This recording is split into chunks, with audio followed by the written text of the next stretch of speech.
What's up, and welcome to another episode of Gizmo Slip Tech. We've got the Legion Pro 7i 2025 edition with the RTX 5080 today. We'll be unboxing it, testing it in a bunch of different ways, as you can see over here on the right side.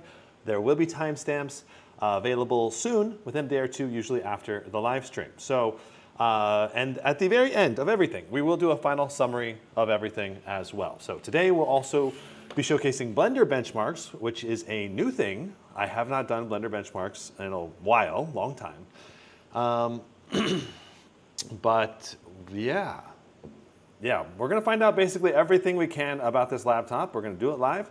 We've got weight, scale, flex test, webcam quality, bloatware evaluation, port review, UFO ghost testing, laptop control software, tutorial and evaluation, speaker testing, fan noise testing, 80-64 RAM speed testing, Blender benchmarks, which like I said are new, CrystalDiskMark, Cinebench R24, Time Spy, Baldur's Gate, and a whole bunch of games, including the likely game of the year, Expedition 33, which is a very, very demanding game to run. So I see people hopping in the chat. Let me know if the stream is going smoothly, but I'm really excited to be here, and I'm excited to unbox this bad boy. Let me go ahead and get the camera in place for the third-party camera here. There we go. Huzzah. And at least for right now, and I'll probably transition to another laptop eventually, but as my main laptop, I'm switching to the Scar 18 and giving it a real go with the RTX 5000 series, and my Blade 18 is now in the background. So new backdrop as well for the background. I hope you guys like it. Took a while putting it all together, but got the Strix G18, the 2021 Legion Pro 7i, or not Pro 7, but just 7i, Flow Z13, Idea, Lenovo Pro IdeaPad, and then the XMG Neo with the 5090 with the water cooler, and the Strix G18 right here with the 5080. So I think the background looks pretty sweet. I don't know, let me know what you think. We should have audio on all these cameras now. All right. So without further ado, let's get into the pros and cons, the major pros and cons for the Legion Pro 7i, and compare it versus the competition, like we do at the beginning of all of these live streams. All right. So I didn't get to say, I was trying to say this earlier, so I should repeat myself since it did not go. So this is a review unit sent over by Lenovo. This is a temporary review unit. I do not get to keep this, and I'll have to send it back in a few weeks. So just, I prefer clarity on each one so you guys can know the dealio about the laptop, where it comes from, how I sourced them, if I paid for it, if it was a gift, you know, all of that. So let's take a look at some comparisons. So to start out with, we have the Legion Pro 7i. Let's just go over the specs for the laptop we're testing today. We've got the Intel Core Ultra 9 275HX, RTX 5080, up to 175 watts, 32 gig DDR5, 6400 RAM. It's clocked at that out of the box. Unlike some of the other laptops this year that are only clocked at 5600, this one actually goes to the rated spec for the Intel 275HX with the 6400. Then we have a 1 terabyte SSD inside our unit, I believe, and a QHD 240Hz OLED 500 nits that's supposed to be rated for 100% DCI P3, which we will test today very soon, or you'll see today the results of the test that I have already done. There is a coupon code currently to get 5% off of the purchase, extra 5 all caps. And if you do use these links and the link in the video description down below, it helps support my channel. So, you know, so far, as crazy as it seems, there's been very, very few affiliate sales. And so I'm just going to mention that if you want to help support me, you like the content, and you're in the market for a laptop, if you go out of the way to use the links on the laptop list, it does help support me as a content creator. So thank you very much, but no pressure to buy, as always. Okay, so Legion Pro 7i. This thing is one of the more competitively priced RTX 5080s with a lot of premium features. I did get to see this hands-on at CES already, but didn't get to do any testing then. And this Pro 7i, I think, It's got a very unique RGB implementation. It's got, I think, a potentially very, very good cooling solution, especially for a 16-inch laptop. The keyboard is my favorite keyboard on any gaming laptop.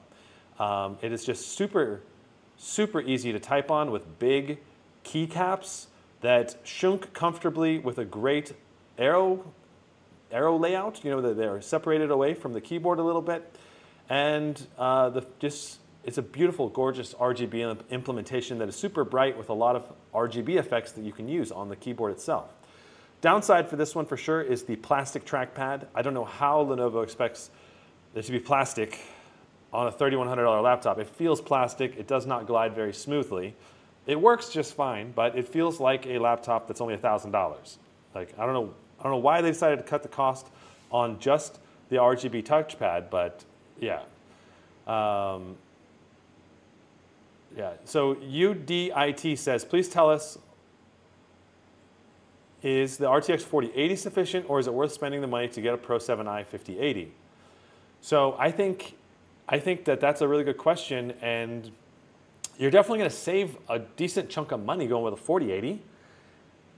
I think the 5080 is closer to the 4090 though in terms of performance. I would say the 4080 is closer to the 5070 Ti, especially since the VRAM matches up between those two specs.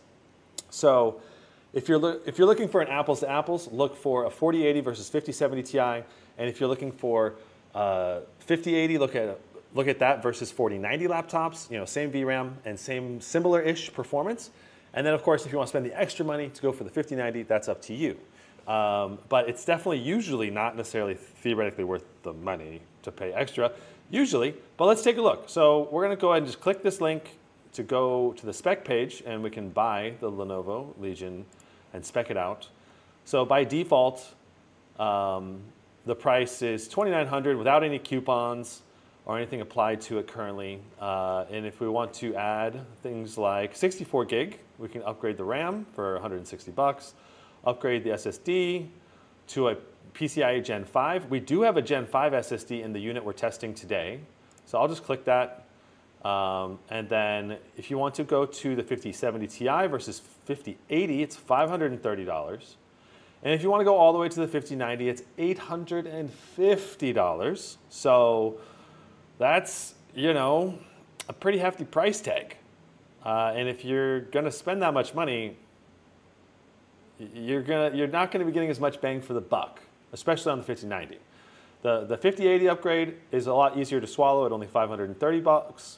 But going to the 5090, $850, the value goes down. And so I would say the 5090 is mainly going to be for people who have the big bucks and they don't care, they don't mind spending the extra money to get a really slightly faster GPU. Should be theoretically, I don't know, 12 to 15% faster, but it costs more than 12 to 15% more. So, and that's only going to be in GPU-bound games. So assuming that you're going to get this equipped similar to what we have here, we'll click Add to Cart. And I'm not sure exactly how, you know, my guy configured it to price it out at $3,100, but with the coupon, when we add the coupon in, it does go back down. Now you can upgrade this with additional warranty. So Premium Care Plus is probably what I would recommend if you're going to go for something. Because this covers accidental damage protection. And it covers on-site repairs, covers parts and labor, and yeah, and it's only $255 for 4 years. That seems like a crazy good value to me. You could also just extend your normal warranty to 4 years for $110. But in my experience, the Premium Care Plus has a lot better tech support from techs that know more about the laptop, basically. And can answer your questions more easily. Okay. All right. So that is the price roughly if you were to add it. And then, of course, like I said, there's a coupon code as well, extra 5. So extra 5, if we add that in, you get 5% off. And I have 2 in here. We'll just remove this one. So yeah. So very similarly configured, 3267. Currently, but the price varies a lot. So let's talk about competitive products, which other options should you consider. And this one is from Lenovo. So the Legion 9i has the 275HX, the RTX 5080, 32 gigs of DDR5, 5200 RAM for some reason. I don't know if that's accurate, but that is crazy if it's actually 5200. Oh, maybe because it has 4 SODIMM slots, so maybe they have to use lower speed on the RAM. I believe that may be the case. Okay, so 1 terabyte SSD and a UHD, so 4K plus, 240 hertz. And it's 3D enabled lenticular display to give you 3D effects without glasses. And that part is the coolest part about all of this. You got the cool carbon back on this. You got some RGB logo. You got, should be a very high performance chassis, like just as high performance as the Pro 7i. I think it has the same keyboard as the Pro 7i. And maybe an upgraded speaker system because you got some speaker grills here on the left and right as well. So my money, if I was spending money, I'd go to the Legion 9i probably, but that's not available in all markets. It's not for sale yet, and it's coming. HP Omen Max is going to be a great value gaming laptop. The cheapest RTX 5080, 5090 on the market. Look at this, it costs only $2,500 to get a 5080 right now. It's currently on sale. There's a coupon also. Be sure to use that if you're going to buy it. And yeah, this is going to be a great value gaming laptop, but I don't think the performance on this one is going to match the Legion Pro 7i. The CPU TDP, the consistent throughput and performance is not going to be as good, but you do get an OLED 500 nits, I believe, option on here, and that makes it a very juicy option as well if you're after OLED. XMG Neo has 2 configurations. You go Intel, or you can go with the Ryzen 9955 HX3D, or the HX version if you want to save some money. And this does have up to a 1000 nits mini LED display option, but at least it's a QHD 300 hertz 500 nits as a default, but it's only 100% sRGB when you don't go for the mini LED. So this laptop, I've tested the Intel version already. It's a phenomenal performer and one I can highly recommend from, I think, a very reputable company. So I highly recommend this laptop just in general. Alienware 16, oh, and this also has the water cooler. So if you look behind me, right, yeah, there's the water cooler. And there's the XMG Neo 16 with a 5090 in it. And the water cooler basically reduces the temperatures by like 20 degrees. It's crazy. Do you think the cooling system is better in the 5080 Legion Gen 10? Hard to say until we do some testing, but the Gen 9 had excellent cooling too. It had very good cooling. So I'd say it's going to be competitive and be just as good, most likely. All right, so in terms of the Neo 16, the biggest advantage is, of course, that water cooler. And I think another thing is the 300 hertz QHD display. That's also kind of unique. Not very many gaming laptops have 300 hertz, so great for esports. And of course, the HX 3D option in here is also awesome. So you want a 5090 with an HX 3D. The Neo 16 is currently one of the only options. The only other option is the Razer A18, but that's also an 18-inch chassis, and we're talking about 16-inch laptops in this comparison. So that's why I'm not talking about that one right now. Alienware 16 Area 51. This one has another great bang for the buck value. RGB touchpad, looks like a nice keyboard, no number pad, upward facing speakers, a 4K webcam, hopefully improved cooling and good overall system. Need to do some testing on it. I'm hoping I can get Alienware to send me one. Fingers crossed. Gigabyte Aorus Master 16, Intel Core Ultra 9 275HX, RTX 5080, and you get a QHD 240 hertz OLED on here. So I think the Master 16 is also a pretty compelling competitor to the Legion lineup. Don't know about all the performance levels and how it stacks up versus the Legion, but currently the retail price on this one is $30.99, so it is undercutting the Legion laptop by at least a little bit, based on the current pricing we just pulled up, which was like $32.75 or something like that. So as long as the Aorus Master 16 is undercutting the price of the highest, most popular versions of the laptops out there, I think the Aorus 16 could be a good option, especially if you were to pick it up on sale. The Asus Strix Scar 16 is another laptop that is just gorgeous in terms of its design. I love the Pro 7i design and keyboard fit and finish, but the Scar 16 takes it to another level with the AMOLED display, RGB logo, and 360-degree lighting. The main downside in terms of like the Legion Pro 7i does it better is the brightness of the keycaps. It's just not as bright on the ROG laptops. But a big advantage for the Scar is that it has a toolless bottom, so you can easily remove the bottom and change something out. So you want to upgrade your laptop, you want to clean it, you want to do whatever, it's super, super easy to do it with the Scar 16.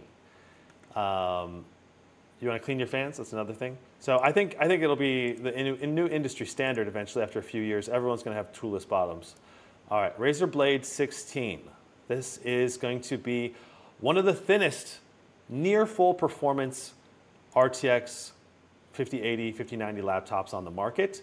I say near full performance because it has a mobile CPU with less cores and threads than a lot of these other ones we're talking about, which means for CPU multi-core rendering, it's going to be far slower.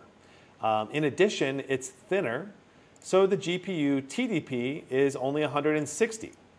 So unless you add a cooler, so if you add the cooling pad to the bottom, then you can get it to boost to the full 175 watts, but only when you have the cooling pad. So that's the main advantage to the Razer. I think the main disadvantage to the Razer is the fact that it's all metal, and that metal, it tends to act like a heatsink, so expect the wrist rest to get hot.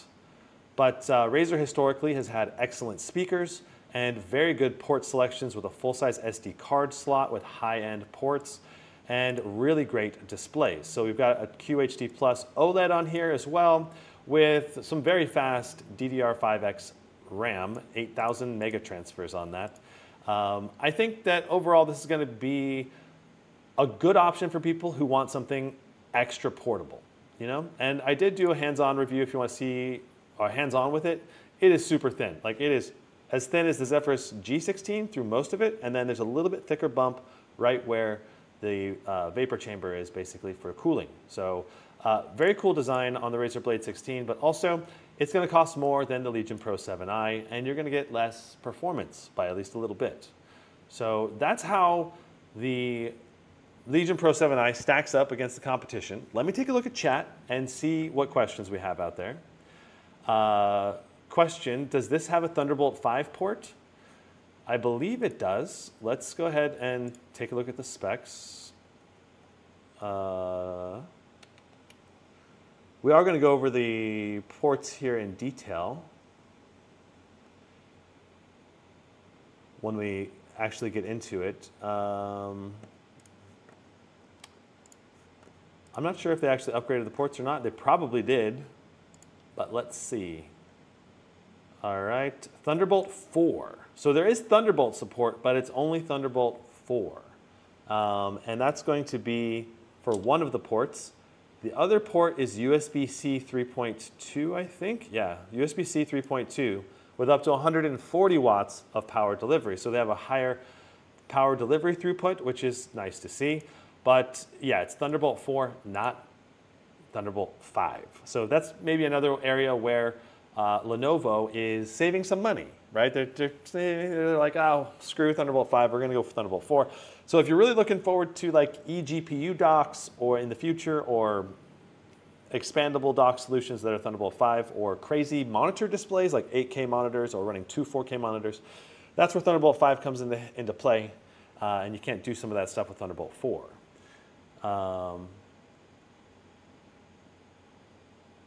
All right. Speaking of benchmarks, could you test games that require ray tracing to function, like Doom, Dark Ages? That is a game that I have thought about adding. I just haven't gotten around to adding it yet, I guess. I don't know.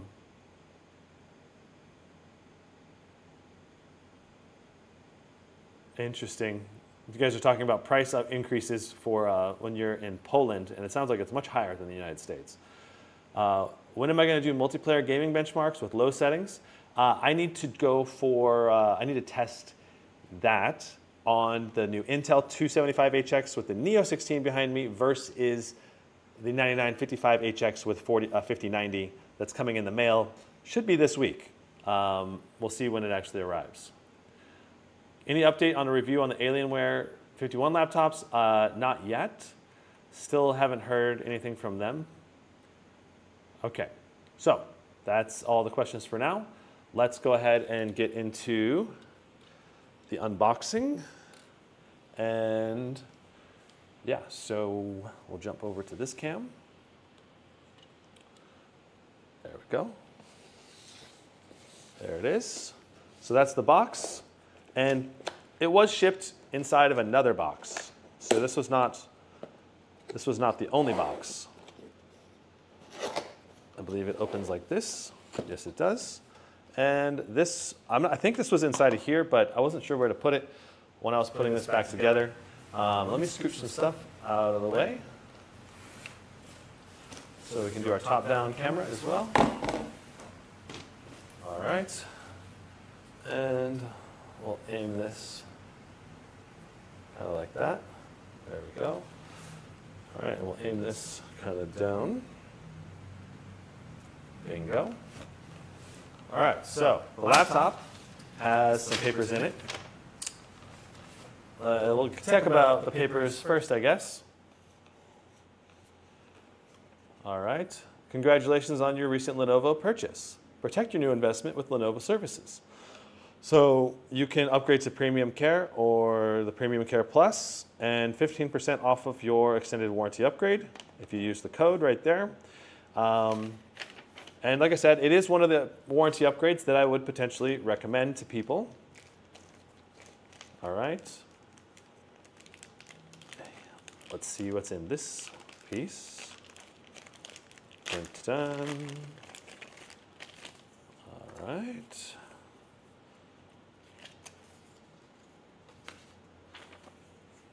So let me turn this light on.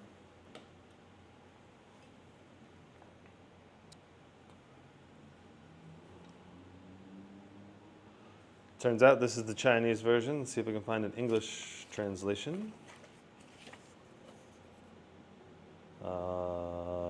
Nope. Not seeing any English there. Maybe in here. Nope. I think everything here is in another language. But you can kind of get the gist of everything for the most part. I mean, you do get some English here. You know, Ethernet connector, camera switch, USB. So I guess maybe it's a mix of English. But yeah, so that's that. Then here's some like FCC system warning information, which you don't really need to pay too close attention to, I don't think. All right, and then we also have this cap thing. All right, so I did open this already. Let's take a look at it. This is your keycap replacement. It opens from right there. All right, so if you want to put in some alternate color keycaps, you use this to do that. I believe this is for like the WASD keys. And use like the magnetic remover, latch remover. It has a little guide here. But you can basically pry off and reapply the keys.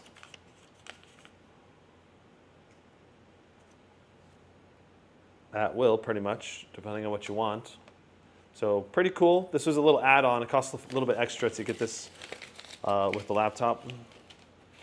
But I thought I would show that. All right, good. So let's go ahead and take a look at the box. Danny says, hey Gizmo, how are you doing? Keep up the content, makes my day. Currently going through chemo. Oh man, that sucks. I'm sorry you're going through chemo.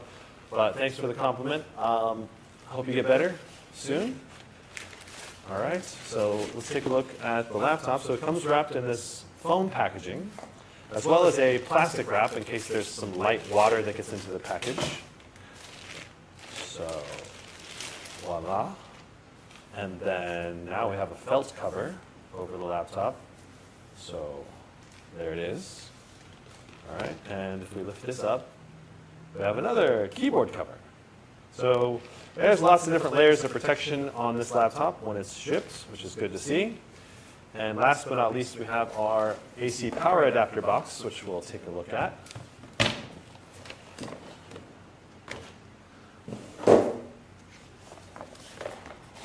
So you can see that since my unit was shipped from the Singapore PR team from Lenovo, it comes with this funky power adapter. I could get a power plug changeover adapter to be able to plug this into other places in the world, but this is the default one that comes from this Singapore branch.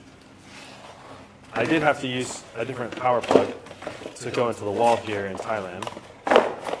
So here is the power brick, and I've not removed the packaging yet. It's quite large. I believe it's a 400 watt, but let's go ahead and open it up and find out for sure. Oh, there's a draw thing. Let's open it up. All right, and let's set this to this camera so we can take a look at the specs of the power brick. All right, so we're looking at a 400 watt here, made in China. Don't know what brand it is. Safety mark. I don't know if that's, and maybe it's a Lenovo official brand. I don't know. But for a 400 watt, it's not that big. It's kind of compact, to be honest with you. So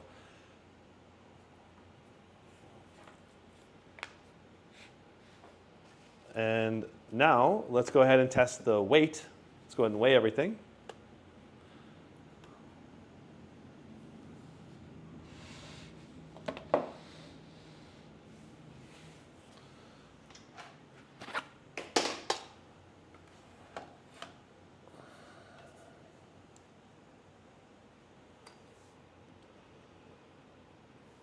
All right, so laptop first.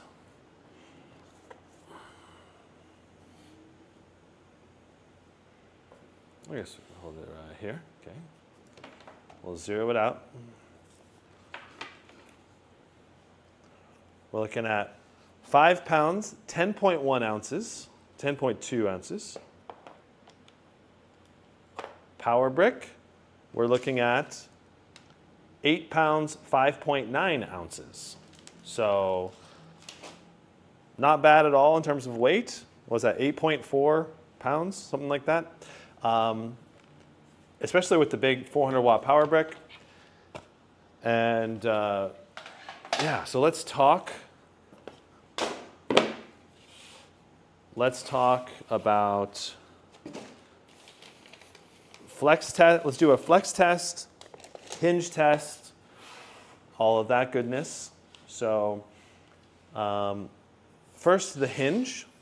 This hinge is another extremely firm hinge. It is very, look at how firm it is. I can slide it across the table. Well, at least I did the first time. I slid it across the table instead of it moving. There's not much wobble to it either. So let me tilt this up a little bit. Let me put it this way. There we go. All right. So, and I think we're a little cockeyed. There we go. All right. So the hinge itself, you notice how I let it go and it finds its firmness very quickly. And it's so strong that I can move the laptop across the table sometimes. Maybe that means the rubber feet on the bottom should be grippier. I don't know.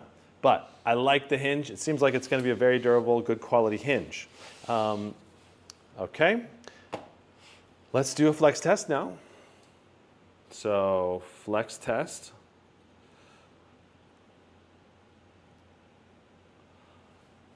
All right. Starting in the bottom right.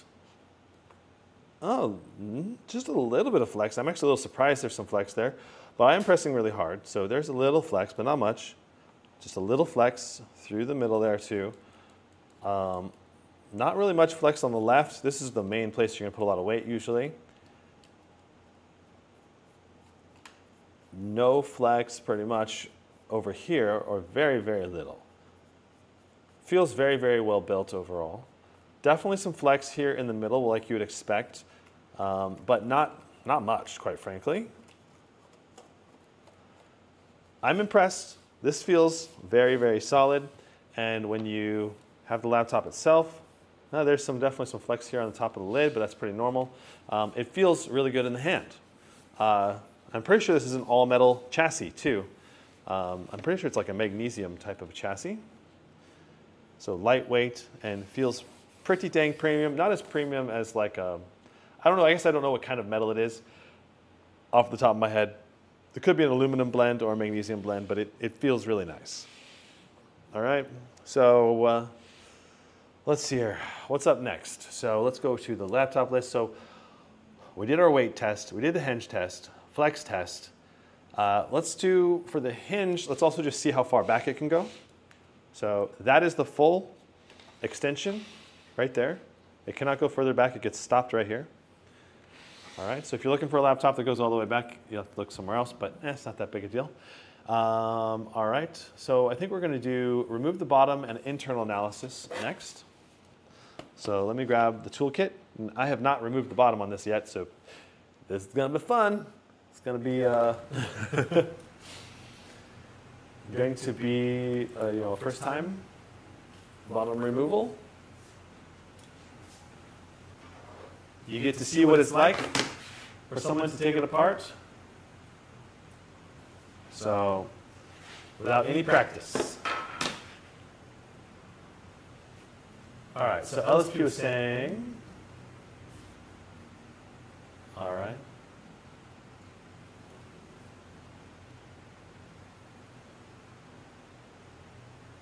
LSP was saying that this one has slightly bigger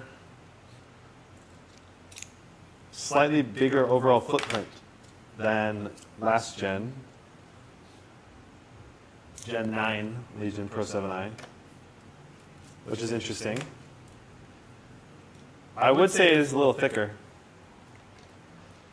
I don't know about overall footprint. Overall footprint seems, like I said, maybe a little more volume because it seems a little thicker, but it certainly is bigger than my 2021. But that was also only a 150 watt GPU, so that's understandable as well.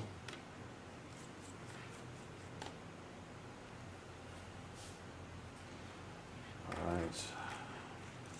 So far, let's see here. We have 1, 2, 3, 4, 5, 6, and then 4 screws on the back as well. So it looks like 10 screws on this chassis. And they are different length. There are long ones and short ones, so you're going to want to make sure you keep the right screw for the right hole so you don't accidentally put a screw through your motherboard or your battery by trying to put a long one into a short hole.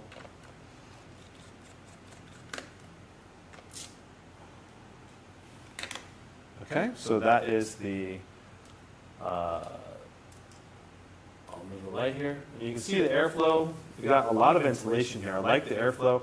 And you can see there is a third fan. You got 2 big fans, and there's a third fan you can see right here for the intake right there. There's an intake here, but nothing to actually suck air in, so that's interesting. Now, we're going to see if we can take this apart. So, let's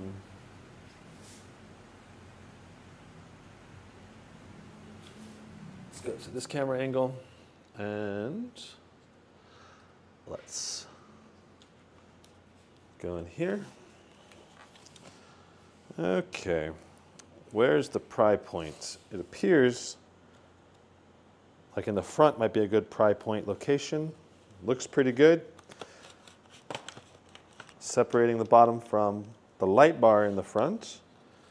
Pretty standard. We'll go along the side as well. Not too bad, very easy to do so far.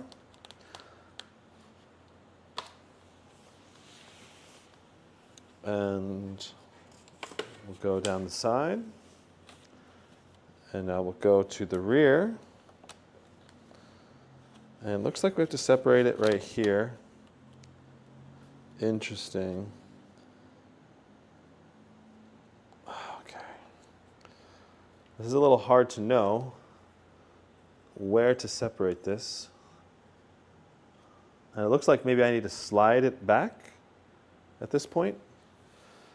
I don't know. It appears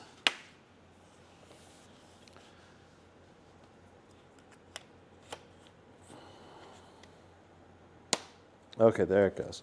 So you do need to take the back off, and it comes up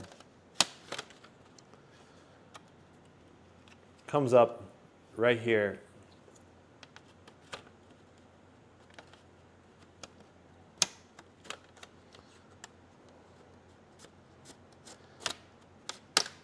This would be a very difficult one to remove without the tools that I have with me right now.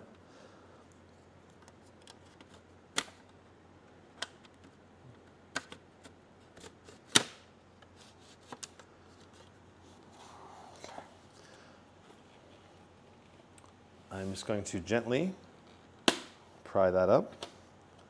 There we go. And I think we're loose all the way around now.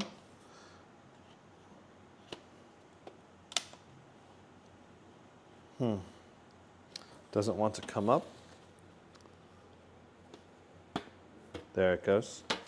All right. Return to the top-down view now. Very good. Okay. So, lifting it off, there's the inside.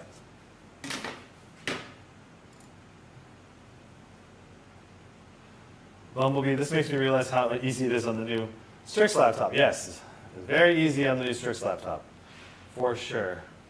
And I got to experience that when I swapped my SSDs from my Blade over to the Strix. It was like literally 30 seconds to put the SSD in. I was like, this is so easy. It's so nice. Okay. But you don't have to do it that often. So, I mean, it does save time when you do, though, when you do have to do it. Okay. All right. So first time looking inside here. We have our two big fans, our third little fan, and everything is covered. It appears that just about everything is covered, including our SSDs. So if you're after upgrading your SSD, I'm guessing you're going to need to take this plate off. I'm guessing an SSD is right here, and an SSD is right here. All right. So I'm seeing numbers 1, 2, 3, 5, 6, 4, 7. I'm guessing this would be another one. I'm not sure. You gotta take at least those 7 off, I imagine, and then you'll be able to take this plate off, and you can access to the RAM as well as the SSDs. And I don't think we're gonna take it off right now, but that's basically what you would do. So 80 watt-hour battery. All right, we've got our two big firing speakers right here, and it's nice that we have our RAM here, so we don't have to flip the motherboard to access that RAM if we want to upgrade it ourselves. And then this appears to be a vapor chamber. So you got your CPU and GPU here. The air flows out. The heat is generated here, and then it flows out to the main fan exhausts, which are right here.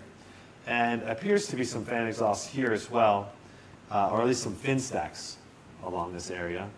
And I'm guessing the third fan will help cool some of these general components in this area and help move heat out of the system. Okay, so that's the inside. Not too hard to get access to, but a little bit, it's definitely more difficult than like the toolless bottom. So hopefully, I'm hoping Lenovo and other companies incorporate the toolless bottom in 2026, when the new laptops come out. So there is one clip here in the middle. You got to make sure it goes down. And that was one of the things that was a little tricky when taking it apart, because I had to make sure that it went correctly. So everything appears to be snapped together. So let's go ahead and start putting the screws back in.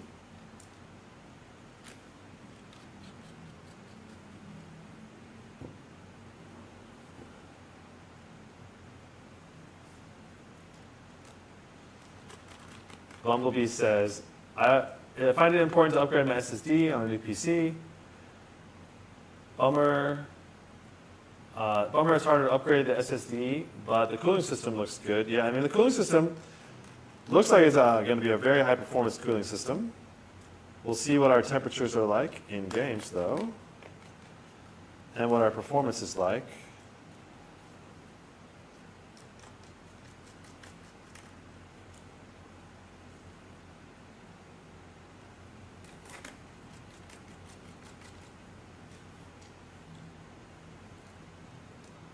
Zach says, kind of looks good without the RGB turned on the rear. You don't like it with the RGB turned on? I mean, we'll take a look at it. You know, we'll take a close look at that and when we spin it around here coming up. But I mean, oh, we got double audio. Turn off that audio. Sorry. So since I'm streaming from the Scar 18 now, that's just a little bit of tweaks I have to do to the live stream setup because I may not have realized that some setting needs to be changed. So let me know if you run into anything or see anything that needs changes or like bad audio, etc., or missing audio. All right, so that's the laptop there. I can zoom out a little bit now. And let me put my tools back. So if you need tools to get into this laptop, I have a great tool kit, this one, linked in the description down below. It is actually pretty inexpensive. I think it's like 20 bucks. But it has a magnetic screwdriver that spins easily and definitely is easy to recommend for laptop upgrading and all that. All right? Yeah. Okay. All right, so let me go ahead and get the laptop plugged in.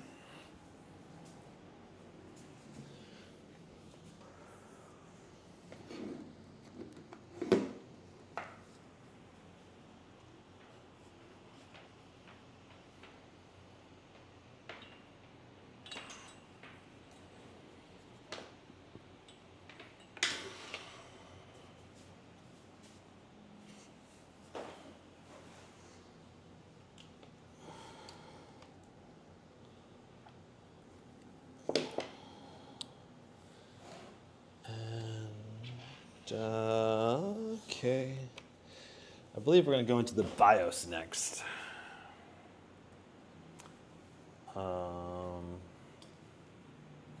Swing this arm around.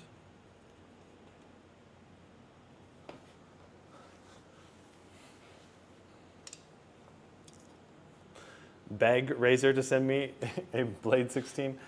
Yeah, well, I already reached out to them, and I think they're going to send me something. They sound like they're going to send me the 14, 16, and 18. It's just going to take, you know, time for it to come.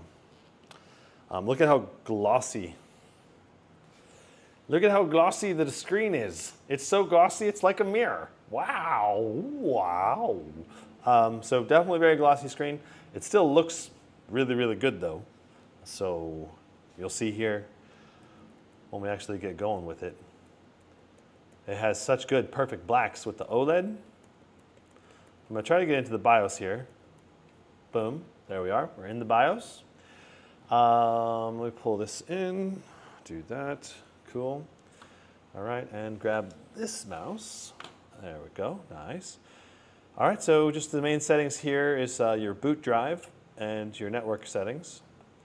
Going into the more advanced section of the BIOS, we'll get a lot more information. So we get our BIOS version, which is the latest.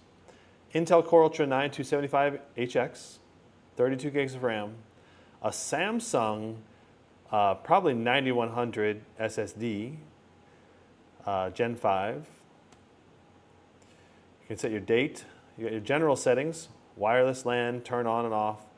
BIOS backflash, foolproof, I don't know, interesting. This feature allows for the FN and control keys to be used interchangeably for certain common shortcuts, accommodating user preference for keyboard usage. Interesting, I haven't tried that. Default overclocking. Do you want to have default overclocking enabled or disabled? That's like you You can enable this inside of Lenovo Space now, which is like their new application. So it's a checkbox, BIOS self-healing. So if you crash, it'll really re-heal the BIOS automatically. Fast boot, you can enable or disable this. Flip to start, when you open the lid, you can have it turn on. I don't like that in case you accidentally turn on the laptop you don't realize. Default light controller, application or firmware. So that's nice. This is cool. So this is really nice because a lot of laptops these days struggle with Windows dynamic lighting because Windows dynamic lighting takes priority usually, and it causes Windows lighting to just turn everything blue for some stupid reason. Okay, and you can't change anything. Okay, so it's really annoying. So having this basically bypass Windows dynamic lighting settings is nice. That's so nice. I mean, if you look at my CES hands-on video, they must not have changed the setting to the right one because all of the lights at CES were blue for the Legion laptops. All right. Power management. Battery level protection. So you can leave this to auto or off. Always on USB. You can leave this on and off if you want to charge from your USB when the laptop is asleep. Charge when in battery mode, you can leave that on or not. I would say yes. Monitor charge behavior. Energy efficient P state. Interesting. There's a lot of settings in here. Performance tuning. GPU overclocking. Overclock external GPU core and VRAM clock. So this will allow you to, say, use MSI Afterburner to overclock. Your Atom cores or your E cores, do you want them enabled or disabled so you can turn them off to have potentially slightly better performance in certain games maybe, possibly. Haven't done testing on that yet. Smart power, disable or enable. This is like, do you want basically kind of like AI or algorithms controlling your power balance between your GPU and CPU? I don't usually because it usually picks it worse than I would. So you can set your security for your admin password for the BIOS if you want in here, as well as your hard disk password. And under the boot section here, you can choose whether you want to boot from a USB device or not. And so if you're going to install Windows, you'll have to make sure that's enabled if you're using a USB device to install Windows. And then, of course, we can exit and save changes or not. And yeah, we'll just go ahead and save changes. And we can go ahead, exit and save changes at the same time. Let's see here. Is there any other things for like undervolting? CPU undervolting. I don't see anything in here that will let you undervolt the CPU. So that is one downside about what I'm seeing here. I can follow up with Lenovo and see if there is any way to do undervolting, or we could try using something, but most likely it'll be disabled if there's no way to enable it. But it's possible. All right, so let's go ahead and exit.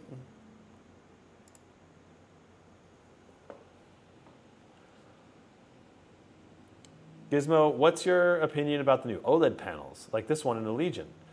Well, I'm spending some more time with this one, and wow, it's so vibrant. That's probably the biggest takeaway that I'll take from it, is that like my Scar 18 display looks great, but I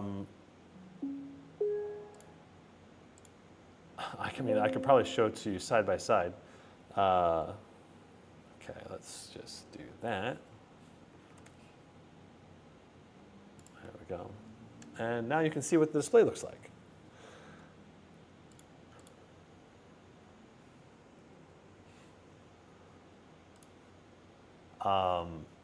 Yeah, I mean, I would say the glossy nature of the display. Oh, look, I could get Doom on sale right now. And then we could benchmark it. No, I'm just kidding. Okay, so this is one of the downsides right now, I think, of the new changes. So Lenovo has split apart Lenovo Vantage, and we'll go over this in the software section, but now if you want to control the laptop, there's Lenovo Space. I think that's what they call it. Legion Space. And then there's the Lenovo Vantage software, where you control like half of your settings in here. Like battery conservation mode is in here, some display settings, and some input-output stuff are all in here. Managing your warranty, getting some software updates are in here. And then you control the performance inside of the Legion Space application. So quiet, balance, custom, and I don't like this. I wish it was all in one. Like, why did they split this apart? And then on top of that, now you have all these ads. You have to deal with ads for games all the time now. And you know, you have to deal with, I mean, it's another launcher, and I feel like we have enough launchers. We don't need another launcher. I feel pretty confident that gamers don't really want that. So I'm a little sad that they split it apart and added basically adware to the mix. Wow, you can really see my face even in the display right now. And it's at max brightness. I wonder, you'll still see my face. Hey, hey, hey, hey, hey. Okay, all right, but yeah. So you have some settings in here now, and it's split apart. So you can't really see my face when it's a very dynamic and interesting scene, but when it's a dark environment like this, you're like, oh, look, I can see my reflection. At least if you're in a brightly lit environment. So that's kind of the one downside. It's a super glossy display when you compare it to the Scar. The Scar, I see absolutely no reflection on the Scar 18 at all. But as a result, I think the colors are poppier looking on the Legion OLED display. Let's see if I can get this to show side by side. I don't even know if we can get, you know, I can probably, I've got the Scar right there and this right here.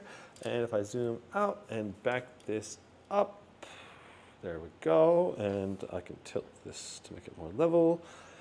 And yeah, I got this SSD I don't want to mess up, but right there and right, yeah, and right, yeah. There we go, and let's focus on that. There we go. All right, let's see here. I can probably get Microsoft Edge, and OLED, and OLED, and let's go ahead and mute this, and I can play both of these at the same time. And you'll be able to see these two side by side and get a rough idea of how they look visually speaking. They have, like from a color perspective, brightness perspective, they're so similar. I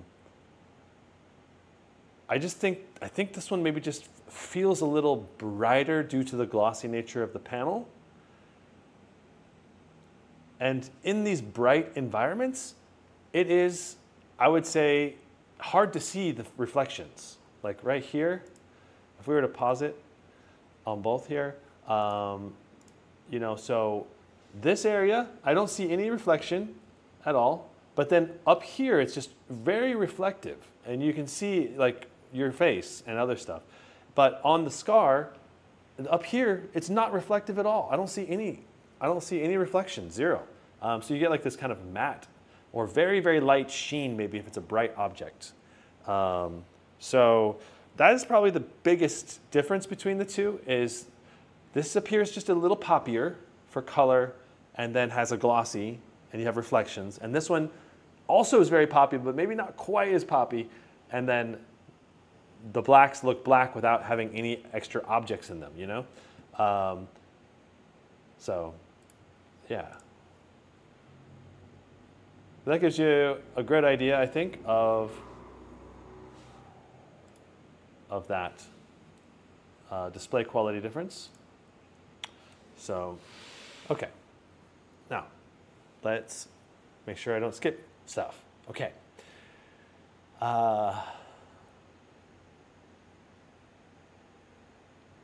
Courage Nosa says, they do look similar in my opinion. Yeah, they're both really, really good displays. Very similar color space and brightness levels. The Scar 18 theoretically is, I think, 100 nits, a little over 100 nits brighter.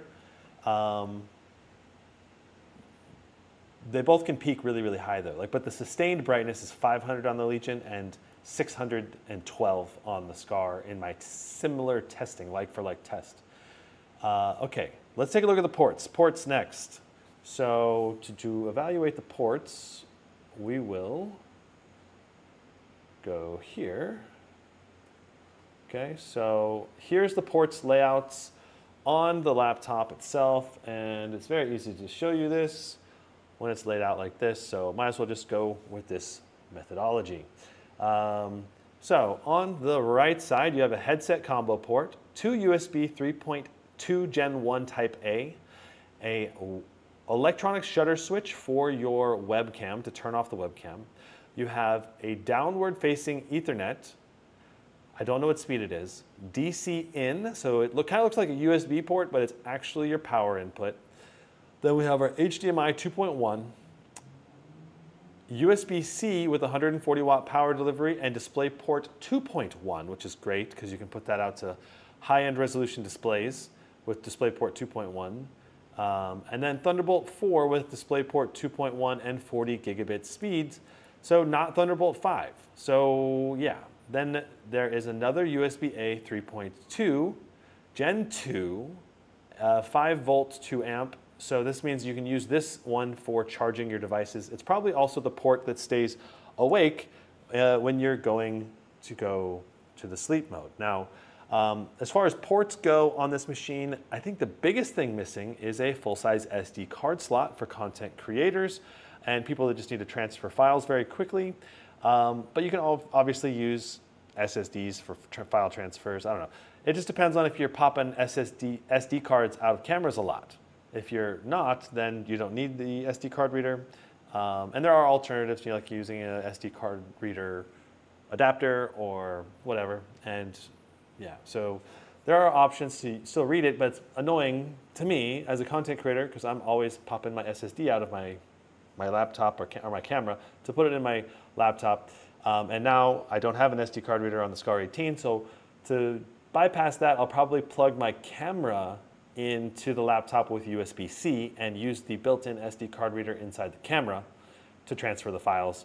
And it's still pretty fast, but sometimes just not very convenient having to dig out a USB-C cable, plug it into the side of the camera, because it's so fast to pop the SD card out and pop it in the laptop. So it just saves time.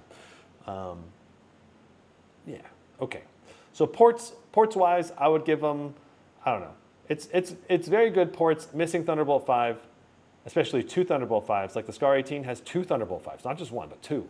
And then, but even though it's not Thunderbolt 5, it does support that 140 watt power delivery, which is great, and also DisplayPort 2.1, which is kind of an optional thing. They didn't have to go for that. So you do get some things with these USB-C ports that you don't necessarily get with all USB-C ports. Okay. All right. Bloatware evaluation next. All right. So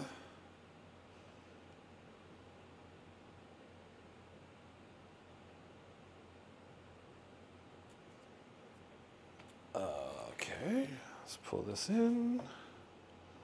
It's very difficult to get this to be perfectly up and down. I need to tighten this camera mount. It's kind of gotten loose on me.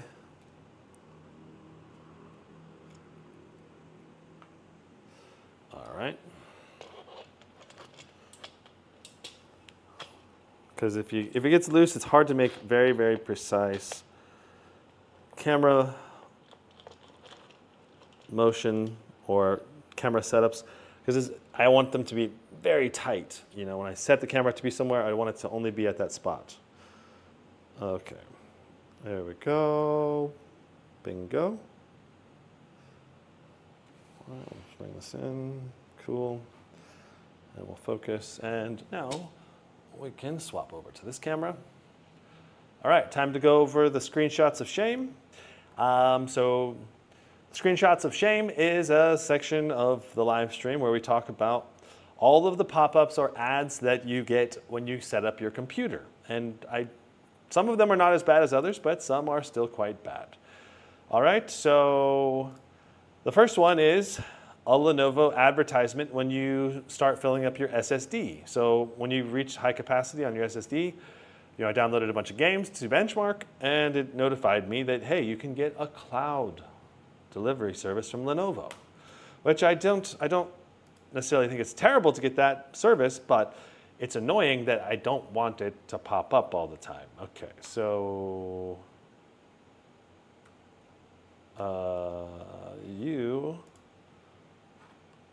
Microsoft, there we go, okay. Lenovo Vantage widget. So Lenovo Vantage widget is another advertisement for a Lenovo product. Again, like I don't want to be spammed with pop-ups, and this just gets annoying. I'm getting a lot of different pop-ups from Lenovo. We do have a lot of the different.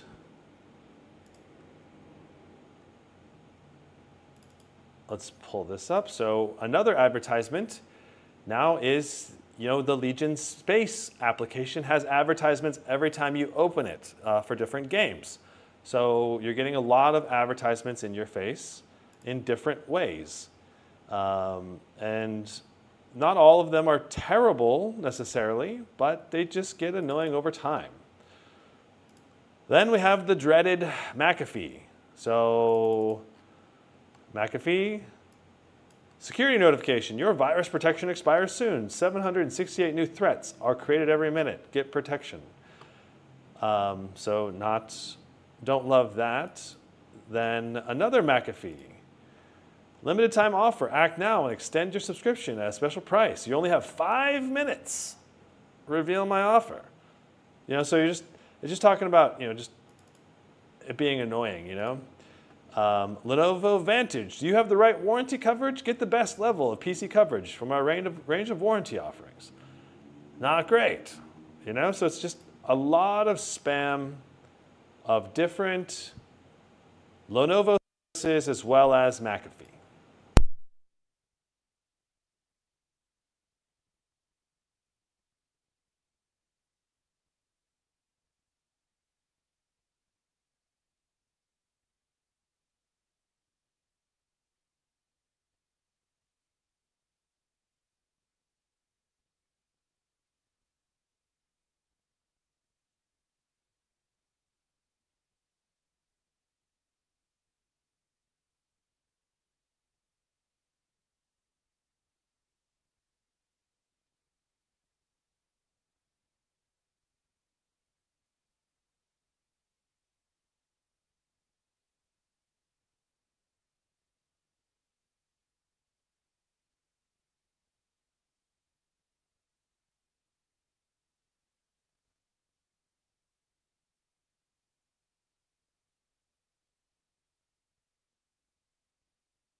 All right, so my DJI mic is supposed to be rated for 16 hours. It is not 16 hours. I don't know how long it is, but it's a lot less. Is there any buzzing noise? Is the audio good quality? Let me know, chat, if we're looking good. But let's go ahead and test the camera. All right, so what's up? This is me typing and talking at the same time. Notice there is a webcam light right here that is activated. So when the webcam is engaged, it does turn on so you can know that there's someone watching you or the webcam is active. All right, very nice, okay. Webcam detail, just from this initial impression, not that great. All right, thanks for the feedback, chat. Here's some photos. Okay, that's a good photo. Let's take a close look at the detail. Can I zoom? Yes, zoom. So look at those pearly whites and the hair. So not that much detail on the individual hair follicles. You can read the Lumix. This is a pretty mediocre 1080p webcam, is what I would say. It's not terrible. It's not amazing. It'll get the job done for Skype, and that's about it. All right, let's go ahead and take a look and a listen to the audio. Let me turn the audio up.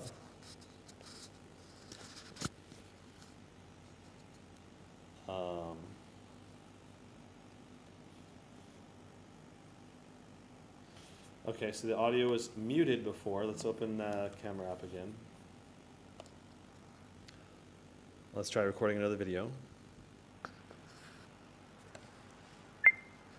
Okay, so this is me typing and talking at the same time.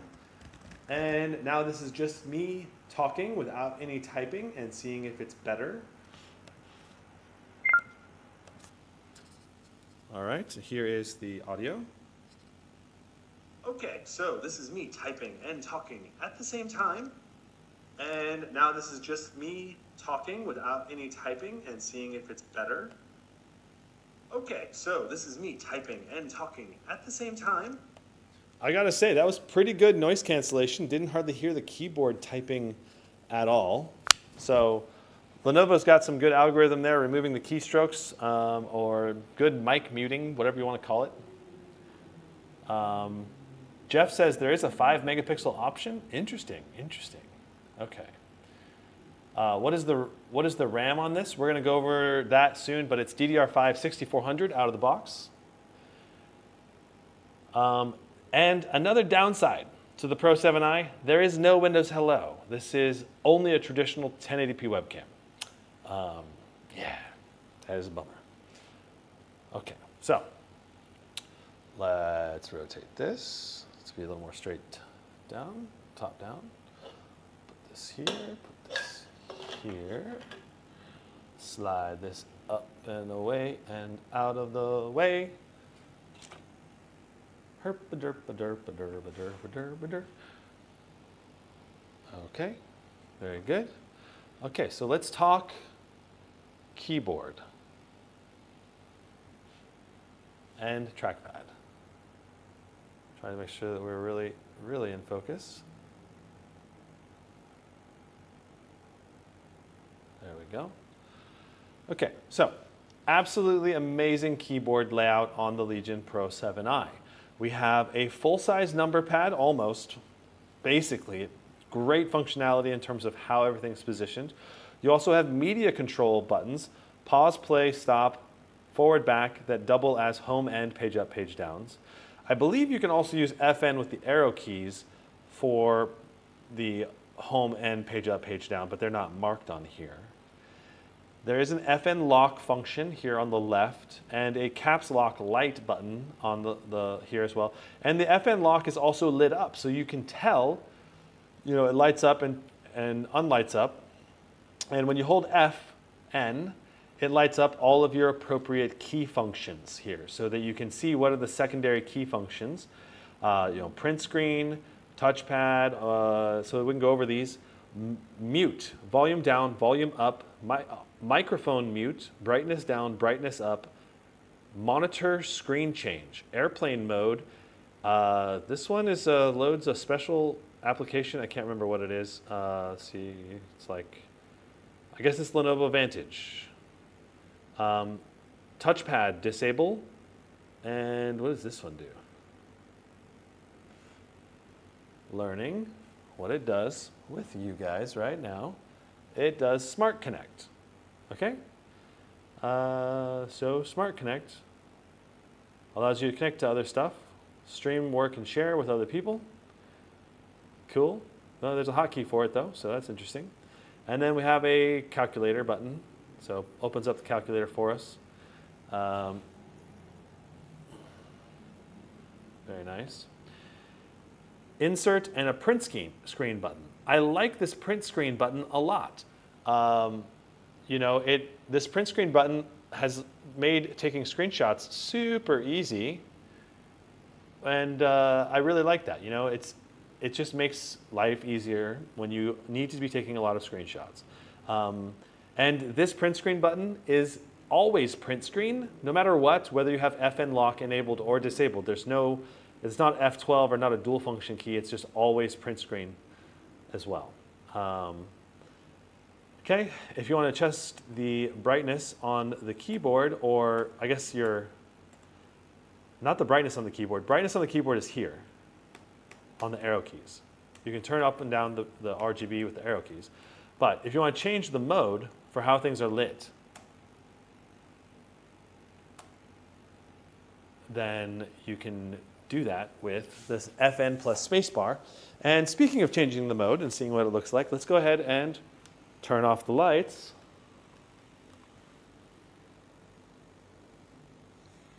So we can get a better look at the RGB on this machine.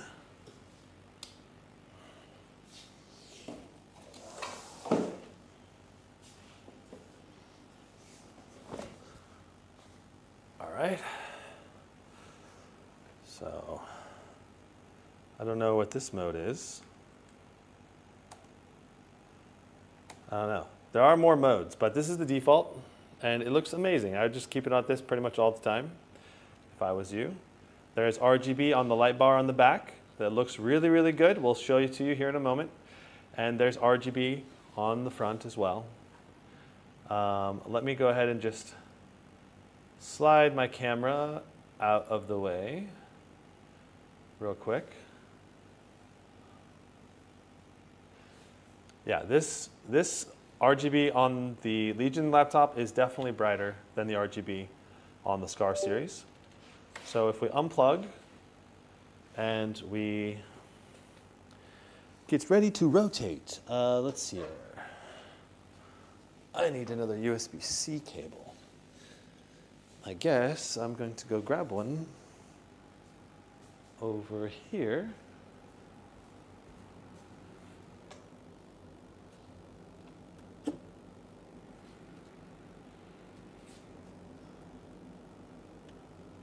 I'm going to grab this, and there's another cable over here to plug in if you need. Here you go. All right.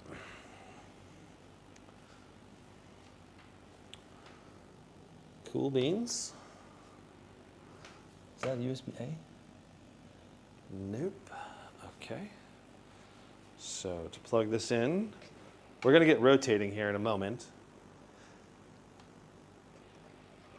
So to do that, we're going to plug in our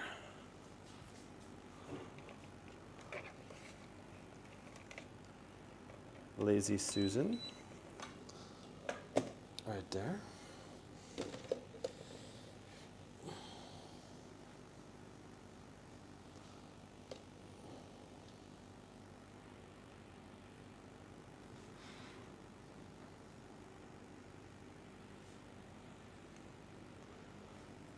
Beautiful. Okay.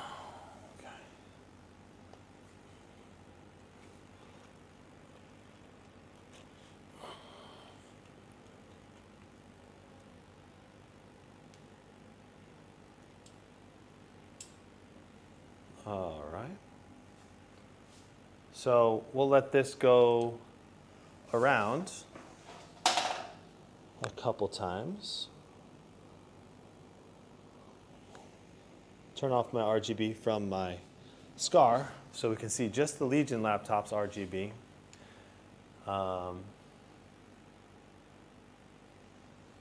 And yeah, the RGB effects on the Legion look really, really delicious. Even when it's spinning, it still looks really good. And I will say that right now it's lifted off the table a little bit, so it probably doesn't look quite as good as it could in theory. And I can show you what it looks like when you put it down to the table as well.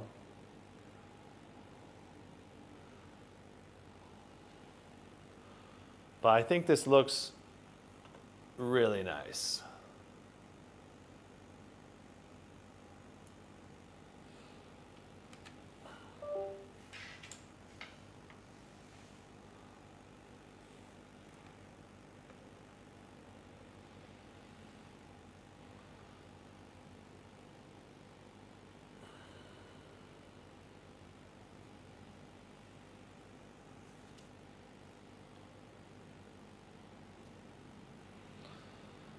The per-key RGB lighting, the smooth animation going around the sides, the Tron light on the rear, the RGB light up logo on the back,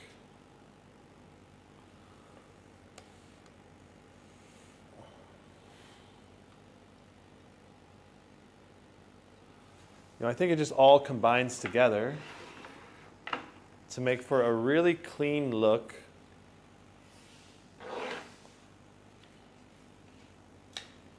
on a laptop.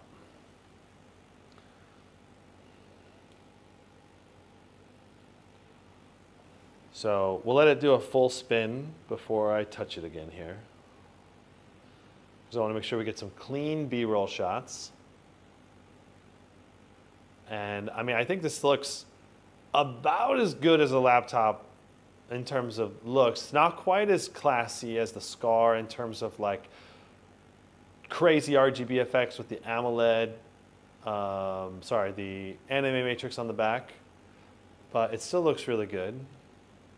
Let me turn the brightness on the display down some so it doesn't quite overwhelm the camera as much. Let me make sure as well the lens is cleaned off so we don't have any smearing.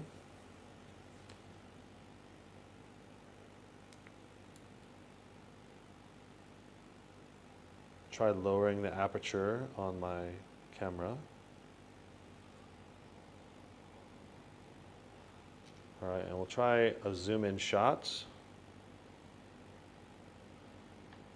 Focused on the keyboard and trackpad. And look at how bright those keys are.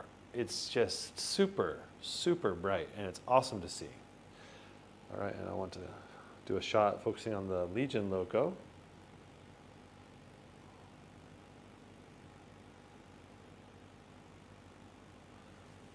So bright. So bright that it kind of washes out the color a little bit.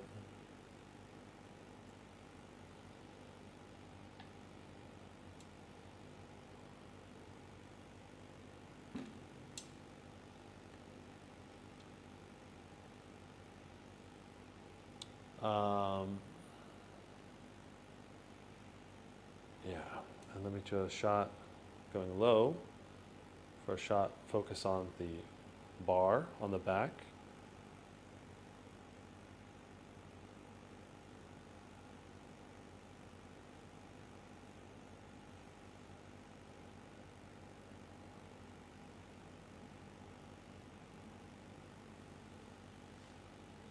And you can really see that touchpad as well in this shot.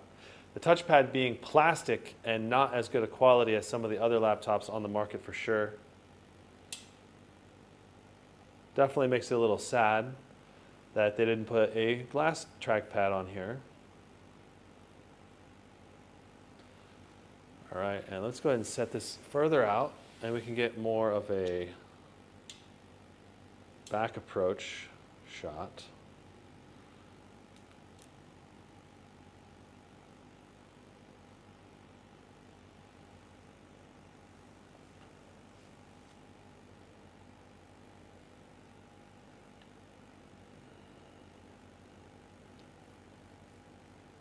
Looks super cool. I mean, this is a laptop that's definitely gonna catch a lot of eyes and get a lot of looks. Especially with this rear light being so bright and vibrant.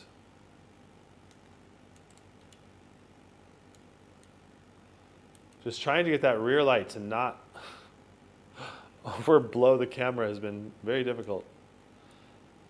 I'm like 6 stops down right now for brightness.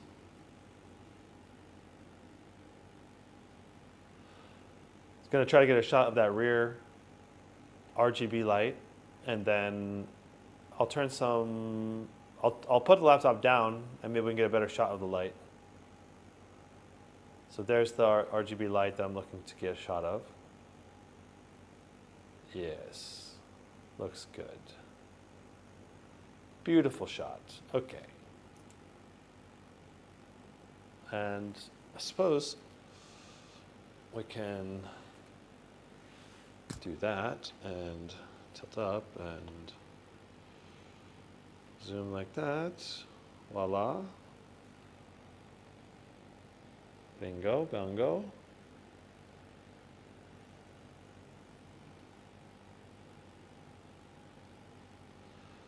All right, let's put it down. And let's get a shot of just the rear light at different brightness levels.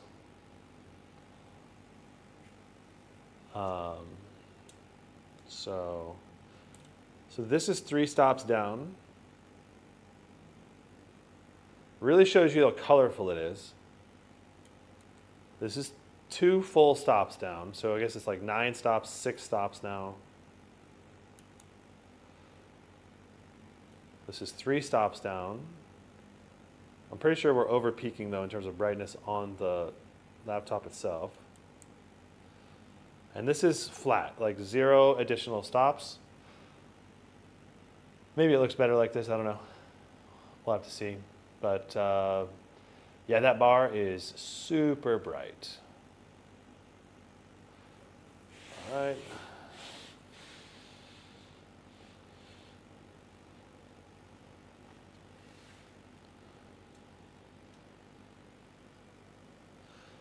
Okay, and that's the look of the laptop from the front as well.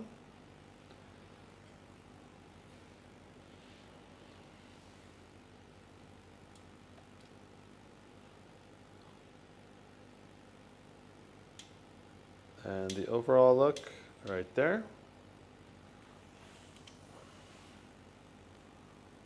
I guess I can back up a little bit more.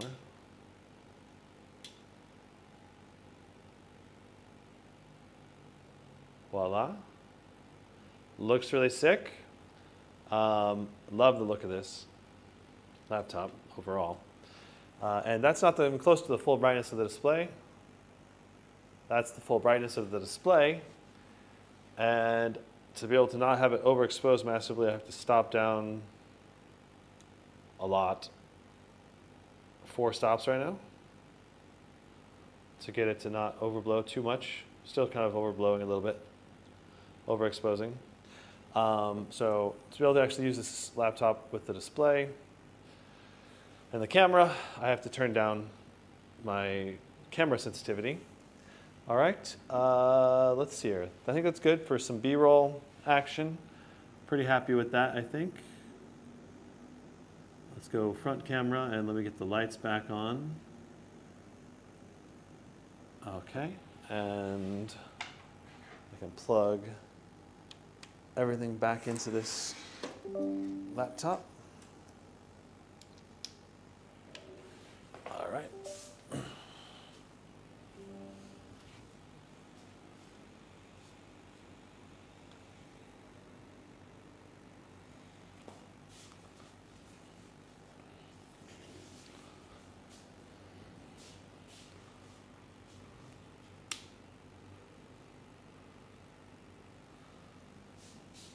All right. Beautiful. I think those are some really good shots. So some final thoughts on keyboard, mouse. So keyboard, probably the best keyboard that you're going to get in a premium gaming laptop. Probably the best keyboard you can get in a laptop. And as far as mouse goes, it's probably one of the worst. It's crazy for me to say that. You get such a good keyboard and such a bad mouse. I mean, it works just fine. The functionality is fine. It's just the texture is plastic. That's it. It clicks fine though. So maybe it's better than those that have mushy clicks. It's got a firm click and it's accurate. It's just, I noticed it several times when I'm moving my finger along, it's like scooching along and then, you know, skipping a little bit. So I had to, I don't know, I missed several clicks because it wasn't as smooth. So that's my thought on the trackpad.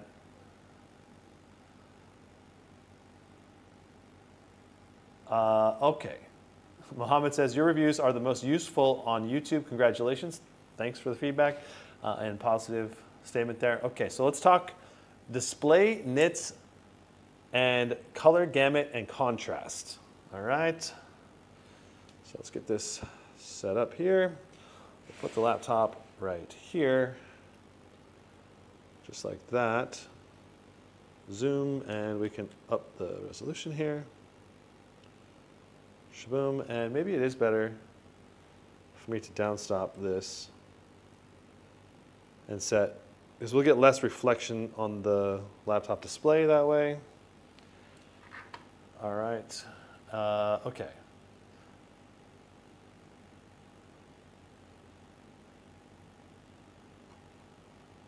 So Spider 5 Elite, when I tested it today, this is what we got. So with my Spider 5 Elite, you got to add about 7 to 8% onto these color gamut tests.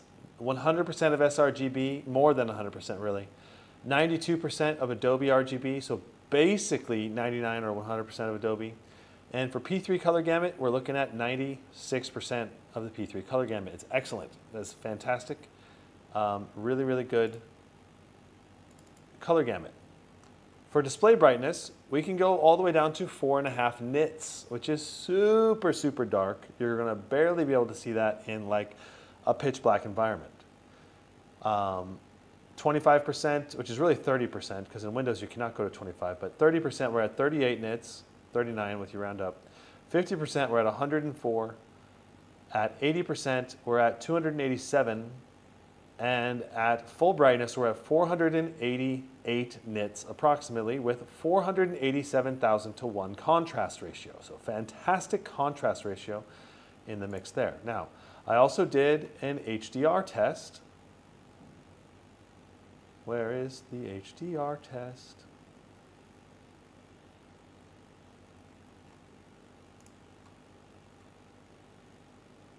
I did it. Did I not save it?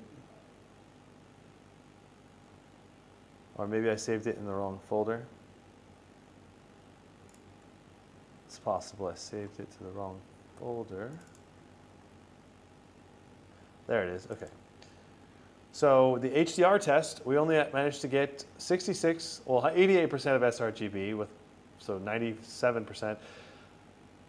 And 73% Adobe, and 74% P3. So it's really, really terrible. And so once again, HDR mode is bugged still in Windows, and don't recommend it, even on the Lenovo. Now the brightness was still there, 489 nits, and 488,000 to 1 contrast ratio as well was still there. Let me move this over to the correct folder. All right.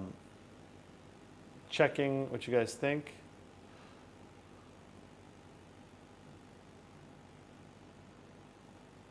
Reflections are so annoying. Yeah, they can be, especially if you work in really bright environments a lot.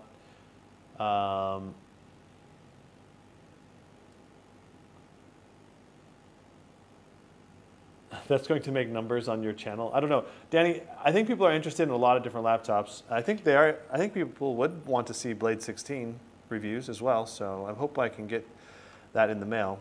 So for our display, basically we're talking reflective. And we did the side-by-side with the Scar 18 and the Legion Pro 7i a moment ago, and it really shows the difference for the reflection area. Like it's in the dark areas of an image, it can get very reflective and you can see yourself quite easily. But under typically bright visual images, it's extremely bright, contrasty, and vibrant.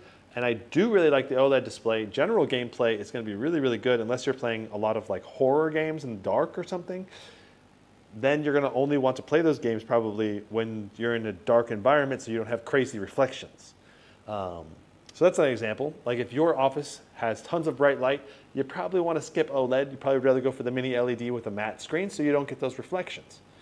The Scar 18 screen is way better in bright environments.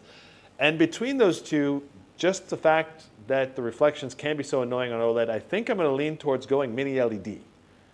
Just for that fact alone. Just a thought. I think that's the right call. But I do think that the OLED display is fantastic. It's going to be really, really good. Lots of people are going to love it. It's not, I don't think the reflections are as big a deal breaker, but it may really bother you. So take it or leave it, you know, for what it's worth. Okay. UFO ghosting test is next. Let's go ahead and open that up. So this is on an OLED screen, and you're not going to be able to tell because of the nature of the camera, but I can see pretty dang well. And wow, I think the little alien bros are the sharpest I've ever seen them. And that's because this is an OLED display that has such a fast response rate, and all three levels here are super clear and super vibrant to my eyes. Fantastic. I mean, it looks really, really good. Let me see. I might be able to up the shutter speed and you can get a better idea of the image. I don't know. Let's see. So that's with 1,000 shutter on the camera. It still probably looks too blurry. Anyway, go back down to 60 again. Overall, really nice. No ghosting on this at all. It's going to be great for gaming, great for esports, like really, really good for esports. All right, it's time to evaluate the laptop control software. So to do that, we got to start with what are the softwares, because there's now 2 of them. Michael wants to know, what Razer do I have in the back? That's a Blade 18, the one I just retired, and I'm starting to use the Scar 18 as my main laptop right now. Okay, so let's get into this. All right, so this is Lenovo Vantage, and down here at the bottom, there's also Legion Space. So Legion Space and Lenovo Vantage are the 2 applications. I think they should have kept them together in one. The reason they split them apart appears to be because they want to serve you advertisements for games. So that's the main reason I think they split them apart. I think it's a very bad reason to do that. I think they should have kept the performance tuning inside of Lenovo Vantage. Now you got to open 2 different applications when you're wanting to adjust your settings. So let's talk about each of them and what do you do in each. You check for updates in Lenovo Vantage. So if you need to see if you have a new BIOS update, you click check for updates. It'll scan for updates and let you know if you're up to date. Inside of battery health, you can see what your current charge is, what the full capacity charge is, and the original design capacity. Currently, we actually have above full capacity, above the design capacity at least, if we were to charge all the way. You also have battery temperature, interesting. Battery is within warranty, and you can extend your battery warranty, so, yep. Current charge level, the number of cycles you've done on it, and you can enable or disable conservation mode. Conservation mode will only charge to 80%. You can also, on the flip side, enable rapid charge. If you know you're going to be jumping in and out of the office only in a half hour and you want to get as much battery as you can, do rapid charge. If you want to maximize your battery life right before you grab the laptop, then you can do overnight battery charging, and then in the morning, it'll be at 100%, but it won't stay at 100% until you reach in the morning. You can enable flip to start so that when you open the lid of the laptop, it will turn on automatically. Always on USB will allow you to charge your phone or other USB devices through your USB Type A over here on the left side. All right. For the display, you can do super resolution for video upscaling in Chrome and Microsoft Edge. For sound, there is speaker noise canceling, so you can filter out other sounds when playing vocals. This is recommended for online meetings and heavy background noise, allowing you to hear only the person speaking. It is not suggested for playing music or watching videos. You can do microphone noise canceling here, and you can also adjust your microphone gain right there. For input, you have your FN lock function right here. You can also just use FN plus escape to disable this. You have your caps lock. When it's triggered, shows on-screen display icons when caps lock is triggered, and numlock OSD icons when numlock is triggered. So that way you know when it's triggered or not. There's Lenovo Vantage widget, which I do not recommend because it's just extra bloatware, but you can turn it on if you want. There's also the toolbar you can activate if you want more Lenovo software running at the same time, which again, I don't really recommend. So there's a system update section right here. Hardware scan if you want to do a scan of your device and look for ways to optimize it. I don't think it's going to be particularly helpful unless you've got, I don't know, lots of stuff running or software is running that you don't really need to have open and you're just not good at managing those or something. You do have your security advisor for McAfee, and if you uninstall McAfee, it just goes to Windows Defender, which is the free antivirus that you don't need to pay for. So that's what I recommend, generally speaking, unless you know you have advanced virus protection needs because you download risky files, for example, or you work for some company that needs to have antivirus protection to protect their network, something like that. So you do have just some, basically this is designed to sell you stuff with this online protection. So for under network utilities, you can connect, disconnect, and do different things regarding your network. You have your support services and diagnostics inside of here for system updates. It's not going to really give you much useful information in here other than knowing if your device is in warranty or not, potentially, I guess. Lenovo Smart Performance. You can try this and pay money per year.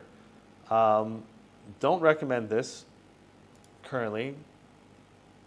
Lenovo, I mean, what is this going to do for you?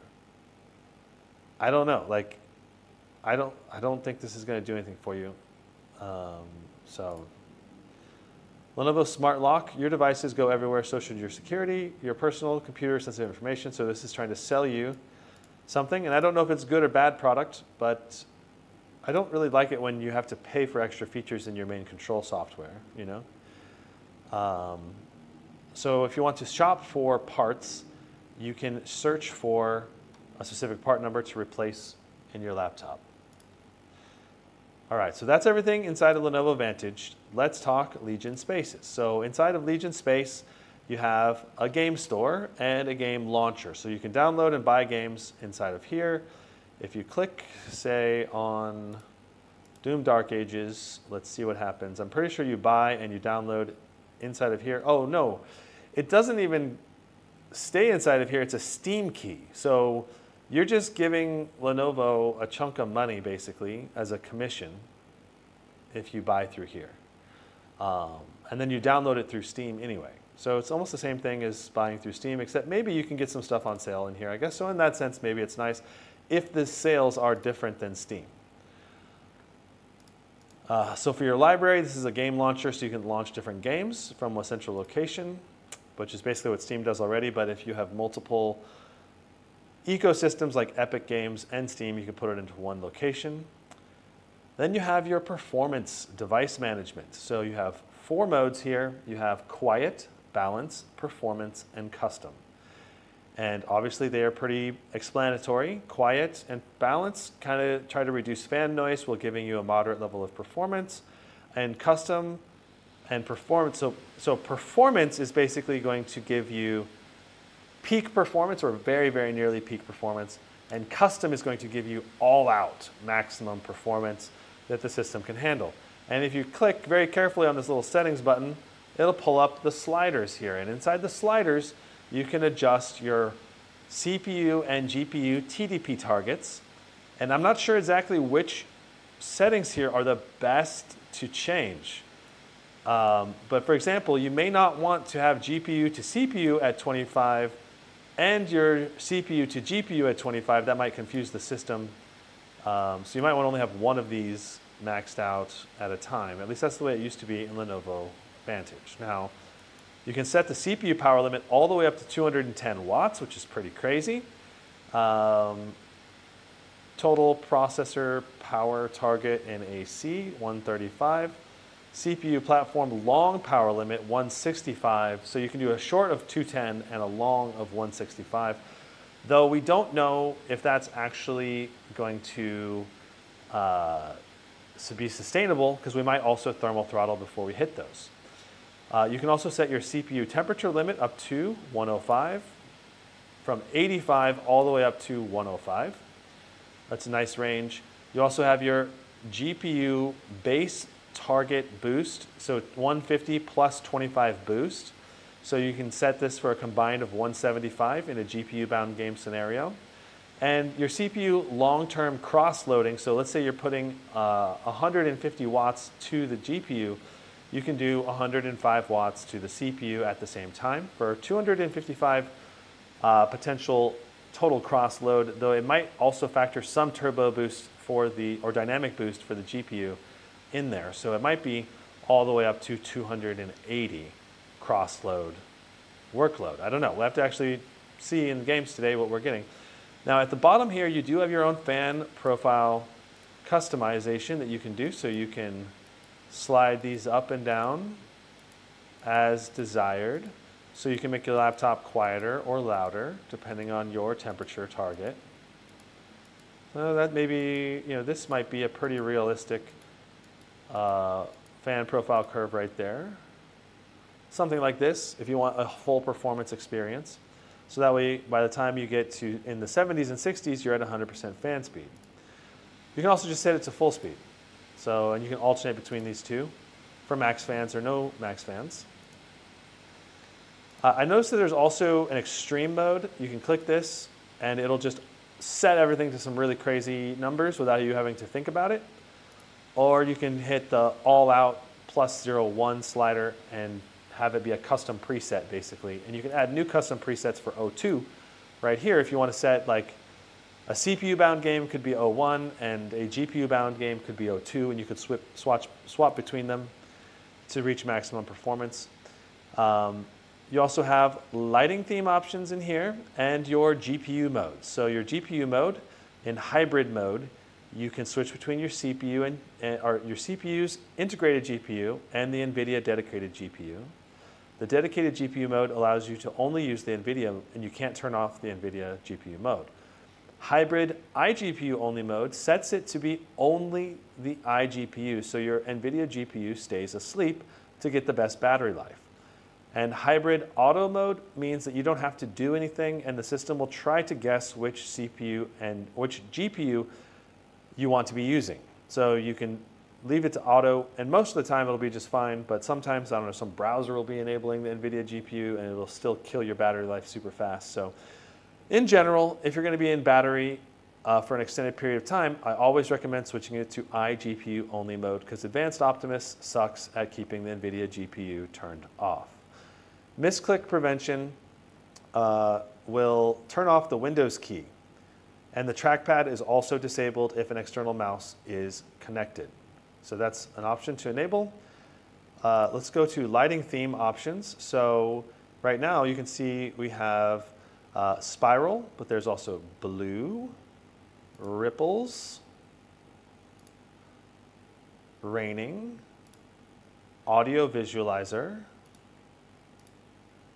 different kind of audio visualizer, smooth, rainbow, looks pretty cool. Color, I think you just, color shift, so it shifts between different colors. This one's, I think, stable color pulse. Okay, so it'll turn off and on. Wave, lightning, lighting, I guess it's just a single key press at a time that lights up.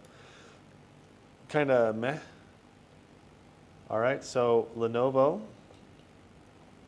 I don't know, this doesn't look that good. I wouldn't use this one. So yeah, just keep it on spiral pretty much, and I think you're good to go. I don't think you're really going to want to change that pretty much at all. You do have the front light bar you can change as well. So you can change what goes on to that light bar. I'd probably leave it on spiral. And then the rear, you can also change to the rear as well. So wave, audio, raining. Let's see. If I go to raining, it should.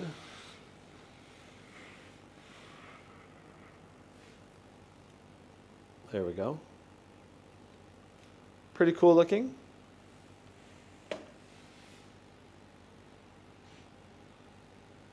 Being able, it's such a precise LED light there. Kind of cool to see.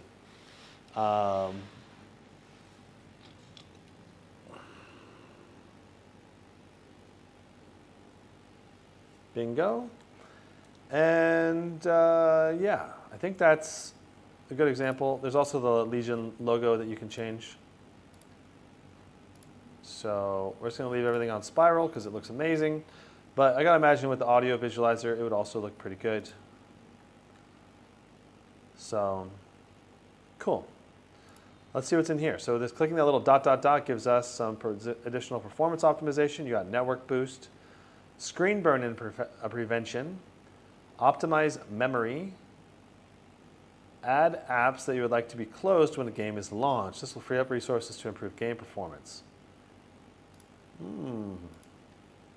So add apps that you want to shut down. That's cool. And associated with system power mode. When this feature is enabled, the thermal mode and power mode for Windows, I think is what it's talking about, will automatically adapt to each other to ensure optimal performance.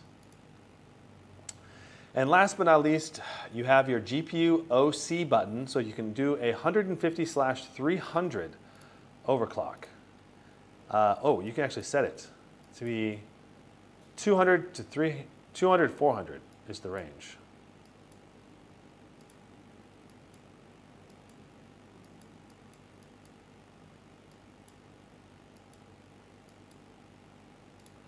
Okay, so we're not going to test with that on. We're going to have stock settings today.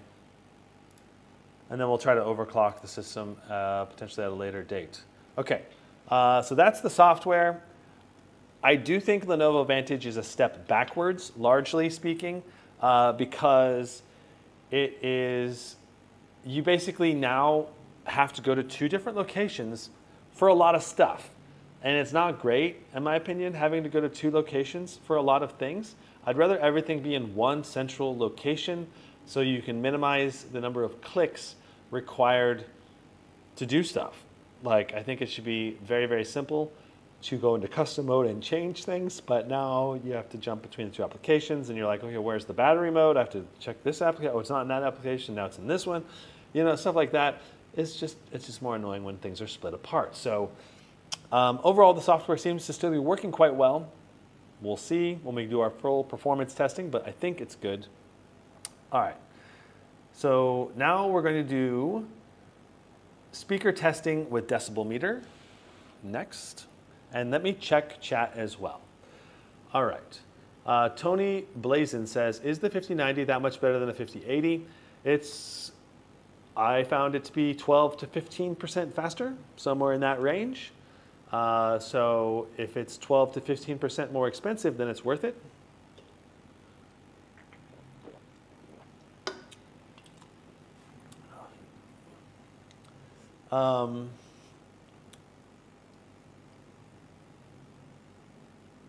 Does this beat the Zephyr's G16 OLED? I don't know. I have not tested the G16 OLED yet. Do you need 16 gigs of VRAM or 24 gigs of VRAM? Most users are going to be fantastically set at 16 gigs of VRAM at QHD for a long time. But if you're going to go for 4K gaming, 24 gigs of VRAM is way better, as well as VR gaming can use a lot of VRAM as well because you have to render 2 high-resolution images at the same time. What is extreme mode on the upper left? That's a high-performance preset from Lenovo where a lot of the sliders are maxed out, but not all of them. So yeah. 24 gig is much more future-proof. Yeah, I would say 24 gig is more future-proof, especially for higher resolutions. Like I said, for VR and for 4K, it's much more future-proof. But for QHD gaming, 16 gigs is still been sufficient in every game, but 24 gigs will definitely be more sufficient, as far as I know. Anyway, all right. Speaker test is next. Let me go ahead and move a couple things. Move this out of the way. And we can slide this back.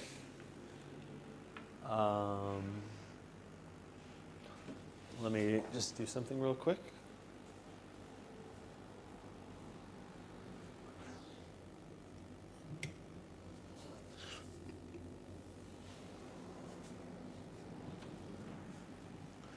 Okay, and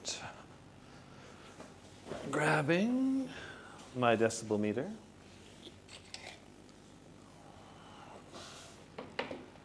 Okay, slide it back, slide this back.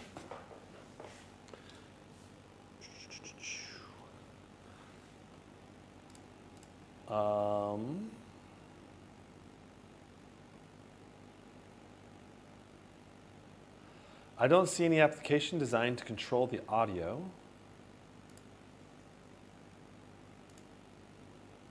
There is Dolby Vision.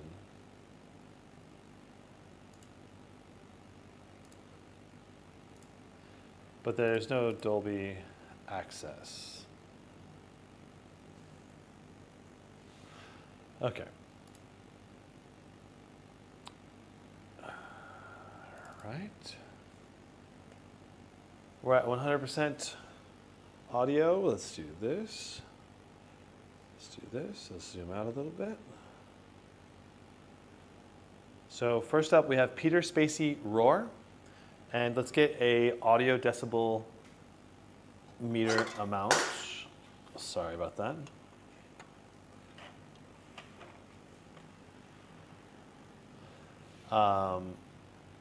So let's go to this camera. And let's get our baseline decibels for the room. Currently at 49 approximately. All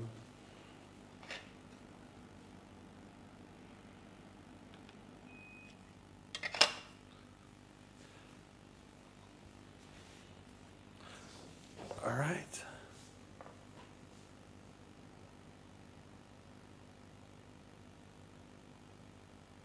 So right around 47.5 decibels for these noise-sensitive testing.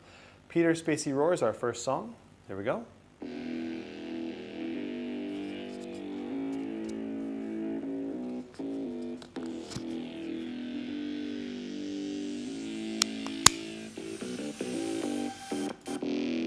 I'm going to restart that and make the mic here get right next to the... All right, here we go.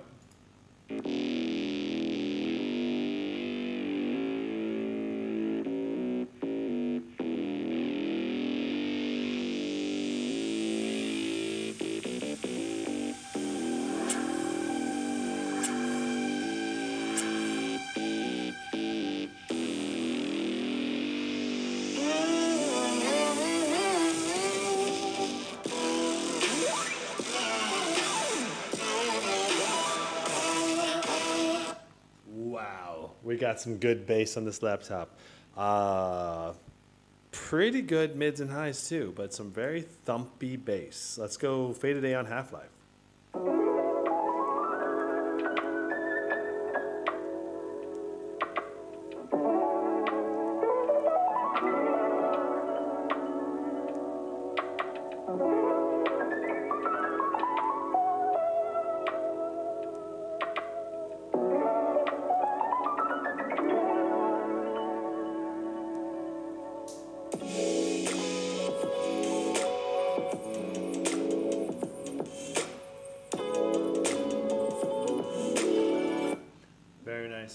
Deuce Williams, La La Love You Like. I love you like la la la la la la la la. I love you like la la la la la la la la.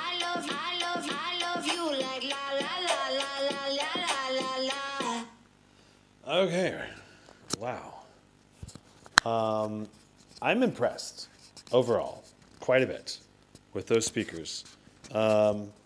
So I would say that the bass was some of the best bass I've heard in a gaming laptop. It definitely feels kind of punchy and it kind of hits you a little bit, which is kind of how you want to feel when you get a bass on a laptop. I think that the mids and highs could have better clarity and better volume.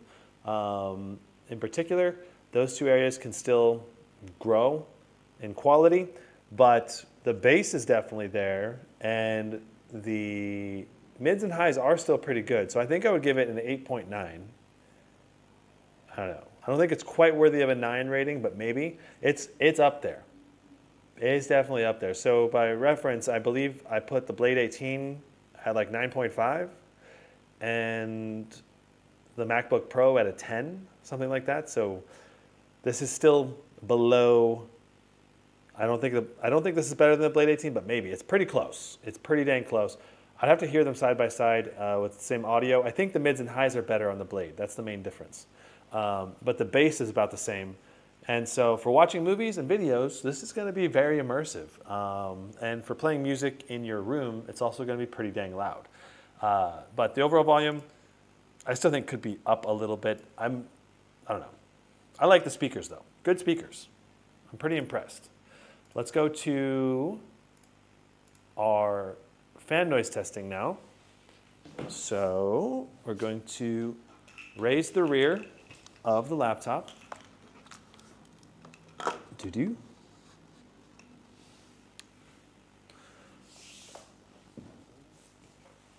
I also see that the Flow Z13 shut off. See if I can get this to turn back on.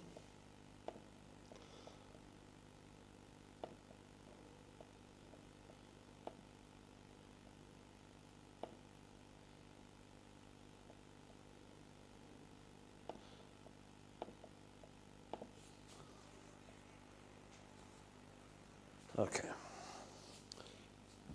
Nice. Okay, dokie. Okadokadokes. Time spy, and we're going to run this in a loop. There we go. Let's make sure Afterburner is on and Riva is enabled. It is very good. So we're going to start out in quiet mode.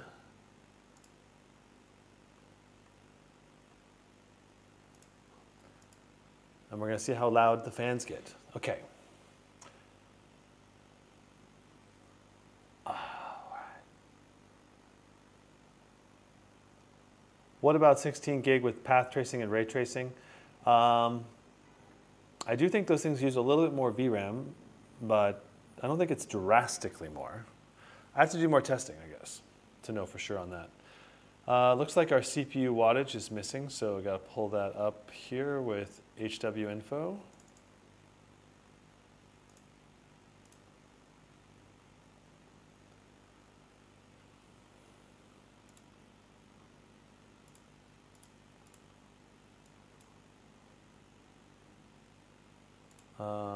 And looks like I need to enable this to be in the overlay. There we go. Okay, so right now we're at quiet fan mode. And quiet fans are giving us only 56 degrees on the GPU, 60 on the CPU. It's been running for a moment. Let me switch the camera. All right, so we've had it running for at least a minute now. 70 watts going through the GPU, 20 watts going through the CPU for a combined quiet mode of 90 watts, which is really good. Only 58 degrees, 60 degrees on the CPU. That is crazy. super, super low temperatures for 90 watts going through the system, and I cannot hear the fans at all. Let's see if it's making any noise.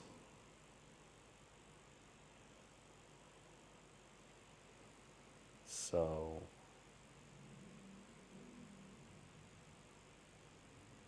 46 decibels. I mean, it's quieter than the quiet test. That is crazy. I cannot hear the fans at all. Let's see if I go really, really close. If I'm really, really close, I can barely hear the fans whirring. I'm going to go to balance mode now. See what wattages the balance mode puts out. So we're going to jump from 90 watts total system to, let's find out.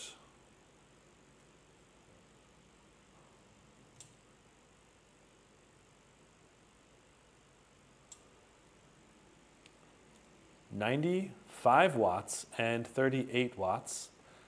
So in balance mode, the system is heating up. We're getting into the 70s on the CPU, 60s on the GPU. So combined, it's about 130 approximately, give or take 5 watts. Seems to be going up around 130, 135 watts. And fan noise right now is not bad at all. Right now I'm mainly just hearing my scar.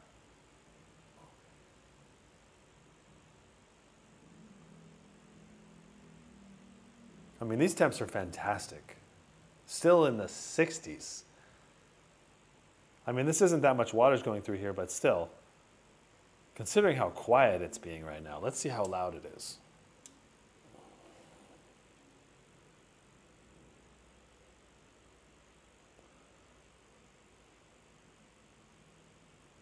So balance mode brought us up only about 1.5 decibels.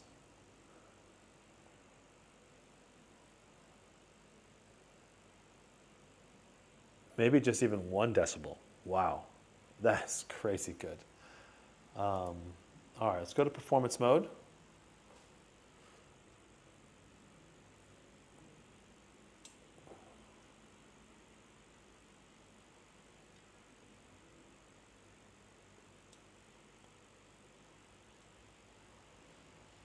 Performance mode, it has the GPU OC on by default there. Let's turn that off. Okay, so performance mode is going ham. All right, that's the full, you're getting the full tilt performance pretty much. Over 170 watts, 773, 172, 80 watts to the CPU at the same time. GPU temperature 75, CPUs in mid 80s. That's pretty dang good. We saw 90s for a moment there on the CPU. The fans are ramping up. CPU, 100 degrees. We did set, I believe the max on the CPU is going to be 105. It might be 100 though.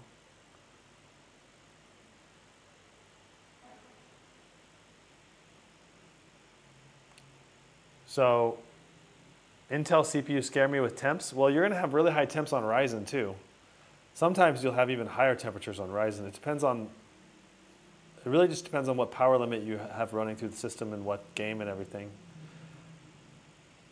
Okay, so 75 for the GPU, 80 for the CPU. Let's go ahead and see how loud we are now. I think we've reached full fan noise.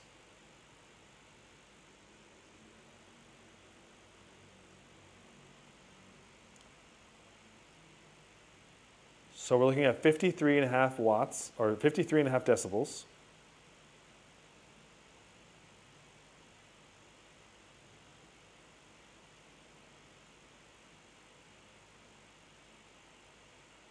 Which is a very, very reasonable fan noise for full performance mode on the laptop. Okay, and I can just keep it here. I'm going to switch it over into custom mode. full speed. Here's max fan noise now.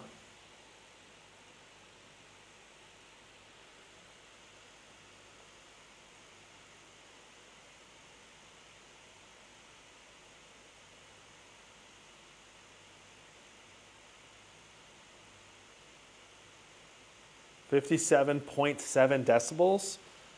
For a max fan, that is pretty loud.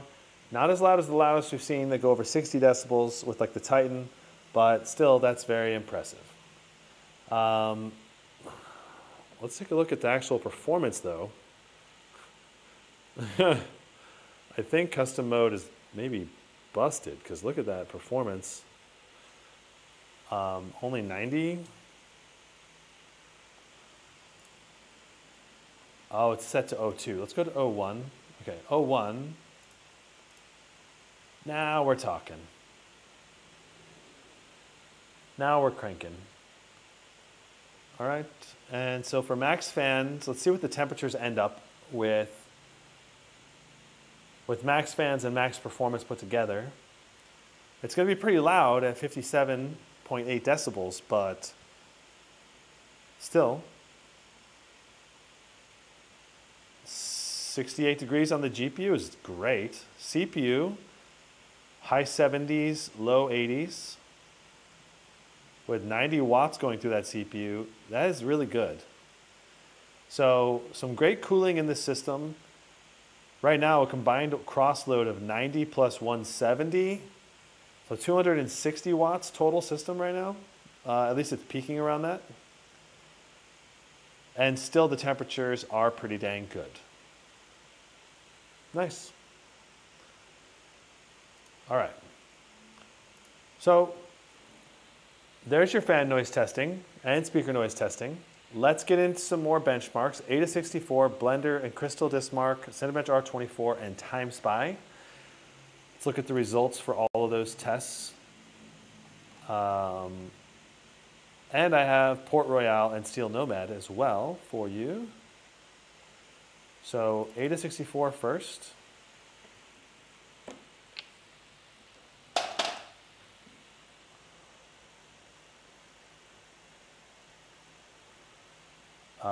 Let's go here. Nice. All right, excellent. Let's go. So this is with the DDR5 6400 memory.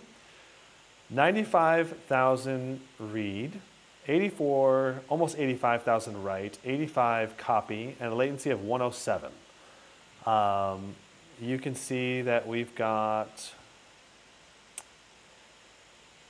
DDR5 6400 with CL52 with CR2 command rate. So I do think you can get faster RAM than this. Because even the Kingston Fury Impact RAM was a little faster than this, but this is still quite a bit faster RAM than what we had in the SCAR and the Strix G18, so that's good. And that 6400 is at least giving us some read and write improvements. But there's definitely faster RAM that can be purchased for this laptop. CrystalDiskMark with our Samsung, was it Samsung? SSD. Is this going to tell us? Yeah, Samsung MZVL110. I don't know. It is a Gen 5 drive, as you can see by the 12,375 read, 13,161 write. Just extremely fast SSD in here. If you want a Gen 5 SSD to do your work and transfer speeds for your active video edits, etc. Very, very, very fast. Obviously faster than you would probably generally need unless you have some very specific reasons. Now, I did a Blender test on the 275HX. We have 245 for Monster, 158 for Junk, and 120 for Classroom. I suppose 121 if you round up. And for Blender on the RTX 5080, you can see it's much faster with the Nvidia GPU, 3362, or basically 3363 for Monster, 1872 for junk shop. And for classroom, we got 1772 for classroom. So very good results, I believe. I don't compare Blender benchmarks very much yet, but I want to, so that's why I'm starting to collect them. Next we have Port Royale. We got 14,473, 67 FPS on average. Steel Nomad, we had 50.96 FPS with a score of 5,096. And for Time Spy with no overclock, we got 22,813 for our GPU. CPU is 16,795. And for our overclock with 150/300, we got 23,405 with 16,930. So not too many points gained with the overclock, believe it or not, which is kind of crazy. It's only 600 points gained from the overclock there. So pretty interesting. And there was some interesting benchmarks some users were posting of the Legion laptop getting like 25,000. They were claiming it was stock with a 5080. That is clearly not true. So the stock is getting right around 23,000 or a little less than 23,000. So that means that this is not shunt modded. This is a normal RTX 5080, I believe. Yeah. That said, we've had some range. I don't know. We have had some range on the RTX 5080, but this was very similar score to what we got in the Scar 18, I think, right? Scar 18, let me just pull up the screenshot for the Scar 18.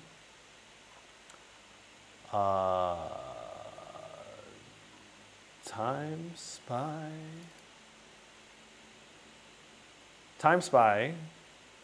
Oh, well, interesting.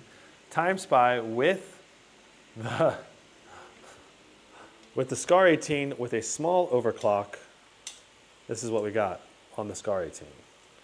So 22,280, right around 22,000 without. So maybe there's a slight shunt mod. I don't know. It's another 1,000 points above. It could also just be Silicon Lottery. That is well within variance for Silicon Lottery of 1,000 points here, up to 5% up and down, which is 1,000 points. So yeah, I don't know. And let me see. Oh, I didn't get to show you that.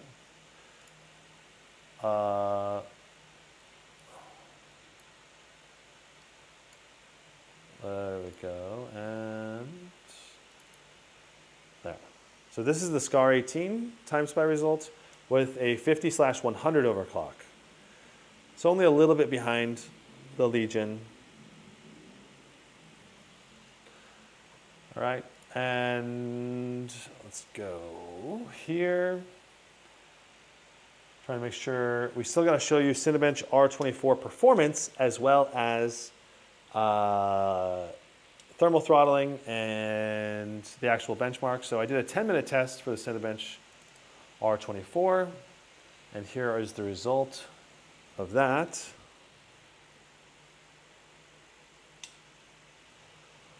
So 2,110 and 130 for our single core. So these are numbers that are a little bit behind things like the Neo 16 that can go up to 200 watts. And 135 was another score that we saw on the Neo 16 for CPU single. So again, Silicon Lottery here, but very good performance overall. Let's go ahead and do some actual Cinebench runs and see what our temperatures, power throughput, and all of that looks like using HW Info.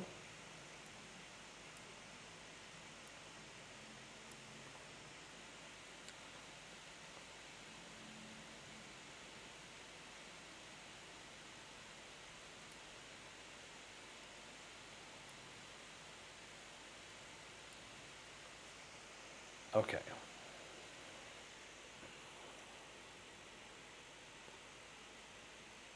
So the goal of this test is to primarily see at what point do we thermal throttle, and using the custom, the custom full performance modes, what does that look like? I'm going to close a couple things down. You can see we're in extreme mode in Legion space. All right, so CPU package power, 199 watts peak right there. Holy smokesies. Holy smokesies indeed. I'll scoot this over and zoom in a little bit more for you. And we'll reset this HW info. So we get new, 211 watts, 189, 212. Oh my. Wow. That is crazy good performance. We are also getting really high temperatures, 104 degrees peaked. Right now we have our max temp to be 105. And obviously we could change this in the custom mode if we want it to be less. Right now we're averaging 195 watts going through the CPU. Crazy good. That is really, really phenomenal. Let's take a look at our core effective clock. Core effective clock on the P cores is 4.7, 4.8 gigahertz. Core effective clock on the E cores, 4.3, 4.2, 4.4. Phenomenal. Those are really, really good clock speeds. Obviously, we're hitting high temperatures here, but we're also telling it to go to that, right? Like we're saying, it's okay, go nuts, give us the best possible performance. I don't care if it thermal throttles, because that's all normal, ordinary behavior, and it's within thermal limits based on manufacturer-rated specifications. That said, we have now reached the long power limit, and we're going down to 167 watts, 172 watts, 160 watts. Our temperatures are also coming down significantly. We're in the 90s now, 85 for our core temps, 95 for our package temp. You know, this lower wattage is going to basically let the thermal solution really do its job and give us great performance while still not capping us too hard. So we got 2102, and that gives you an idea of the performance and the multi-core scores. But again, pulling up the Legion space here, basically it did exactly what Lenovo Vantage, or sorry, Legion Spaces told us it would do and what we told it to do. We said go all the way up to 210 watts in the short term, and then after about a minute, I don't know how long, 45 seconds or so, it went to the long limit of 165, and it stayed around that pretty much the whole time. So excellent performance. Thermal throttling obviously is possible. You could thermal throttle, you could set thermal throttle, say at 95 if you wanted instead, if you don't want it to go all the way to 100, or as low as 85. Right here you can see, you can set it to as low as 85. So up to you what you want it to be, but it is definitely a great thermal solution with great CPU performance potential. All right. And the 10-minute score was very close to that. So yeah. Next up, I do want this to have background opacity. I don't know why it was turned off. And it says my 14900HX CPU temp was 105 to 115 doing benchmarks. Usually it doesn't go up to 115, but I'm pretty sure 105 is okay even for the 1400 series. Okay. Sweet. Now it's time to do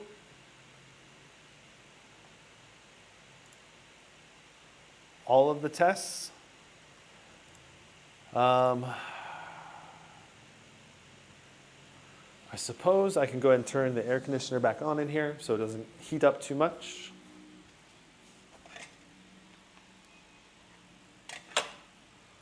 Voila.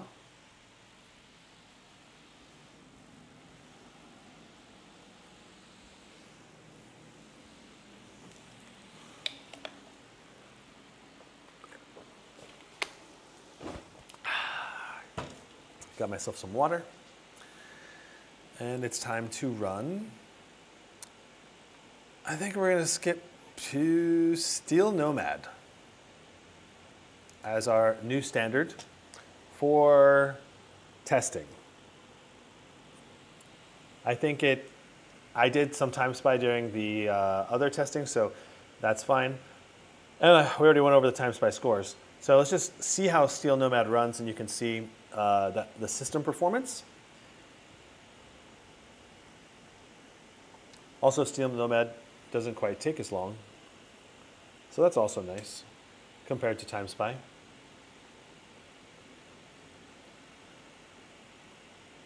So Steel Nomad is a more modern benchmark, and I think it has a lot of potential. Wow, the CPU power pull is a lot less in this, which means that we're very easily, we're very easily GPU bound right now. Our GPU wattage is also 173, 172, 174. This line up here is a little messed up, which is a little bit sad. 60 degrees on the GPU, 65 on the CPU. I mean, it's looking fantastic in terms of performance.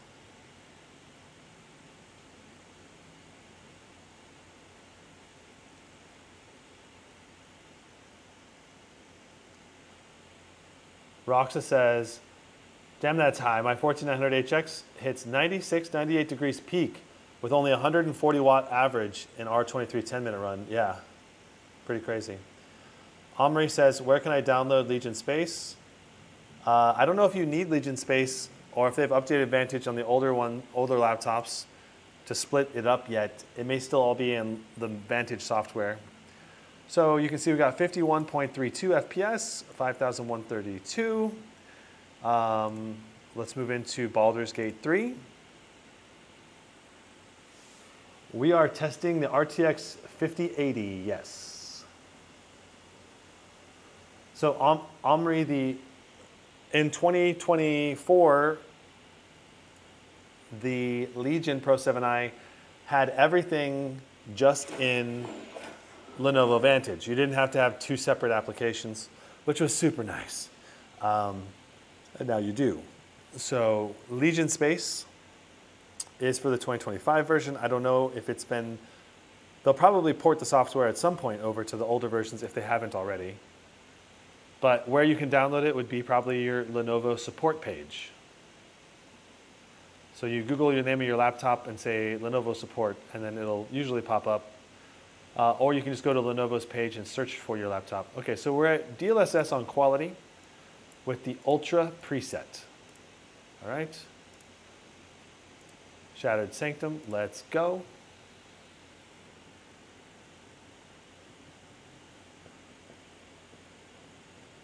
My Legion with the 5080 gets 5,515 on Steel Nomad.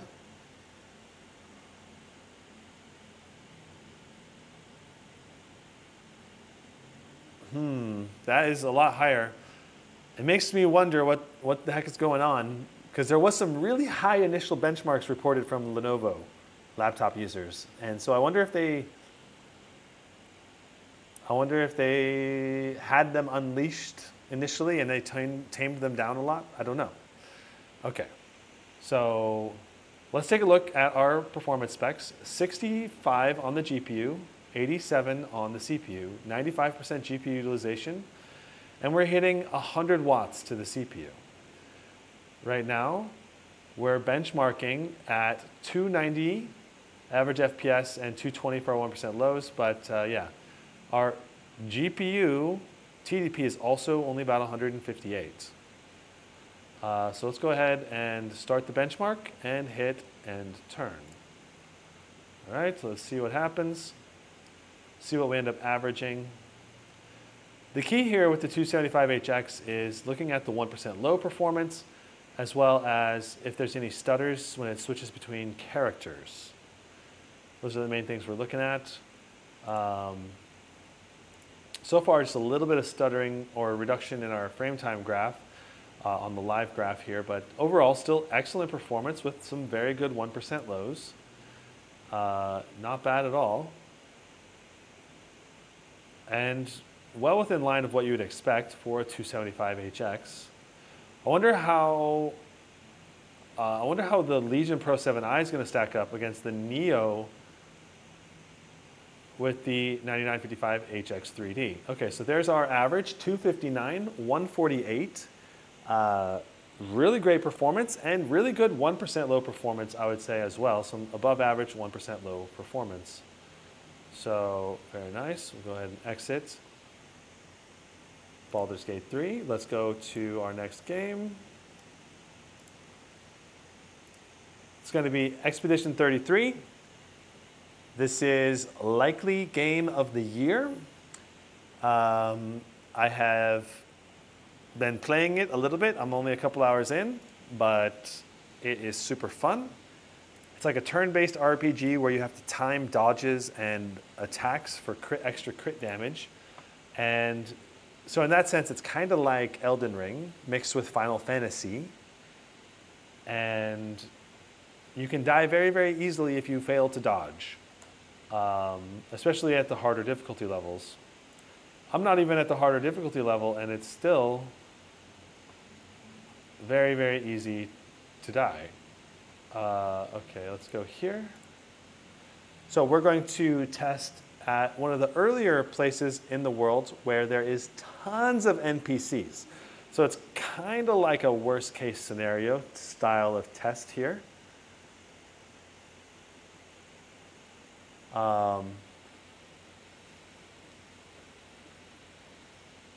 CPU 86 degrees. Oh my God, too hot. That's not too hot. The CPU can go all the way up to 105 without taking any damage. And it's normal for it to peak into the 80s and 90s when loading or doing specific tasks. So I'm going to get to our benchmarking area, which is right up here. So we run around this circle of people with like 100 NPCs here.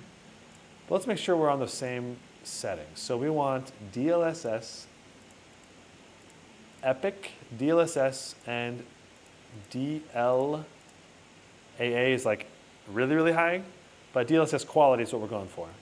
All right, and then everything else is enabled or on Epic. So we'll apply. And here we go. I'm going to start here and walk around the circle of people. So the GPU is only doing 149. CPU is doing 75. Too bad we're not getting the full GPU power boost. I should make sure that we're on the latest Nvidia driver before we continue on here, because this is, I mean, we were getting good. I'm pretty sure we're on the latest, but let me make sure that we're on the latest. I don't want to forget about that if we're not. Okay, 73 and 55 for that. Let's just double check our GPU driver version.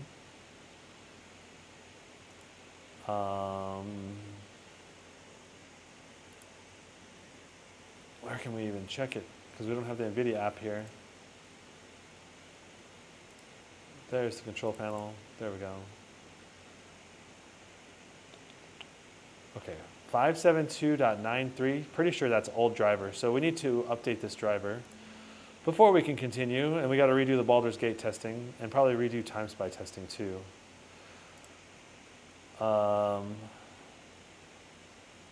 Nvidia app.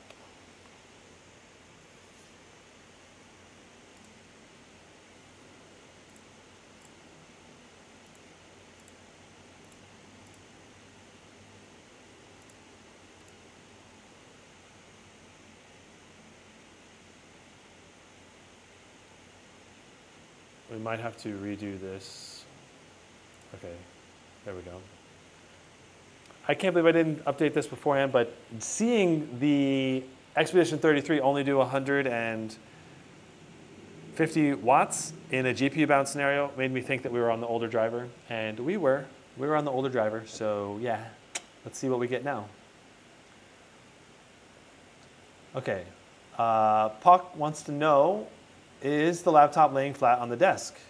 Nope, it is not. We have it elevated by a little bit on the back, lifted up with a little platform. Tolga, I need the XMG 5090 liquid cooling, but not have G-Sync. I need G-Sync liquid cooling laptop. Yeah, well, it may still get G-Sync.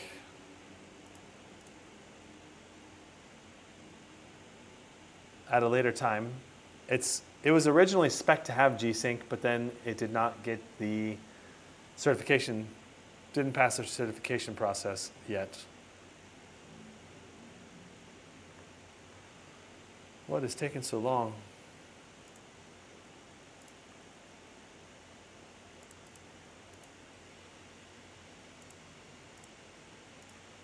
Let me relaunch the Nvidia app. Let it update. Maybe it's needing to do that.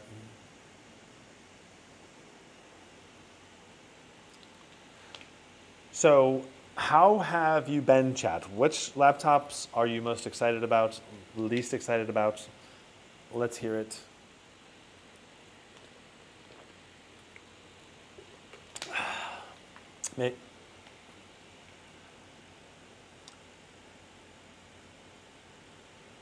So not even G-Sync compatible?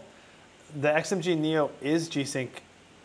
It was originally designed to incorporate G-Sync and Advanced Optimus, but during the certification process, it got delayed, and basically XMG is waiting to hear back to make sure it passes those before they can officially say it has G-Sync and Advanced Optimus. So I think it's still pretty likely that it'll get G-Sync and Advanced Optimus. But yes, it does not have it currently. All right. I guess the Nvidia app did not reopen. Let's try reopening it manually.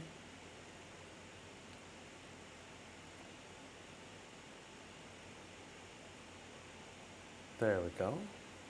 Close. Drivers.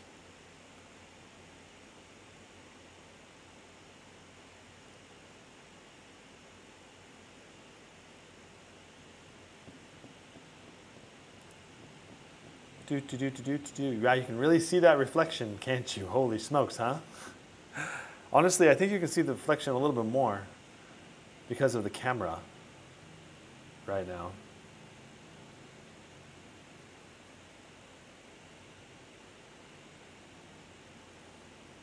All right, so we want to install the latest driver. If this won't load, I'm just going to do the express installation. It still works 99% of the time.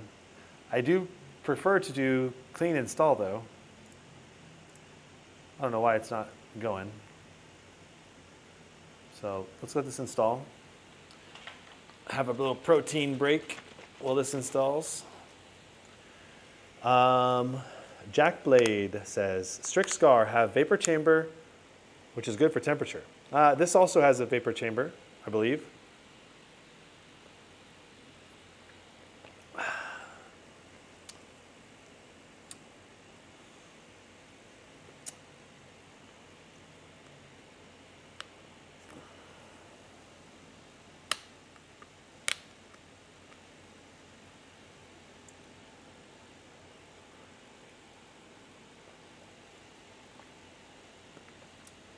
How do you elevate the laptop? I just put, right now I have just a little Skittle container back there. Preparing to install the driver. Okay, now it's actually installing the driver, finally. I think it was probably extracting it.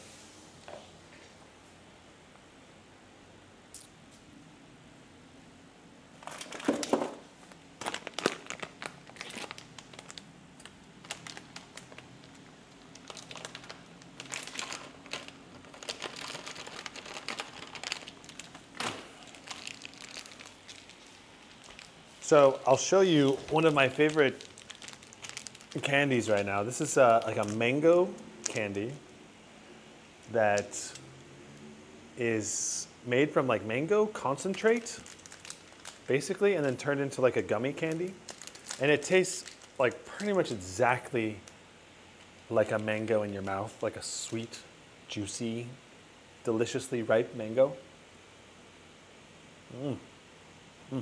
And the texture is almost like a mango too, but it's gummy. So, but it's so good. I love it.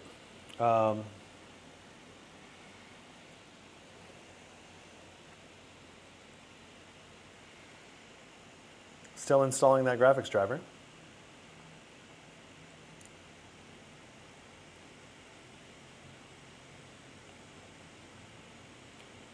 Pock says, I'm using Lego pieces to elevate his laptop. Waiting for a Razer cooling pad. Interesting. Is it safe to use a Skittles container to elevate? It's plastic, so it's fine. Send us a link for the candy. I should. I should. I don't have one though. I don't know where you can buy this to get it internationally.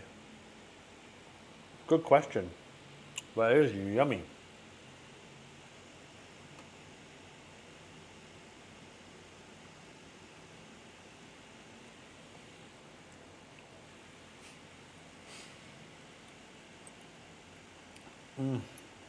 This is killing me that I forgot to do this before the live stream.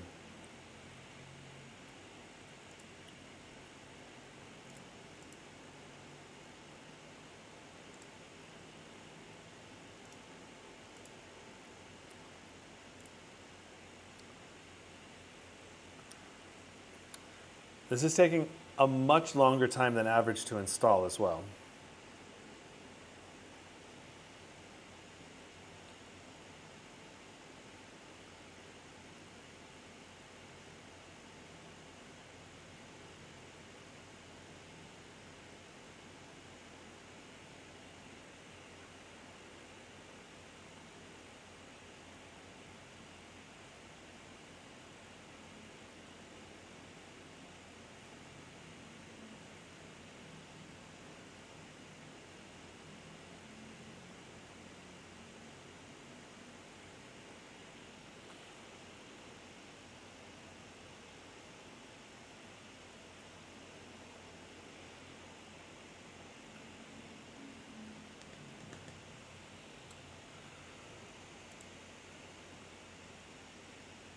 Okay, finally we're flashing.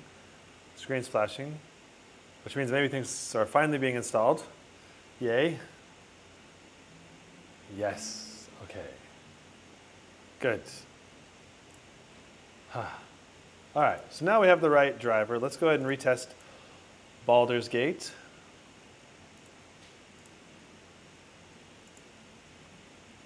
I suppose we'll need to retest Time Spy as well. Redo all of the GPU tests.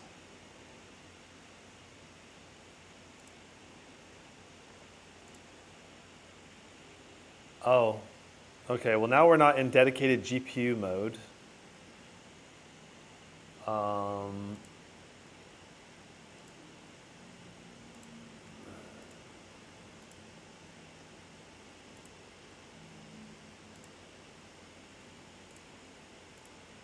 We'll need to restart the machine because the computer's confused about whether it's in dedicated GPU mode or not.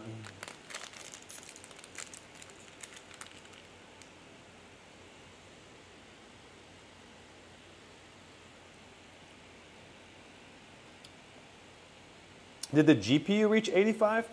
I didn't think the GPU reached 85, but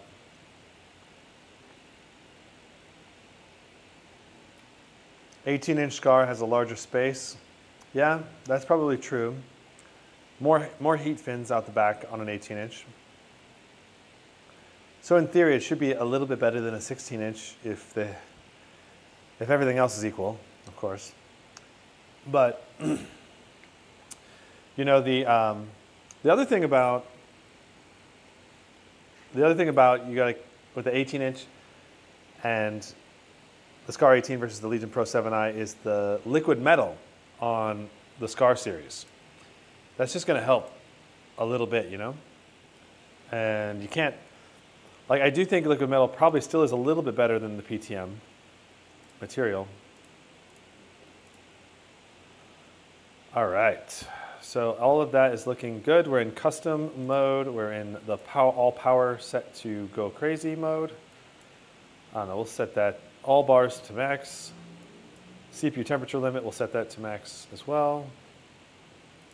Cool. Now we'll close that one and let's open Steam.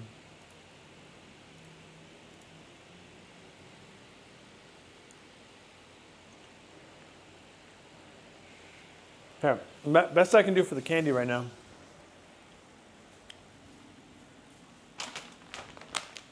We'll just show you the actual brand, so you can look for it if you want. Fruit O Mango. It's a made in Thailand.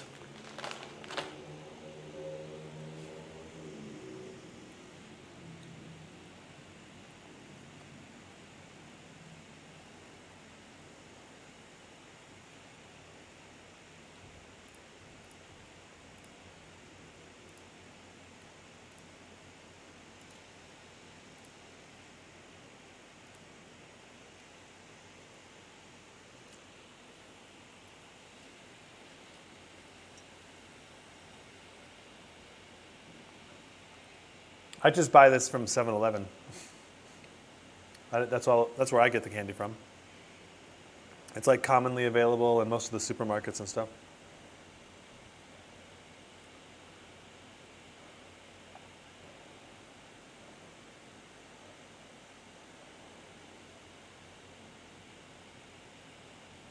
Tolga, I would not rely on what AI says. But obviously something is going on, right? So look at our CPU, our GPU wattage now, 173. Also, our GPU boost is very, very high, 2400. We don't have our CPU wattage right now because we haven't launched HW info, but we'll pull that up soon.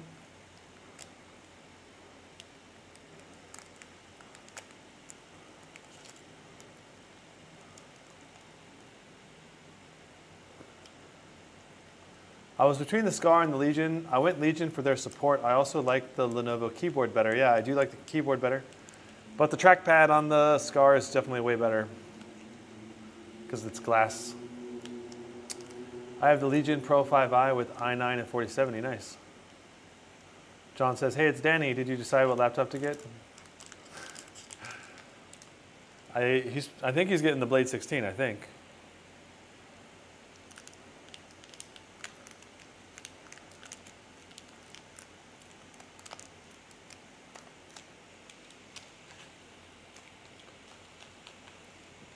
These mango candies are dangerous. I could eat them all day. Not even joking at all. Quite literally, I could eat them all day because they're so good. All right. I mean, our GPU temp, low 60s. CPU, mid 60s, 70, low 70s. It's looking really, really good. Really good performance overall.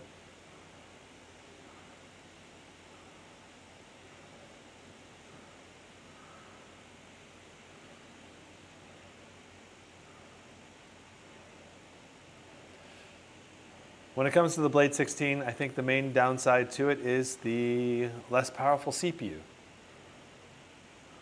But still, it's a good enough CPU to play pretty much all the games. So, but it's still not going to be nearly as good as the 9955 HX3D or the Intel 275HX. Both of those are going to be a lot faster.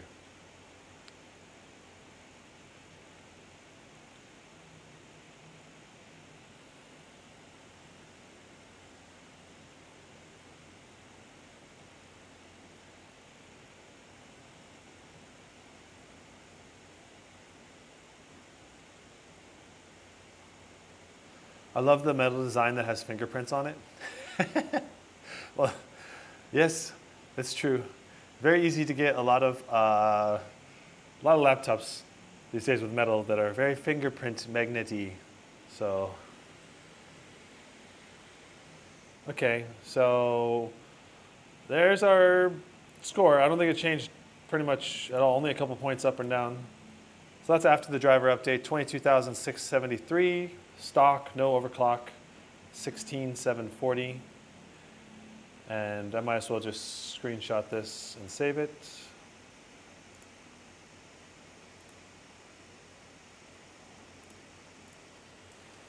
Times by custom, no OC, updated driver. Okay, sorry about that. This laptop is so far away, I'm gonna pull it closer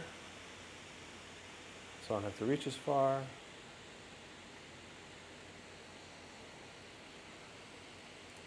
Cool, all right. Now we're gonna redo Baldur's Gate and see if there's any performance difference, though I don't think there will be much, especially in this game, but maybe.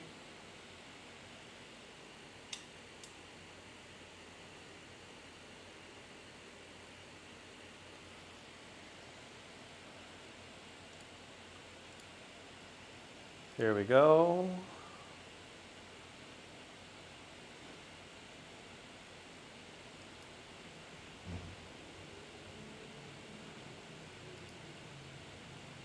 I'm pulling up what we got last time so I can do exact number comparison and see if we get any performance or degradation, you know, what happens.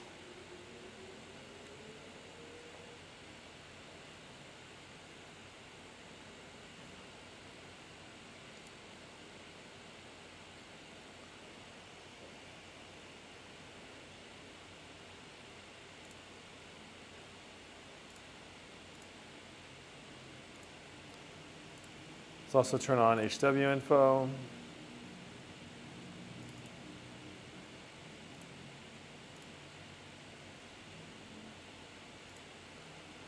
Cool. All right, so our GPU wattage now is much higher, 170. So let's see, because we were doing more like 150 watts mostly, 150, 155, somewhere in that range. Let's see what we get now. Okay, so starting the benchmark now.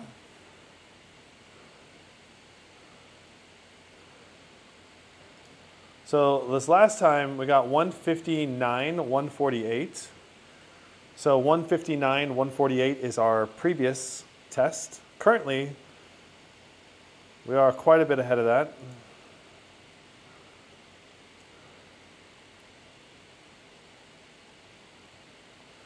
Our boost clock on the GPU does appear to be about 50 to 60 watts higher, but it may depend on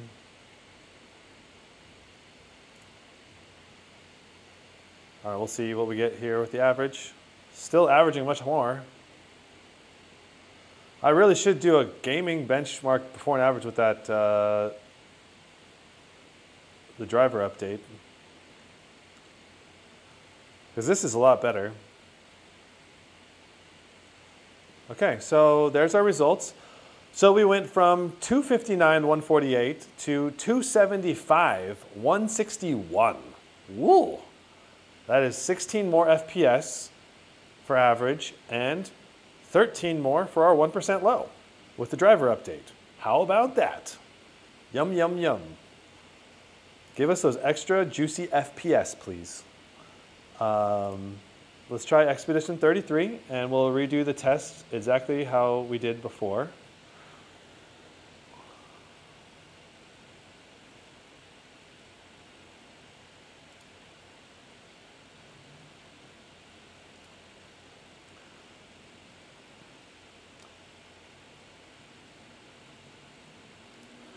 So we had 73.55 for our first Expedition 33 test. Let's test it again.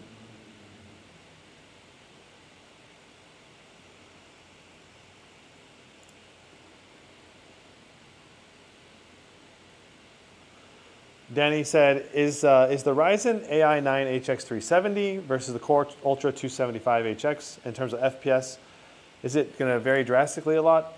I think the 275HX is going to give you a lot better FPS across more titles, but it's hard to say.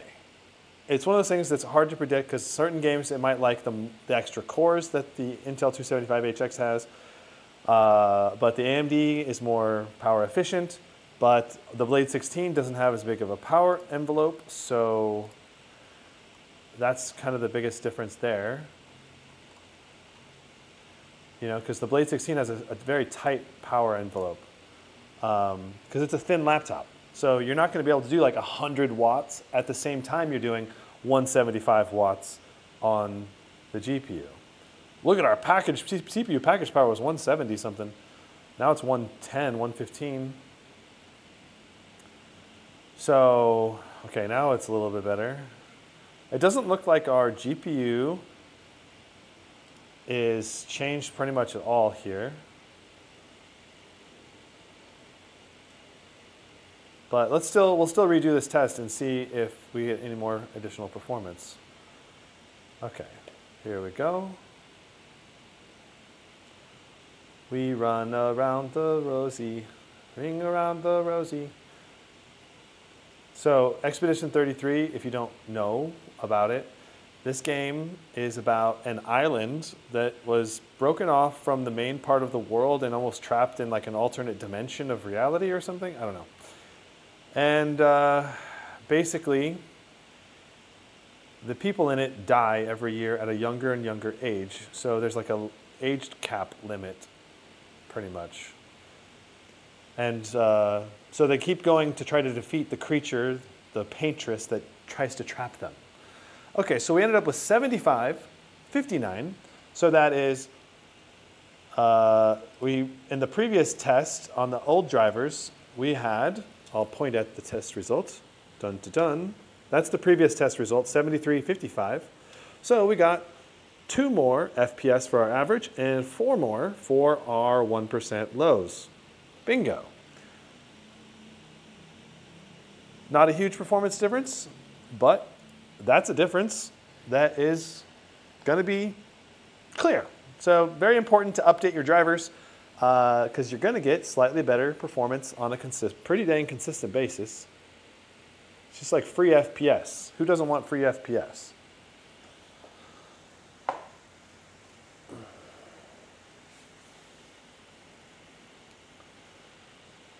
Yeah. I am running Expedition 33 basically at max settings, epic settings with DLSS on quality. You could do DLSS on DLAA and get even slightly worse settings. So we're going to do very high for our graphics preset. Ooh, we should open up Nvidia Frame View as well. Did I install Frame View?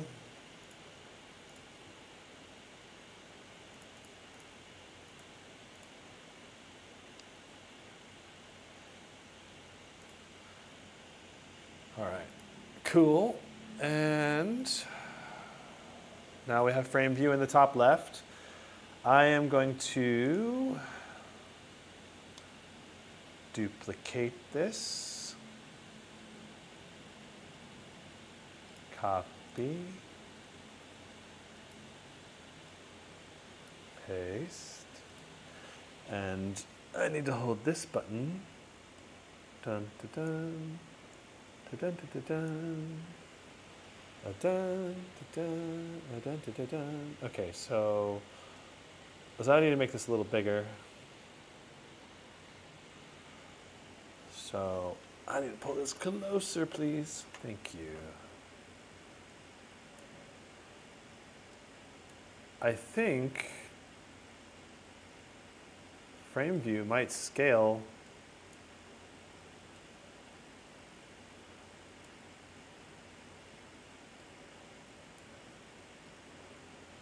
I don't know. Okay, so I got Frame View up there in the top left.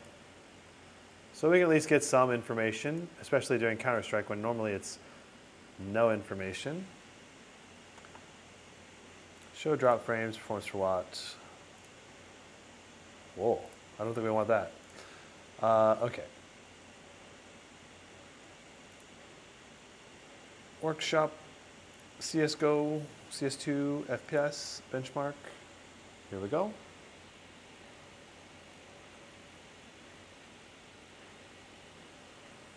Okay, how much FPS am I sacrificing though? I don't know, not that much.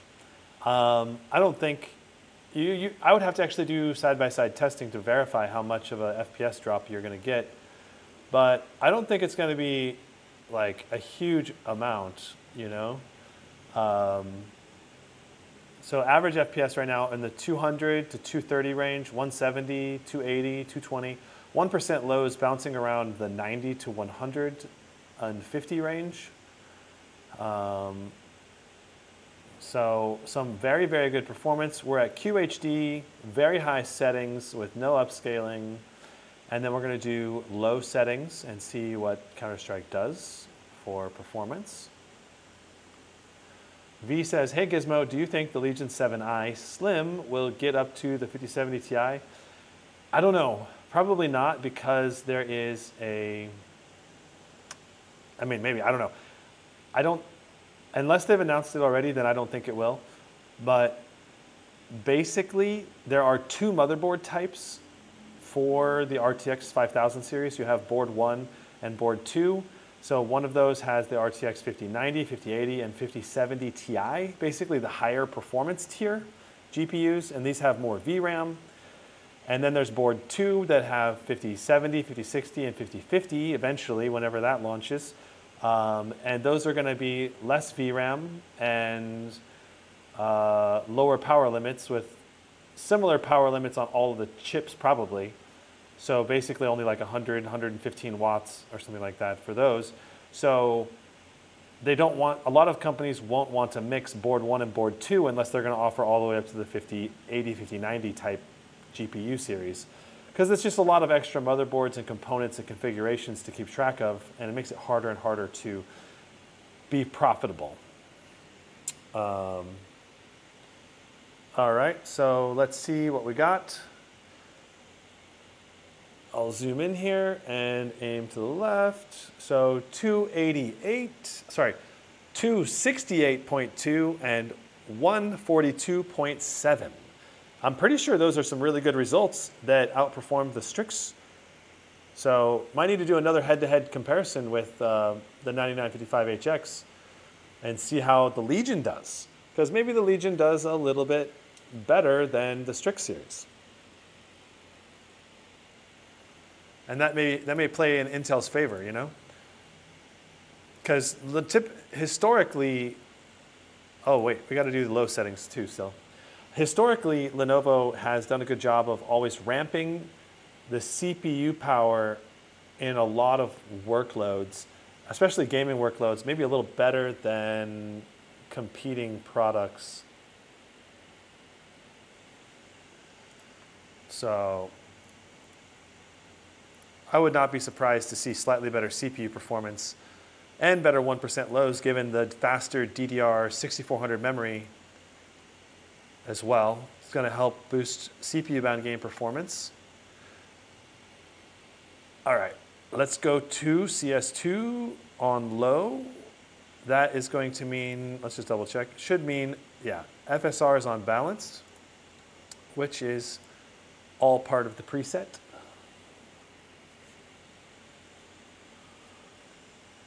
Okay.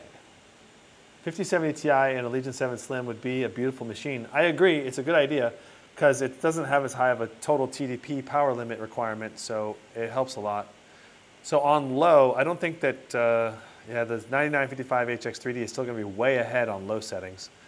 Because look at us, we're averaging over 500 FPS probably, or right around 500, and 1% lows are still quite good, but pretty sure that the HX3D chip was doing over 200 for the 1% lows. And this is only like 150 to 150, 170, 115, 150, 142 for 1% lows. Averages are still around 500, which is what we saw on the Strix G18.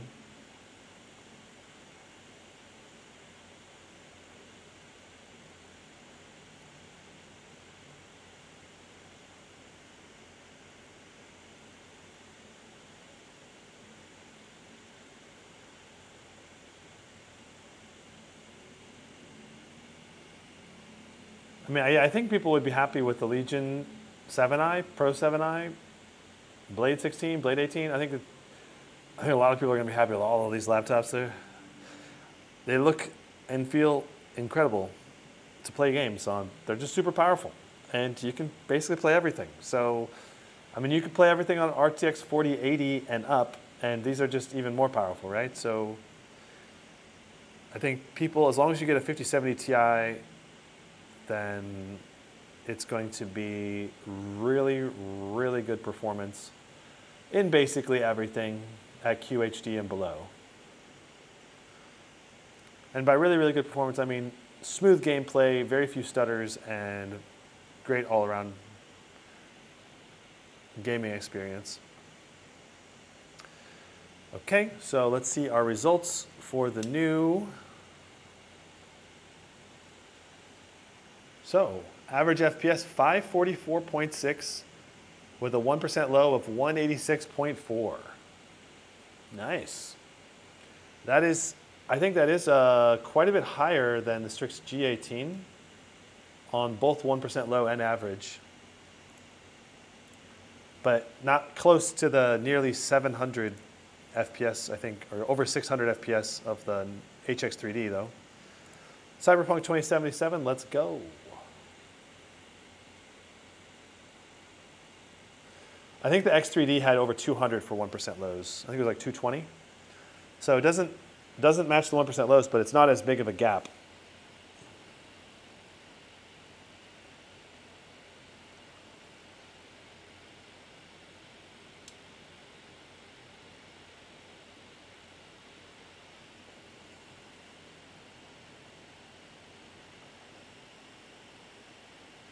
I love gaming, but I don't like something so heavy. Yeah. In that case, you just got to be happier with a little bit less performance when you're taking it with you, you know? That's all. That's the trade-off. And it's a fine trade-off to make because you're still going to be able to play games really, really well, even on a G14. With a 5070 Ti or a 5060. Though a 14-inch display is harder to, I think, see detail in games. Is it worth paying $300 more for a 5080 rather than 5070 Ti? I would say for $300, that would probably be worth the upgrade. More VRAM plus more performance. And $300 is a pretty small amount to pay to get both of those things. If it was $500, it becomes a harder question. All right, so I think we have to restart this, but ray tracing ultra, neural network, DLSS on quality, ray reconstruction, okay. Frame generation is already enabled, so we don't need to restart, but that's all of the correct settings right there. Let's go ahead and run the benchmark.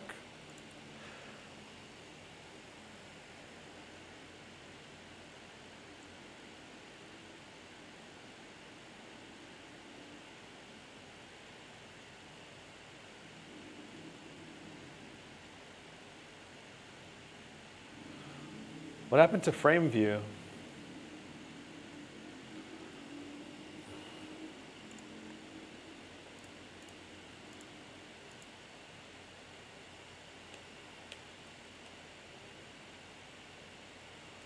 I messed up the benchmark.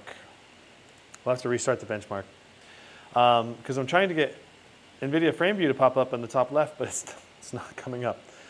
So the main thing to keep in mind is that the 1% lows here are bugged. And with frame view, that's the only way I'm going to be able to benchmark that. And scroll lock. We'll do F10 to benchmark.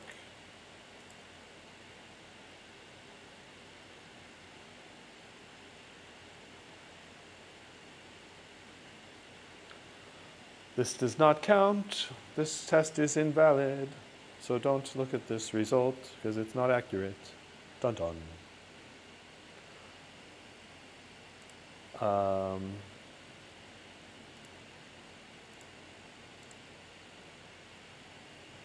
I'm trying to understand why NVIDIA frame view is not coming up.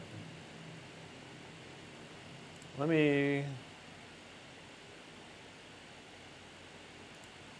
close it and reopen this. And then we'll go back in here.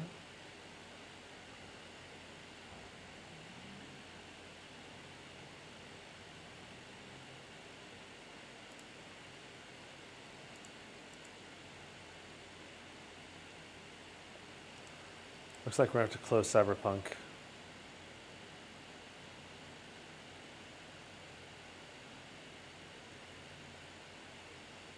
I think the main advantage to going with the Razer is that Ryzen CPU should be really good battery life. So if you value battery life, that is definitely something to consider. The 275HX should still be pretty decent, better than last gen, but more like 4, 5, 7 hours, depending on how you optimize it, where the Ryzen could probably go more like 7, 9, 12 hours, depending on how you optimize it. But you could also kill it really fast, of course, too. And the Ryzen chip would also have a great iGPU, so if you want to play on battery life, you could utilize that iGPU.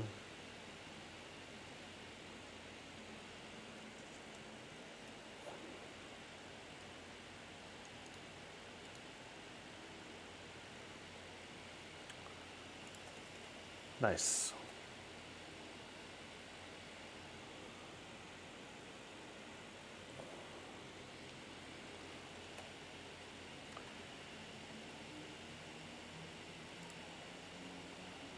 All right. Ready to test this again. Ray tracing on Ultra, DLSS on Quality, frame generation on 2x. We've got proper 1% lows up there, but I'm going to be actually doing a benchmark with the frame view to track 1% lows here. So I've started the benchmark with frame view, and I will disable or like re-enable. You don't get to see the overlay when you're doing the benchmark with frame view. So at the end of this, I do have to tap it again. But essentially this 49 for 1% lows, you almost double that, and that's actually what the 1% lows that you're actually getting, because it's only counting half of the FPS from the 1% lows.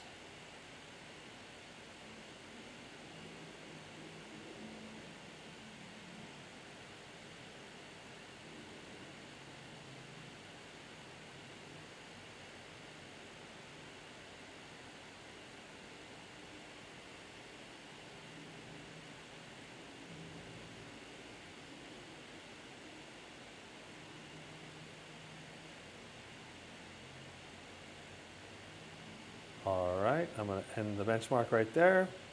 And the benchmark result shows 118.87 for a 1% low. And we got 118.48, I believe. Nice. All right, let's go to a 4x.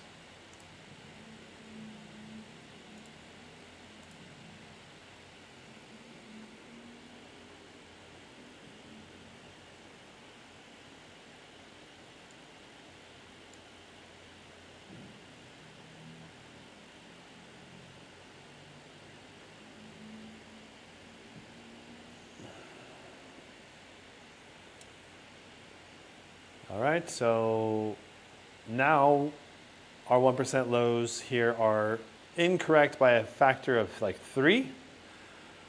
So it should be more like 130 or something like that for the 1% low.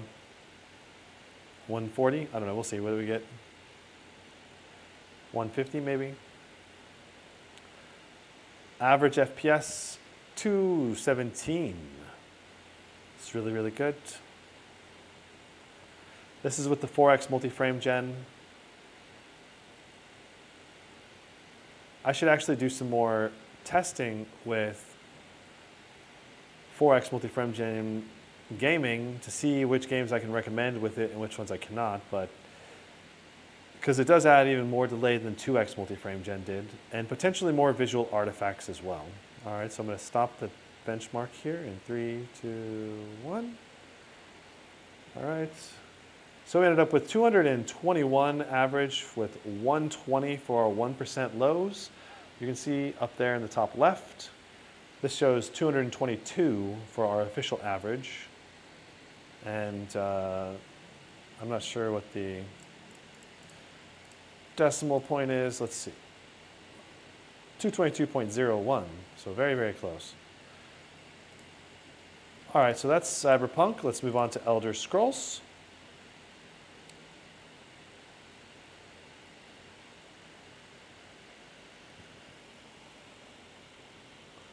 Game looks so beautiful on OLED panels.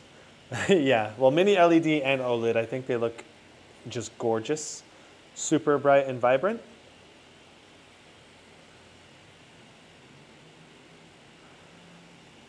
I'd say brighter based games are going to look better on OLED, and darkness based games where you have to deal with reflections are going to look better. Huh? What happened to my saves? Oblivion? What happened to my save games? That is not true.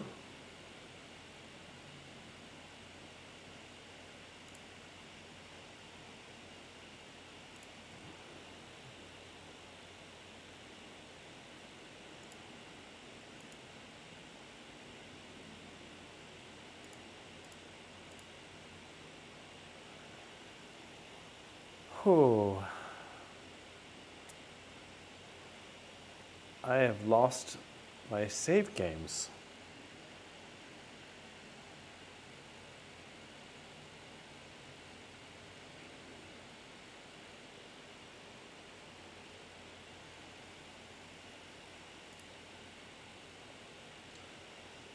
So, Oblivion, we will not be able to benchmark today if we cannot access the save game.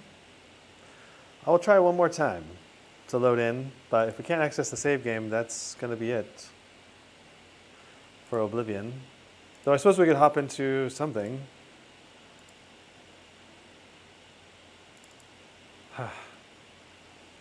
Do I have my save games on the SCAR here? I don't know. Let's see here. Where do they save the save games?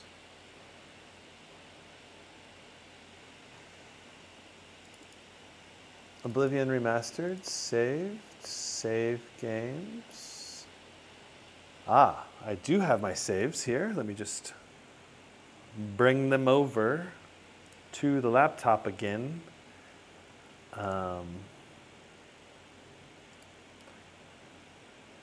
It's really weird.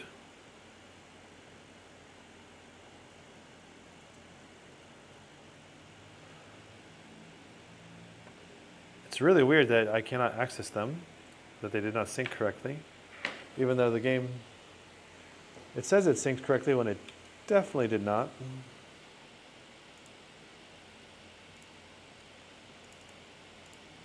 Oblivion, documents, my games, Oblivion Remastered, save games. What? Now they have them in here? What is this? These are the saves. These are the saves. Why are they not in here? That makes no sense.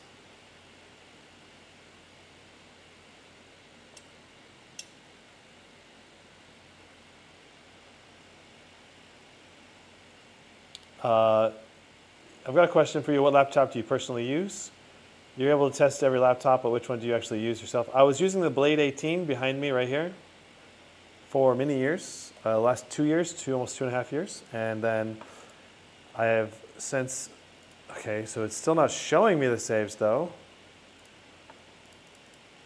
Why isn't it reading where the saves are in there? So let's grab Oblivion saves.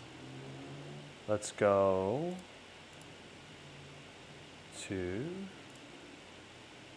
Documents, My Games, Oblivion Remastered, Saved, Save Games, Paste. Let's replace them. I don't know if that's going to do anything, but let's find out if they're in there now.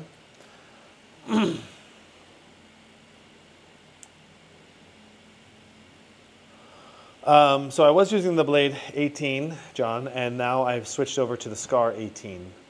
And I'll use that and probably switch to another laptop. I don't know when, but it doesn't take me too long.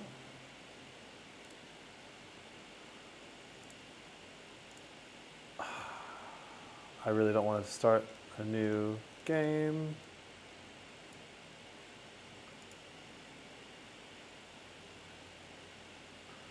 I'm hoping that if I start a new game and make one save, it'll start reading that the other saves are in there.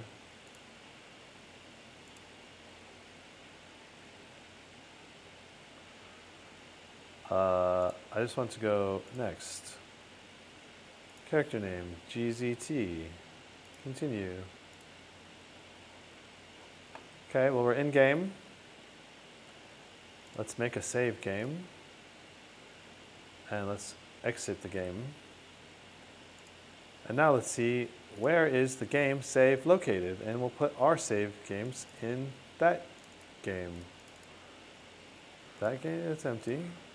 Oblivion Remaster, save games. Quick save. I don't know. I think Oblivion maybe screwed. I don't know.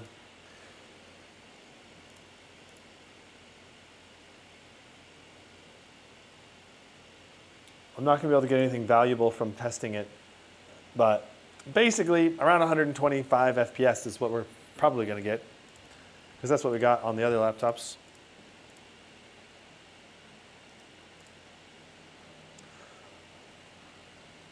I'll have to troubleshoot the saves and see if it's a problem on other laptops that I test. What a weird bug to encounter. Do you just like the bigger size? Have you tried the Legion Pro 9i 18-inch? I don't think it's Pro 9i, it's just Legion 9i. But yeah, I have not tried it. I do want to, and if I could pick any laptop, I would definitely pick that one because it has a 3D display.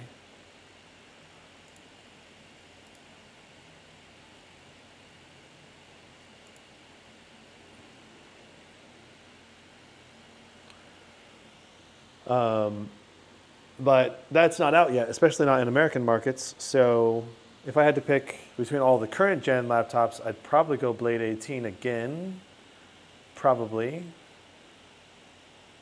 But there are a lot of good laptops, including the Scar 18. So I'm going to enjoy using the Scar 18 and see how I like it, you know. So here's our God of War benchmark. Currently doing 120 FPS.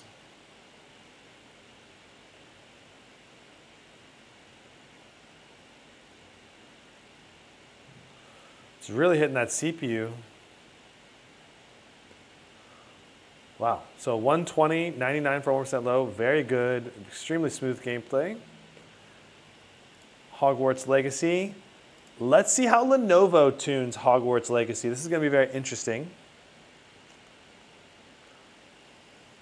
I like the 3D display idea. I don't like how the 4K and 1080p, 4K is a lot for a laptop, 1080p isn't.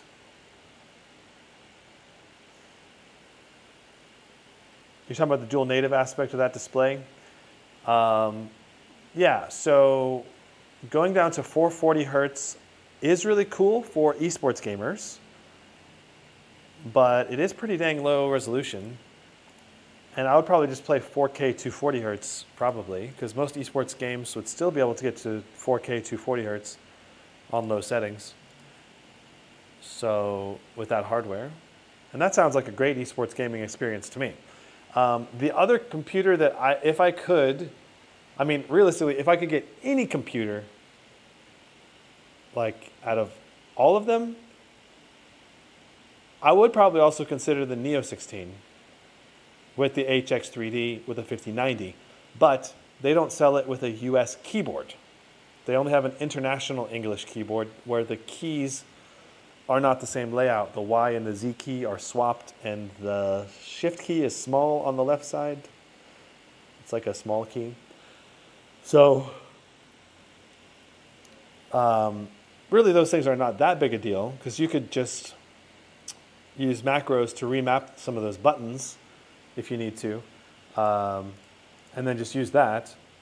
But the main thing that I like about the Neo is the XMG brand is just they stand by their product more so than most brands, and the water cooling aspect would be super handy for me because I don't want my computer to make fan noise when I'm live streaming another computer, you know? So that's why it would be really smart for me to use that as my main machine.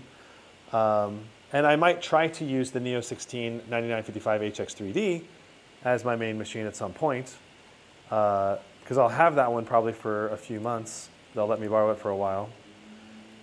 And that should be getting here this next week. But I just got the SCAR 18 set up, and I need to do all my benchmarking on the 9955 HX3D first. And just generally speaking, I'd rather not move all of my SSDs and set up all the applications on a laptop that I'm not going to hold on to for long term. Okay, so frame view, what's happening? Why aren't you frame viewing right now? 200 FPS is bonkers good. And we're doing great. So we'll just go ahead and do the test how we can here. But the 9955 HX3D in this test did very similar average FPS, I believe, but the 1% low was in the 80s. I don't think the 1% low is bugged here because you do get these big frame time bloops on the Intel. Looking at our CPU GPU wattage, wow, we're doing 100 watts to the CPU, and I saw almost 170, there's 170 to the GPU, and really high average. We might have higher average FPS here than the HX3D chip.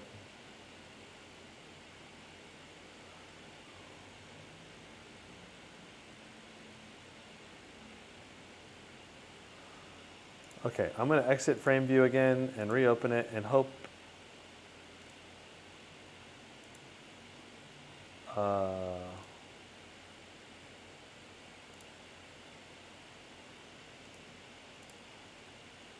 it comes back. No. Come back, frame view. Come back. All right, well, here we go.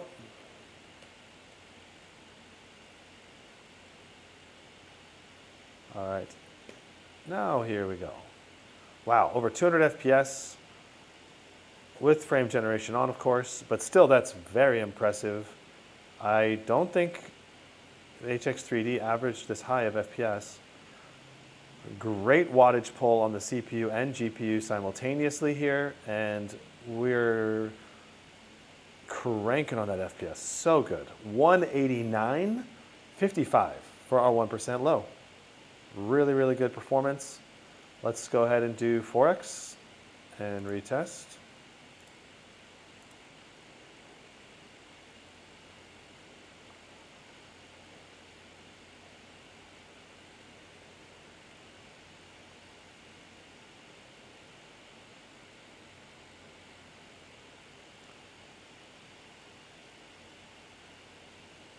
Yeah, I mean, Lenovo's good at tuning their system to make sure that the CPU and GPU is always pulling peak power. At least that's what I've seen be pretty consistently the case over the years. Their firmware and BIOS designers are really good. I feel like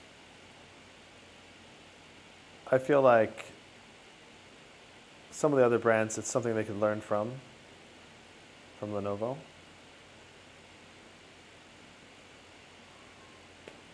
So 315.51, and makes me wonder if this FPS for 1% low is not bugged though. But I can't get frame view to show up here, so.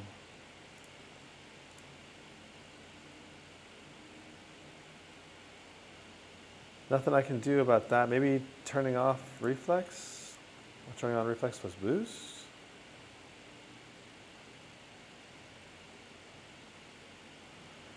No, I don't know. Okay, well, that's the best I can do there. Let's go to Marvel Rivals and see how we do.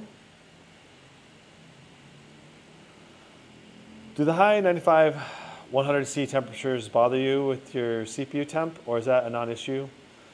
Not really. Doesn't really bother me. I have not seen laptops fail from high CPU core temps, but I think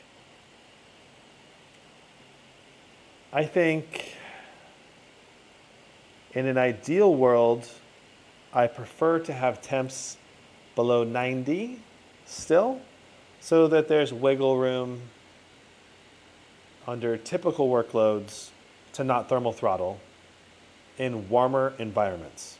So I said that really slowly, but basically, if you're already thermal throttling in a cool air-conditioned room, and then you take it somewhere that's not air-conditioned, suddenly, boom, you're going to be super thermal throttling and you're going to have performance reduction. All of that said, we're in custom mode where we're just telling the CPU, GPU to fly. Just go as fast as you can. And we're not being conservative at all. And there's obviously ways you can optimize the Legion Pro 7i to get better FPS.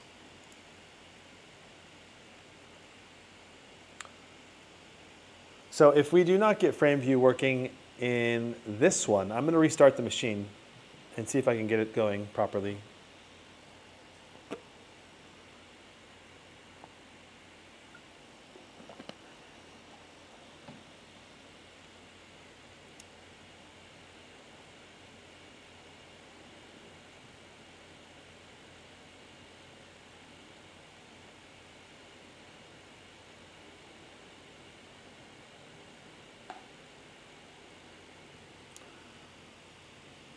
Compiling the shaders.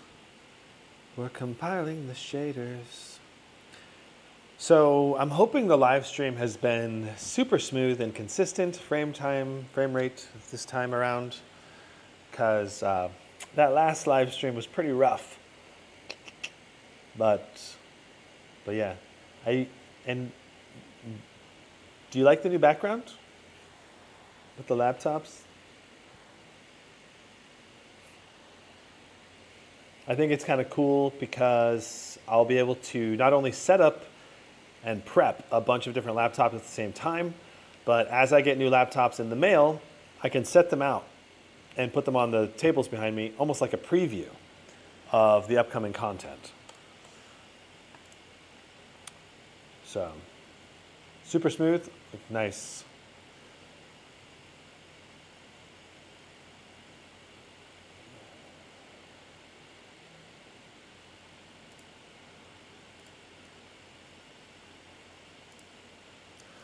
So currently frame view is not appearing.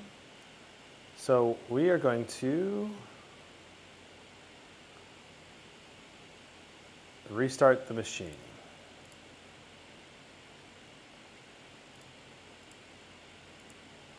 See if frame view will work on a restart.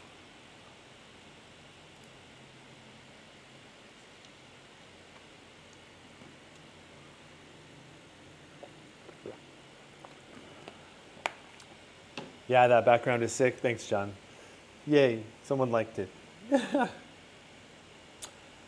I cap my CPU to 55, 75 TDP, and the temp drops to 70 to 80 while only losing a couple FPS in games. Everyone's different, and I wanted to know his opinion. So the main thing you might lose out on, John, that you may not recognize or realize when you go to that low of TDP is your 1% lows may suffer Maybe, maybe not. Depends on the game. If it's very GPU bound, that's fine. That's a good CPU TDP. But if you are CPU bound, that's going to really cap your FPS performance by a lot. And then your 1% lows oftentimes can be improved by having extra wattage too. So that's the other thing. And that's not always as easily apparent unless you're monitoring them.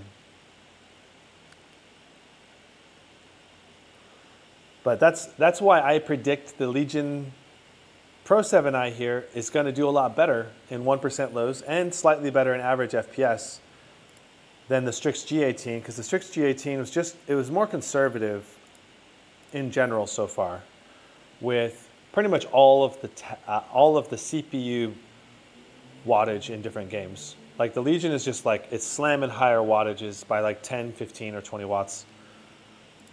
And that's just going to boost average FPS a little bit and also boost 1% low performance.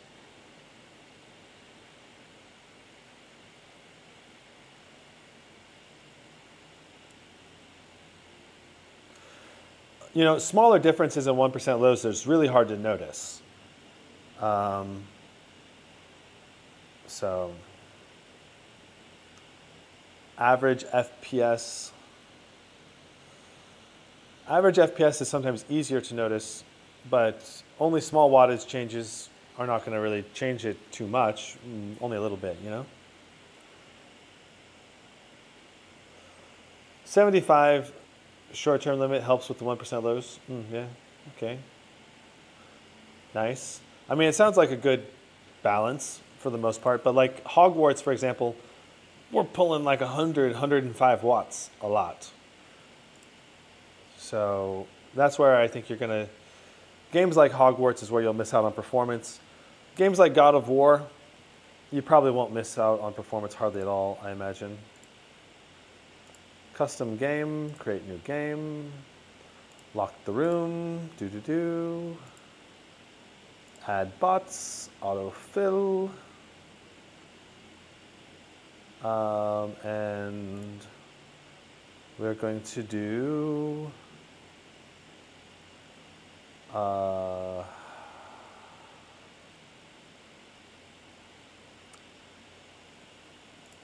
we're going to do this one. I can't. If I'm going to do okay, I have to I don't want to test this twice, but I kind of have to do it twice if I want to be able to do this against other laptops, side-by-side comparisons, you know? So all right, we should check our settings too. So display, DLSS on quality, I want the ultra preset, apply. Reflex on is fine. And let's get frame view out and put it on the left. Please work. Yes, it's working again. Hooray. The restart, the good old restart fixed us up nicely. All right. We need Afterburner though. And we need HW info.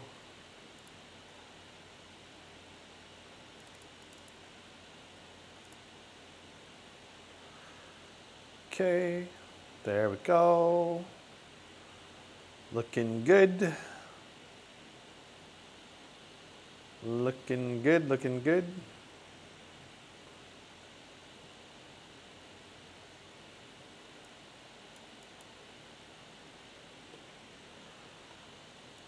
Okay, let's try to kill some people. Okay.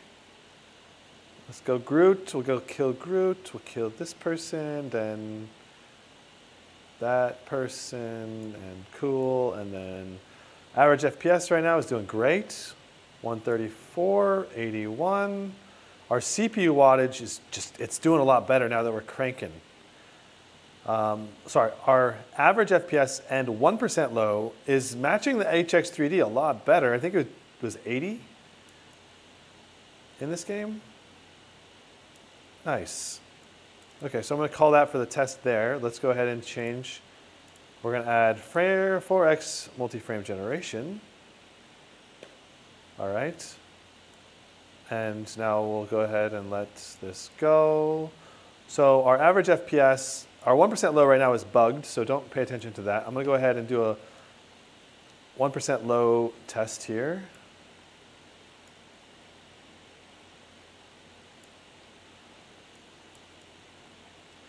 I'm going to let my teammates die and let it progress this direction down the map a little bit. Maybe.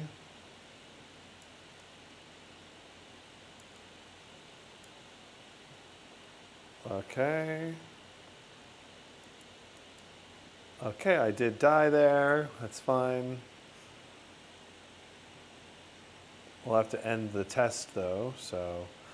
We did 312, and we're going to restart it once we get back to combat.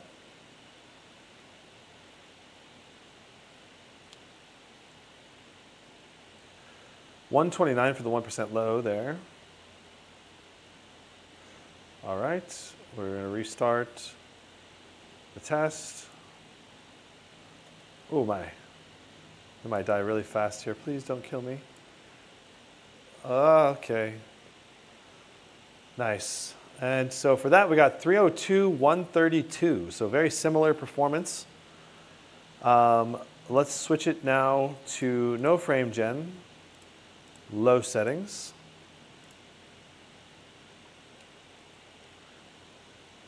All right. And here we can use Afterburner again.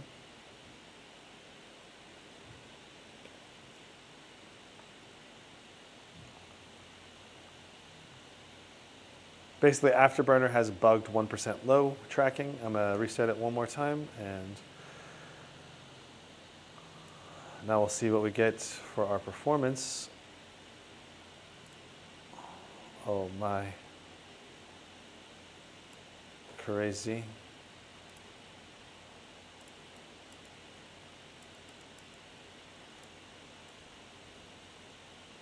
So 120, 109.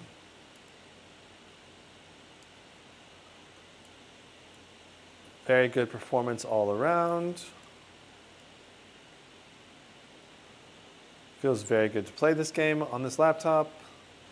All right, we'll end it there, and we'll see 190, 110 for frame view, 191, 118 for MSI Afterburner, so just a few FPS difference for 1% lows.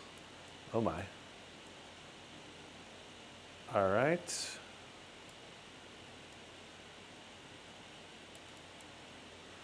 Cool.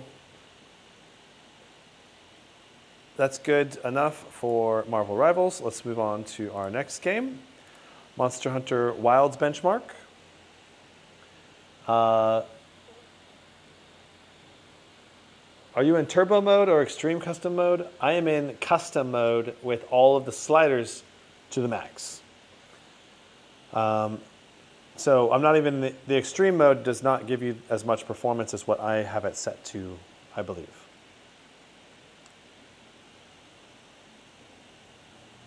I chose Legion over Asus only because of OLED, honestly.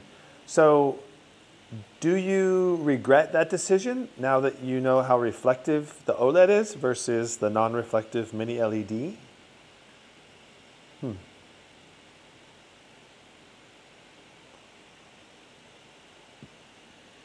Can we limit the CPU to 60 watts? I don't want to do that because I'm trying to let it be, this test show maximum possible performance. Yeah, we're on max fan speed, full speed fans.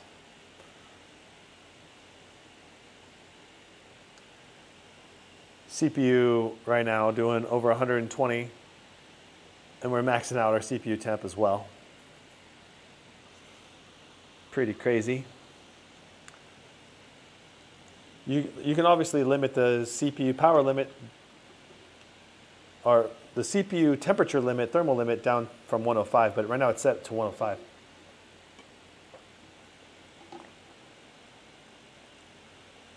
Scar 18 Mini LED or Legion OLED, which is better? I would go Scar Mini LED because it's non-reflective and it looks just, it's way easier to see without reflections bothering your experience. But if you have dark background to where you don't have reflections is a non-issue, then I would pick the OLED.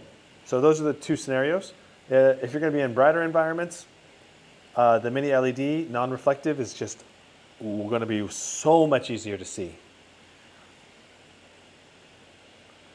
But the OLED is gorgeous. I mean, the Mini LED is gorgeous. They're both gorgeous. So, and they both have very high response rate. So they're both going to be great for gaming and esports and all of that, you know. So I think almost anybody would love both, unless you're very averse to reflections, in which case go Mini LED.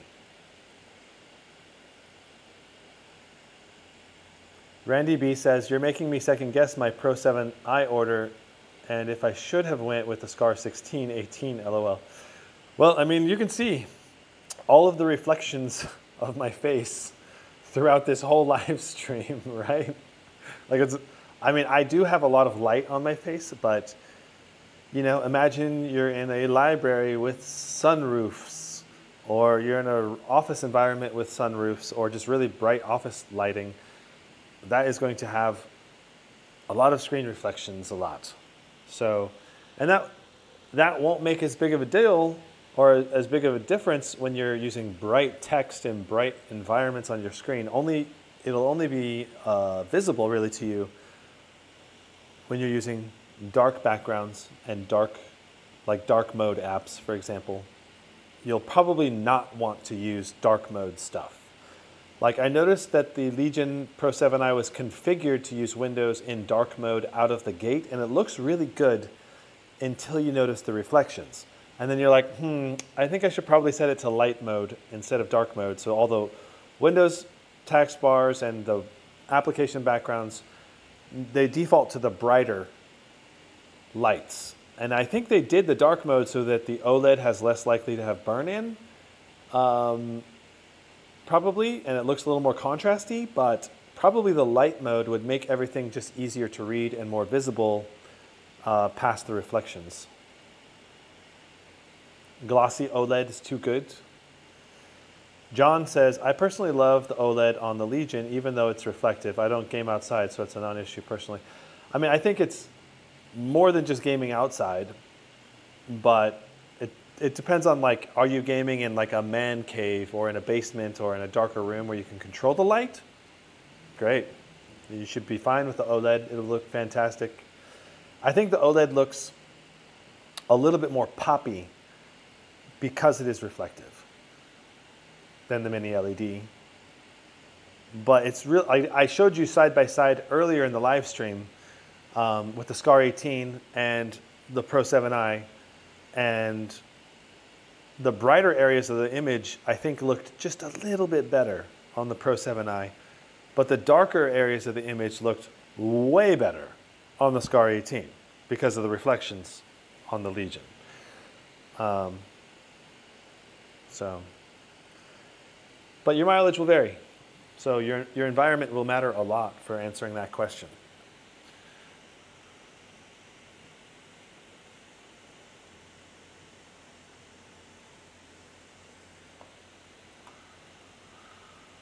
Man, loading the shaders for Monster Hunter Wilds takes so long. And I know I preloaded these shaders, so you have to reload the shaders every time you go into this benchmark.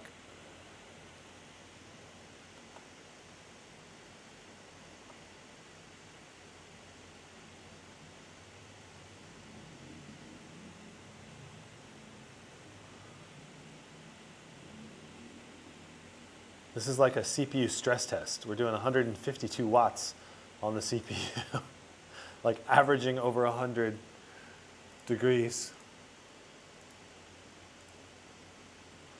Okay, so let's check our settings to make sure our settings are good.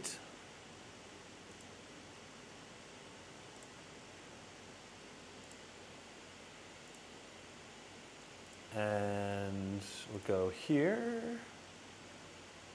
And we'll go here, ultra default settings, DLSS enabled, upscaling set to quality, ray tracing set to off was how I've been benchmarking this because it provides a lot more FPS than with ray tracing on.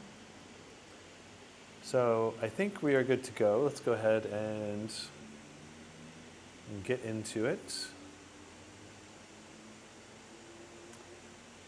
I think, wow, you can really see the reflection. Hello. And now you can't see me at all. If I wave, I'm waving, you can't see me because it's so bright, right? So that's why I'm saying bright environments, the OLED is powerful enough to power right through the reflection. Wow, so really high CPU wattage, 101 and 170, 165 to the GPU, really, really good performance. I'm pretty sure these 1% lows now may be better than the X3D. I don't know. I'll have to actually compare this side by side. I think I need to do a new comparison side by side with the X3D with the Legion Pro 7i benchmarks and see, because I think the Pro 7i had a couple of benchmarks now where the 1% lows were actually better with the Intel. I think that shows two things. The Pro 7i has faster DDR5 6400 memory. And then in addition, we have a higher CPU wattage going through the CPU. So those two things put together are giving us improvements to our 1% lows.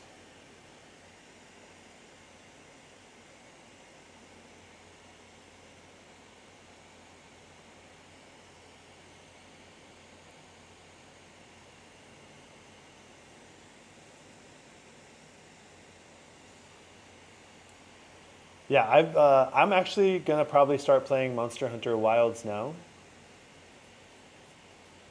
So I think it's, I've got a friend who really wants to play it with me. So we're probably going to play it together.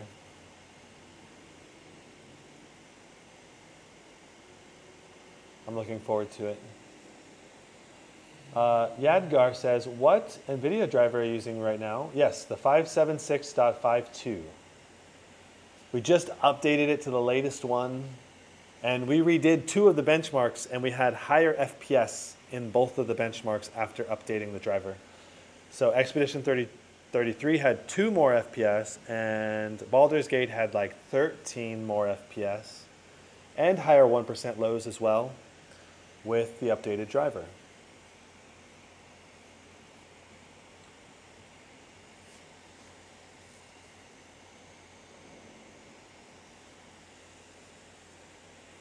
Was there a new driver today? No. There was a new driver back when I was in Taiwan.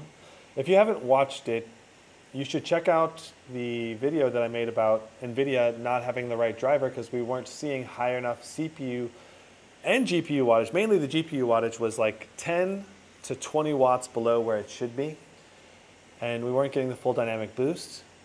And so I made a video called, hey NVIDIA, your drivers are broken. And then a couple days later, like 3 days later, they released new drivers that fixed the issue. So I don't know if they actually watched my video or not, but the timing was pretty much perfect for them watching it and hopefully fixing it. So I hope it's cool in my mind to think, hey, I helped fix the drivers for NVIDIA, but I don't know if I really did. I don't have any way to confirm that because I didn't have any direct communication with NVIDIA, but I was submitting that video to NVIDIA through 2 different brands that I work closely with. So I know that it was getting to NVIDIA's people somehow or through official channels. So I'm hoping they were able to be like, oh yeah, we're not getting the right power to the GPU, and they released the fix right away. So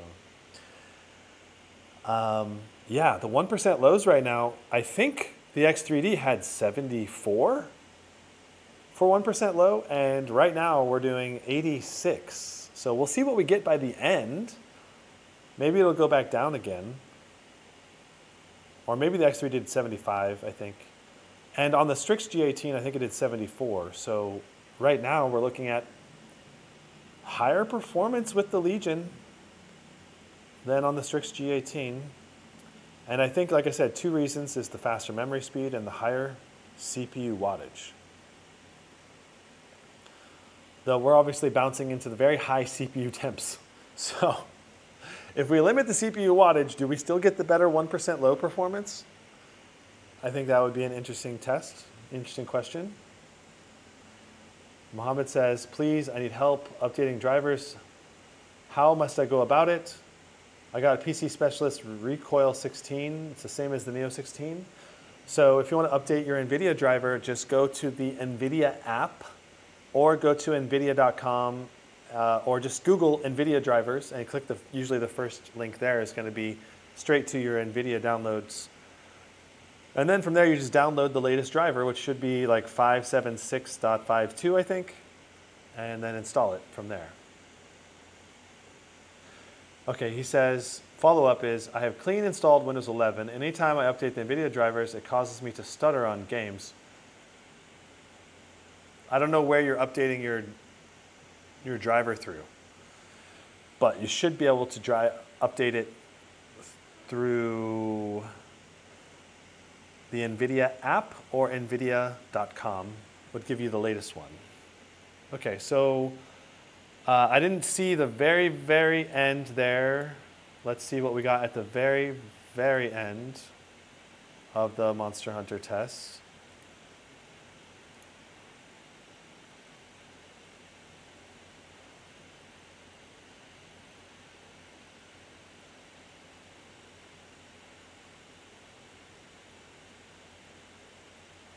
Looks like 145.88.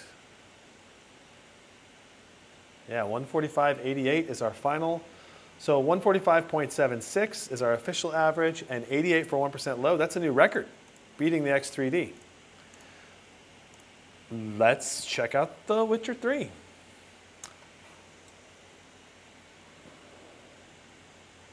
Is 85 to 95 degrees normal on max fan? Yes, because we are slamming the wattage through this. Laptop in custom mode with everything set to the max.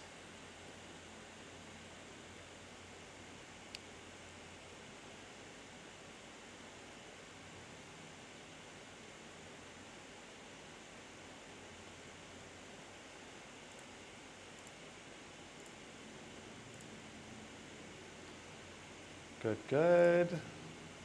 Ultra. Quality. Good. Good. I think we're going to be all right. Mohammed says, I tried using DDU on installer, or I used NVIDIA app. I did it every way, and it's causing me headaches. How do I set up the control panel, at least where I'm not sure what's going wrong with your system. If you use DDU to remove your driver, you should be able to install a fresh install of NVIDIA, and it should be fine. I don't know. Sounds like really odd behavior. I don't usually use DDU to remove the driver. I just do custom driver install with NVIDIA app and click the perform clean install. And that's pretty much how I update my drivers now. Pretty consistently. All right, so here we go. 3, 2, 1. Got a new average going, and we're off to the races.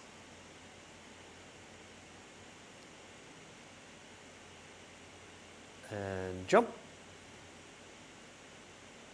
And dive. And swim for the shore. Wow, our average FPS is really good. Impressive.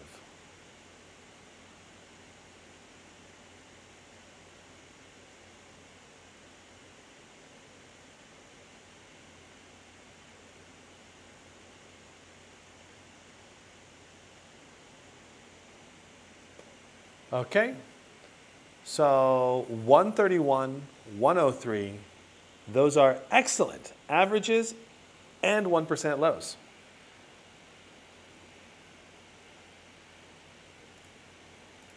All right, so that's all the games for today. The only one we weren't able to test was Oblivion, and we did all the tests as well. So it's time to do final summary review of everything we found out today. Let me grab the laptop and scooch this off to the side a little bit more.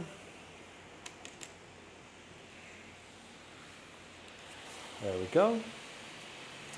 All right, so this is where we're going to talk about everything that we've done today.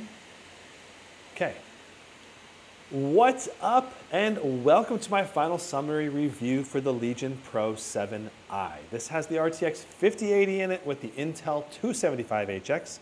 We also have DDR5 6400 mega transfer memory. That's definitely going to help boost our performance. Now, we did performance testing with this in custom fan mode with max fans and all the sliders set to the max. And we saw some noticeable improvements in performance over the Strix G18 with the RTX 5080 and the same processor, but slower DDR5 5600 memory, as well as lower CPU power limits on especially dual load games like the CPU, GPU when you cross load it. We were just seeing extra wattage across a number of different games, and that boosted our FPS quite noticeably and our 1% low performance, making the Intel 275HX noticeably more competitive with the 9955HX that I tested in the Neo 16 when I was in Taiwan, Taipei. Now I've got a new 9955HX with the RTX 5090 coming in, and I'll be able to do a apples to apples identical chassis side-by-side benchmark comparison in the future. So we'll get even better data in the future. But know that this laptop definitely performs better than my previous test in the Strix G18 because, like I said, faster memory and higher CPU power limit when under a dual load. Anyway, so this is the final summary review for an over 4 hour long live stream. It's 4 hours right now approximately, so it's going to take it's going to be like a 4.5 hour live stream. Anyway, so link in the description if you want to check out the full live stream. And of course, there'll be timestamps when all of this is done as well. So let's talk biggest pros and cons. This laptop is a monster performance machine in a 16-inch laptop, especially considering that it's all air cooled. It hit over 200 watts in a CPU multi-core rendering, hit 210 watts repeatedly, but it cannot sustain that. It sustains down to 165 watts for the long power limit, and that is like the permanent power limit. You cannot go above 165 watts for a long period of time. So you're getting excellent performance in a moderately portable system. Now you do have an OLED panel on here, 500 nits. We tested it at 400 and I think 87 nits or right around there, depending on if you're in HDR or standard SDR mode, standard definition. What's it called? I don't know. Yeah, tired. Long live stream. Anyway, okay. So key pros and cons to this machine. No Thunderbolt 5 here. You only have Thunderbolt 4, but the USB-C ports are high quality with DisplayPort 2.1 support, so that's good. You also have a good number of ports on here. 3 USB-A's, 2 USB-C's, you got an Ethernet port, a headset port, HDMI 2.1, and then a 400-watt power adapter. And combining the weight together, this laptop seemed still quite portable considering the full level of performance you get. This is going to match and beat a lot of 18-inch laptops on the market. Now, as far as the hinge goes and the flex test, this did really well with a very firm hinge overall. Like I can move this, manipulate this, and it stays relatively stable, right? Like you can actually move the laptop around without the hinge collapsing. Of course, if you do it most of the way down, it's going to like to go down all the way. There's also a nice lip here, and you can open it with one finger pretty easily. There is no Windows Hello on this laptop. That is a downside. You also only have a fairly mediocre 1080p webcam, though I heard there's an option for upgrading to the higher end webcam. If you need webcam quality, go for the higher end webcam because the 1080p webcam is not that good. All right, so removing the bottom was about 10 screws. There are different lengths. You're going to want to make sure you keep track of which screws go in which hole so you don't put a screw through your motherboard or your battery. The removing of the bottom was not too hard, but if you want to upgrade your SSDs, it does require removing additional metal plates. So you have to remove this metal plate for accessing your SSDs, as well as if you want to change out your memory. Now, the 8 to 64 RAM speed gave us better averages, above average compared to the DDR5 memory that I've been testing so far, but not the fastest memory result I've ever tested. There's still definitely faster memory out there that you can get for a laptop. Now, as far as the ports, I did talk about the ports a second ago, but then going back to the ports, there is no full-size SD card slot. That's probably the biggest downside besides the lack of Thunderbolt 5 support. Now, Thunderbolt 5 means you don't have Thunderbolt 5 docks, Thunderbolt 5 SSD enclosure support for ultra-fast SSD speeds, as well as eGPU support through Thunderbolt 5, or like dual 4K high refresh rate display support or 8K refresh rate display support down the line. So those are kind of the key things that you're missing for ports. Overall, the ports on here, though, are quite good, but just not as competitive as some of the other high-end laptops. It's one of the downsides for sure going with this Pro 7i. Now, for bloatware, there was a lot of ads for Lenovo products. There's a lot of screenshots of shame. There's McAfee. There is the Lenovo Space, which has now a game sales engine area, as well as like a game launcher area, and they have split apart Lenovo Vantage's performance settings and put that into the Legion Space application, which I dislike. I think Legion Space should have just been a game launcher that you could just ignore and you didn't have to go in there. And now you have to go in there and get advertised to. In addition, there was a lot of pop-ups from Lenovo about cloud services and other types of optimization that you could get on your machine that you don't really need. And I would rather them stay out of my face until I need a product and I go looking for it and then I find it, you know? That's what I prefer rather than being forced into your face. Of course, there's always the Microsoft bloatware with Xbox and other applications like that, as well as the Microsoft pop-ups for cloud services, etc. Now, for keyboards, this is one of the very best keyboards money can buy in pretty much any laptop of all time. It is an amazing keyboard, great keyboard for typing, great visuals for RGB, and great functionality for all of the secondary functions. As far as trackpad goes, the trackpad is not only smaller than average for a 16-inch laptop these days, it's also plastic. So trackpad is actually one of the worst trackpads probably across the premium laptop lineup. The plastic nature of it means that your finger just does not slide as smoothly, but the click on it is still good and that works quite well.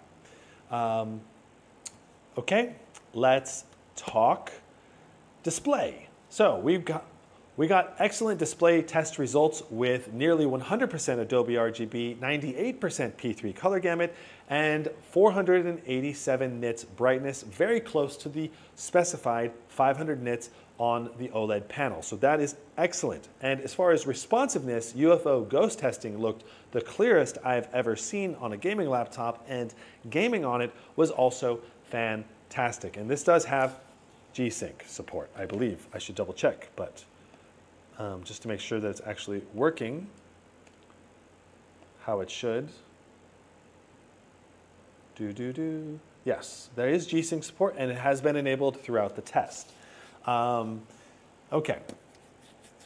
Now, so for speakers, we had excellent bass with very good overall audio sound quality. But I do think that the mids and the highs could have improved clarity, especially, and the overall volume could also be a little bit louder for more general immersion. But the bass is there. The mids and highs are pretty clear. It's going to be this is going to be a good multimedia laptop for movies, video games, and just enjoying audio. But I still think it's not nearly to the level of a MacBook Pro, and we could still get better audio speakers in these laptops here. But this is above average among the current crop of gaming laptops for sure. Okay. Fan noise testing. This got excellent, basically completely inaudible fan noise on quiet as well as balanced, which quiet mode gave us about 70 watts of GPU, CPU, TDP, and 90, or I think, no, balanced gave us like 120, 130 watts of CPU, GPU, TDP. So that gives us a lot of performance to play all of the lightweight titles with almost no fan noise at all. So I love that. Now, you go to performance mode, you're looking at 53 to 54 decibels of fan noise, still very reasonable levels of fan noise for full levels of performance. You go to max fan, you're talking 58 decibels, that gets really loud. You know, some of the loudest laptops go above 60, but 58 is still above average for a max fan profile. Cool. Now, as far as temperatures in actual gaming, we saw solid temperatures in every fan profile except for custom, where custom is where we actually tested the laptop in all of the games, and we told the laptop go as fast as you can with as high a temperatures as you can legally be allowed to go, which is 105 degrees on the CPU and 87 on the GPU. And the GPU never hit 87, I don't think, but the CPU was cranking up to 105 degrees a lot in a lot of the different titles, games, and everything, which is expected behavior because that's what we told it to do, which is a good thing, which means the software is working on the laptop, and that includes in Cinebench R24. We saw, like I said, over 200 watts of power to the CPU in a burst, and then down to 165 watts for the long power limit. And it seemed to sustain right around there, including in the 10-minute score, which was about 21,000 which was 2,100 for Cinebench R24 Multi and 130 for single score, which is actually a little bit on the low side. For the single score, I've seen 135 on some of the other laptops, but still great overall performance. ATA 64 RAM speed test, like I said, was good results overall, fast compared to the other DDR5 5600 memory laptops we've had, but I've seen faster memory, and you could certainly upgrade this to faster memory if you wanted to at a later time. Now, Blender benchmarks, I actually have to read the results because I do not have them in front of me, and it's hard to remember so many numbers. So, Blender with the RTX 5080 got 3362 for Monster, Junk Shop got 1872, Classroom got 1772. For the Intel 275HX, we got 245 for Monster, Junk Shop got 158, and Classroom only 121. Cool. Port Royale got 14,473 with 67 FPS on average. Steel Nomad got 51 FPS on average and 5,096, and that's stock with no overclock. For Time Spy, we got 22,813 for graphics score, and CPU score 16,795. And yeah, so very good overall results. With the overclock, we did get 23,405. So some nice little upscale, you know, some nice little improvement if you apply an overclock, though it's not going to give you like a massive gain. Only, you know, 600 points is not really that great. Okay, so CrystalDiskMark also had excellent read and write scores with over 12,000 and 13,000 respectively, and you're just going to have extremely fast speeds with the Samsung SSD in here. Faster than you'll probably ever need, quite frankly. So I don't even know that I can recommend a Gen 5 SSD necessarily, because I don't even think it's really worth owning a Gen 5 SSD in your gaming laptop, just because the Gen 4 SSDs are super fast already, and you can get them at much higher capacities for the money. And the difference in speed in most use cases is going to be not even that noticeable. So that's why going for like a larger Gen 4, like 4 or 8 terabyte, just makes more sense to me than going for a Gen 5 at the same price. I don't know, I haven't compared prices exactly, but that's my recommendation off of the top of my head. Go for more capacity on a Gen 4 rather than going for Gen 5, but you still got Gen 5 in here, and you can add in your own extra Gen 4 SSD to throw in more space, because you'll definitely need it, because 1 terabyte is not enough when one game is now up to 300 gigs for a single title, which is just bonkers crazy for me. All right, Baldur's Gate 3 and Expedition 33, we tested those before we updated the drivers, and then we updated the driver, and we had a noticeable gain in performance in both of the titles, which was nice to see, about 13 FPS in Baldur's Gate and 2 FPS in Expedition 33. Now, in terms of overall FPS and gameplay with Baldur's Gate 3, I think we were in the 270s, which is fantastic. Counter-Strike 2, we did 260 something. It was, again, fantastic. Better performance than the previously tested Strix G18. And again, it's likely because we're testing it with faster memory, as well as the higher CPU power limit on this machine compared to the Strix G18, letting the Intel 275HX just ramp higher at a higher clock speed. It's able to process frames a little bit faster, giving us better 1% lows, and that was true pretty much across the board in every title. Cyberpunk 2077, also fantastic performance. Oblivion, I don't know, the Oblivion we were not able to test, but you should be able to get about 125 FPS on Ultra with frame generation and DLSS on quality. God of War, we did about 120 FPS with great 1% lows. Hogwarts had some fantastic performance, a very high average FPS, better than the X3D, I believe, but lower 1% lows than the X3D.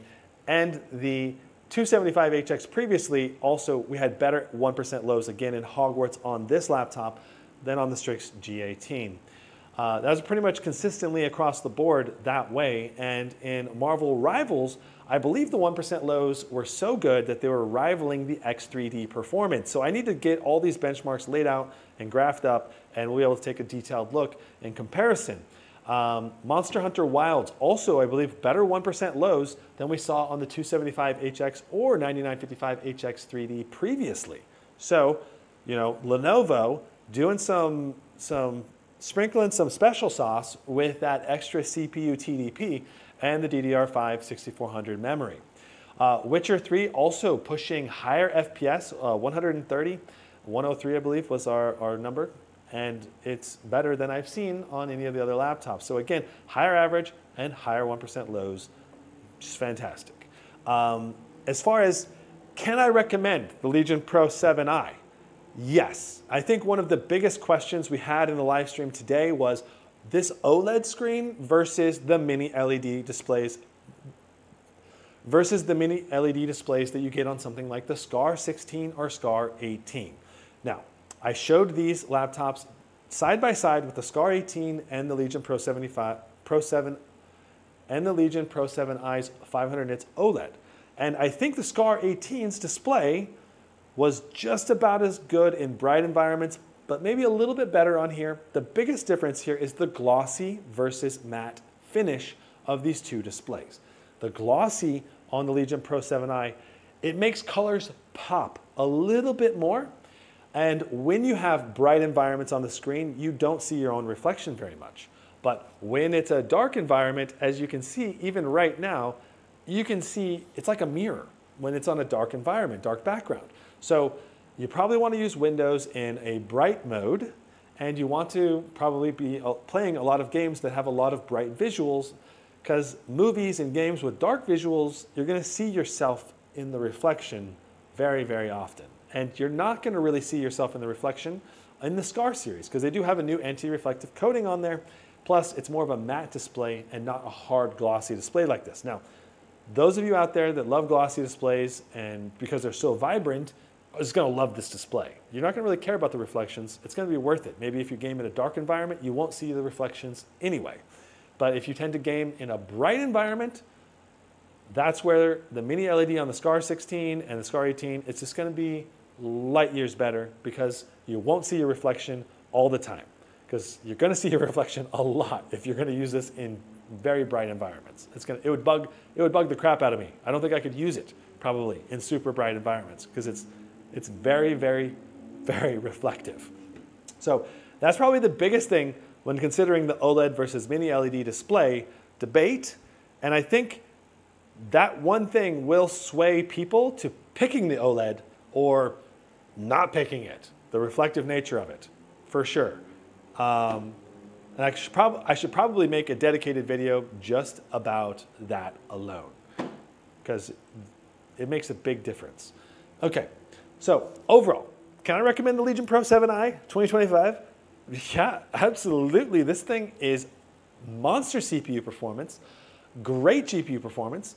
You got the customization and the fan profiles and the, the CPU, GPU control in the custom mode. You can tailor the laptop to be quieter and high performance.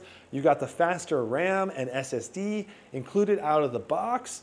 I mean, if you configure it that way. And I usually use an external mouse anyway. So the plastic trackpad's not a deal breaker for me. But if you plan on using this a lot in your lap, the plastic trackpad could be a deal breaker for you. But generally speaking, I think the two main deal breakers, plastic trackpad, glossy display. If you can get past those two things, the Legion Pro 7i, great overall high-end gaming laptop that I can wholeheartedly recommend. So yeah, that's the Legion Pro 7i, final summary review. Thanks so much for watching. Be sure to like if you enjoyed the content, and be sure to subscribe for more gaming laptop videos and other gaming tech. We'll see you in the next one. Brandon out. Yay. Okay. All right. So, chat. It's Q&A time. Real quick, I'll answer a couple questions if I can, and then we will end the live stream. All right. Sir Up says, will you do a comparison between the Legion Pro 7i 5080, 5090 versus 9955HX3D 5080, 5090? I'm particularly interested in the performance of 1% lows at low settings in esports games. So my goal is to do a 9955HX versus Intel 275HX, both in the Neo 16 coming up here. And it's going to be focused, there will be at least 7 or 8 esports games and probably a couple of strategy games, like Civilization, for example, probably, as well. Maybe Civilization, and if I can do like a Stellaris benchmark or some other strategy game benchmark, I'll probably do that as well. Okay, Boss Height says, have you compared this laptop with the Legion Pro 7i Gen 9 4090? Which one comes out on top if you have? I have not, but that would be another great GPU comparison. So yeah. Henkelson says, would you prefer this or the AMD HX3D XMG without water cooling in terms of overall package, performance, build quality, screen, speakers, etc. if they're the same price? So the Legion Pro 7i and the Neo 16, they're both going to have fantastic performance, especially if you get the HX3D from the Neo 16 though, I think is going to cost quite a bit more. So from a value perspective, the Legion would probably be the better laptop to go for.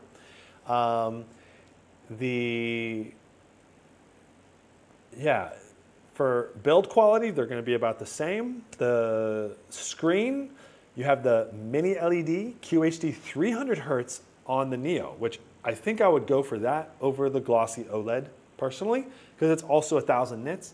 Though we tested, I think, a little over 600 again for the sustained. Speakers were definitely better on the Legion Pro 7i, and port selection, I believe, is better on the Neo as well.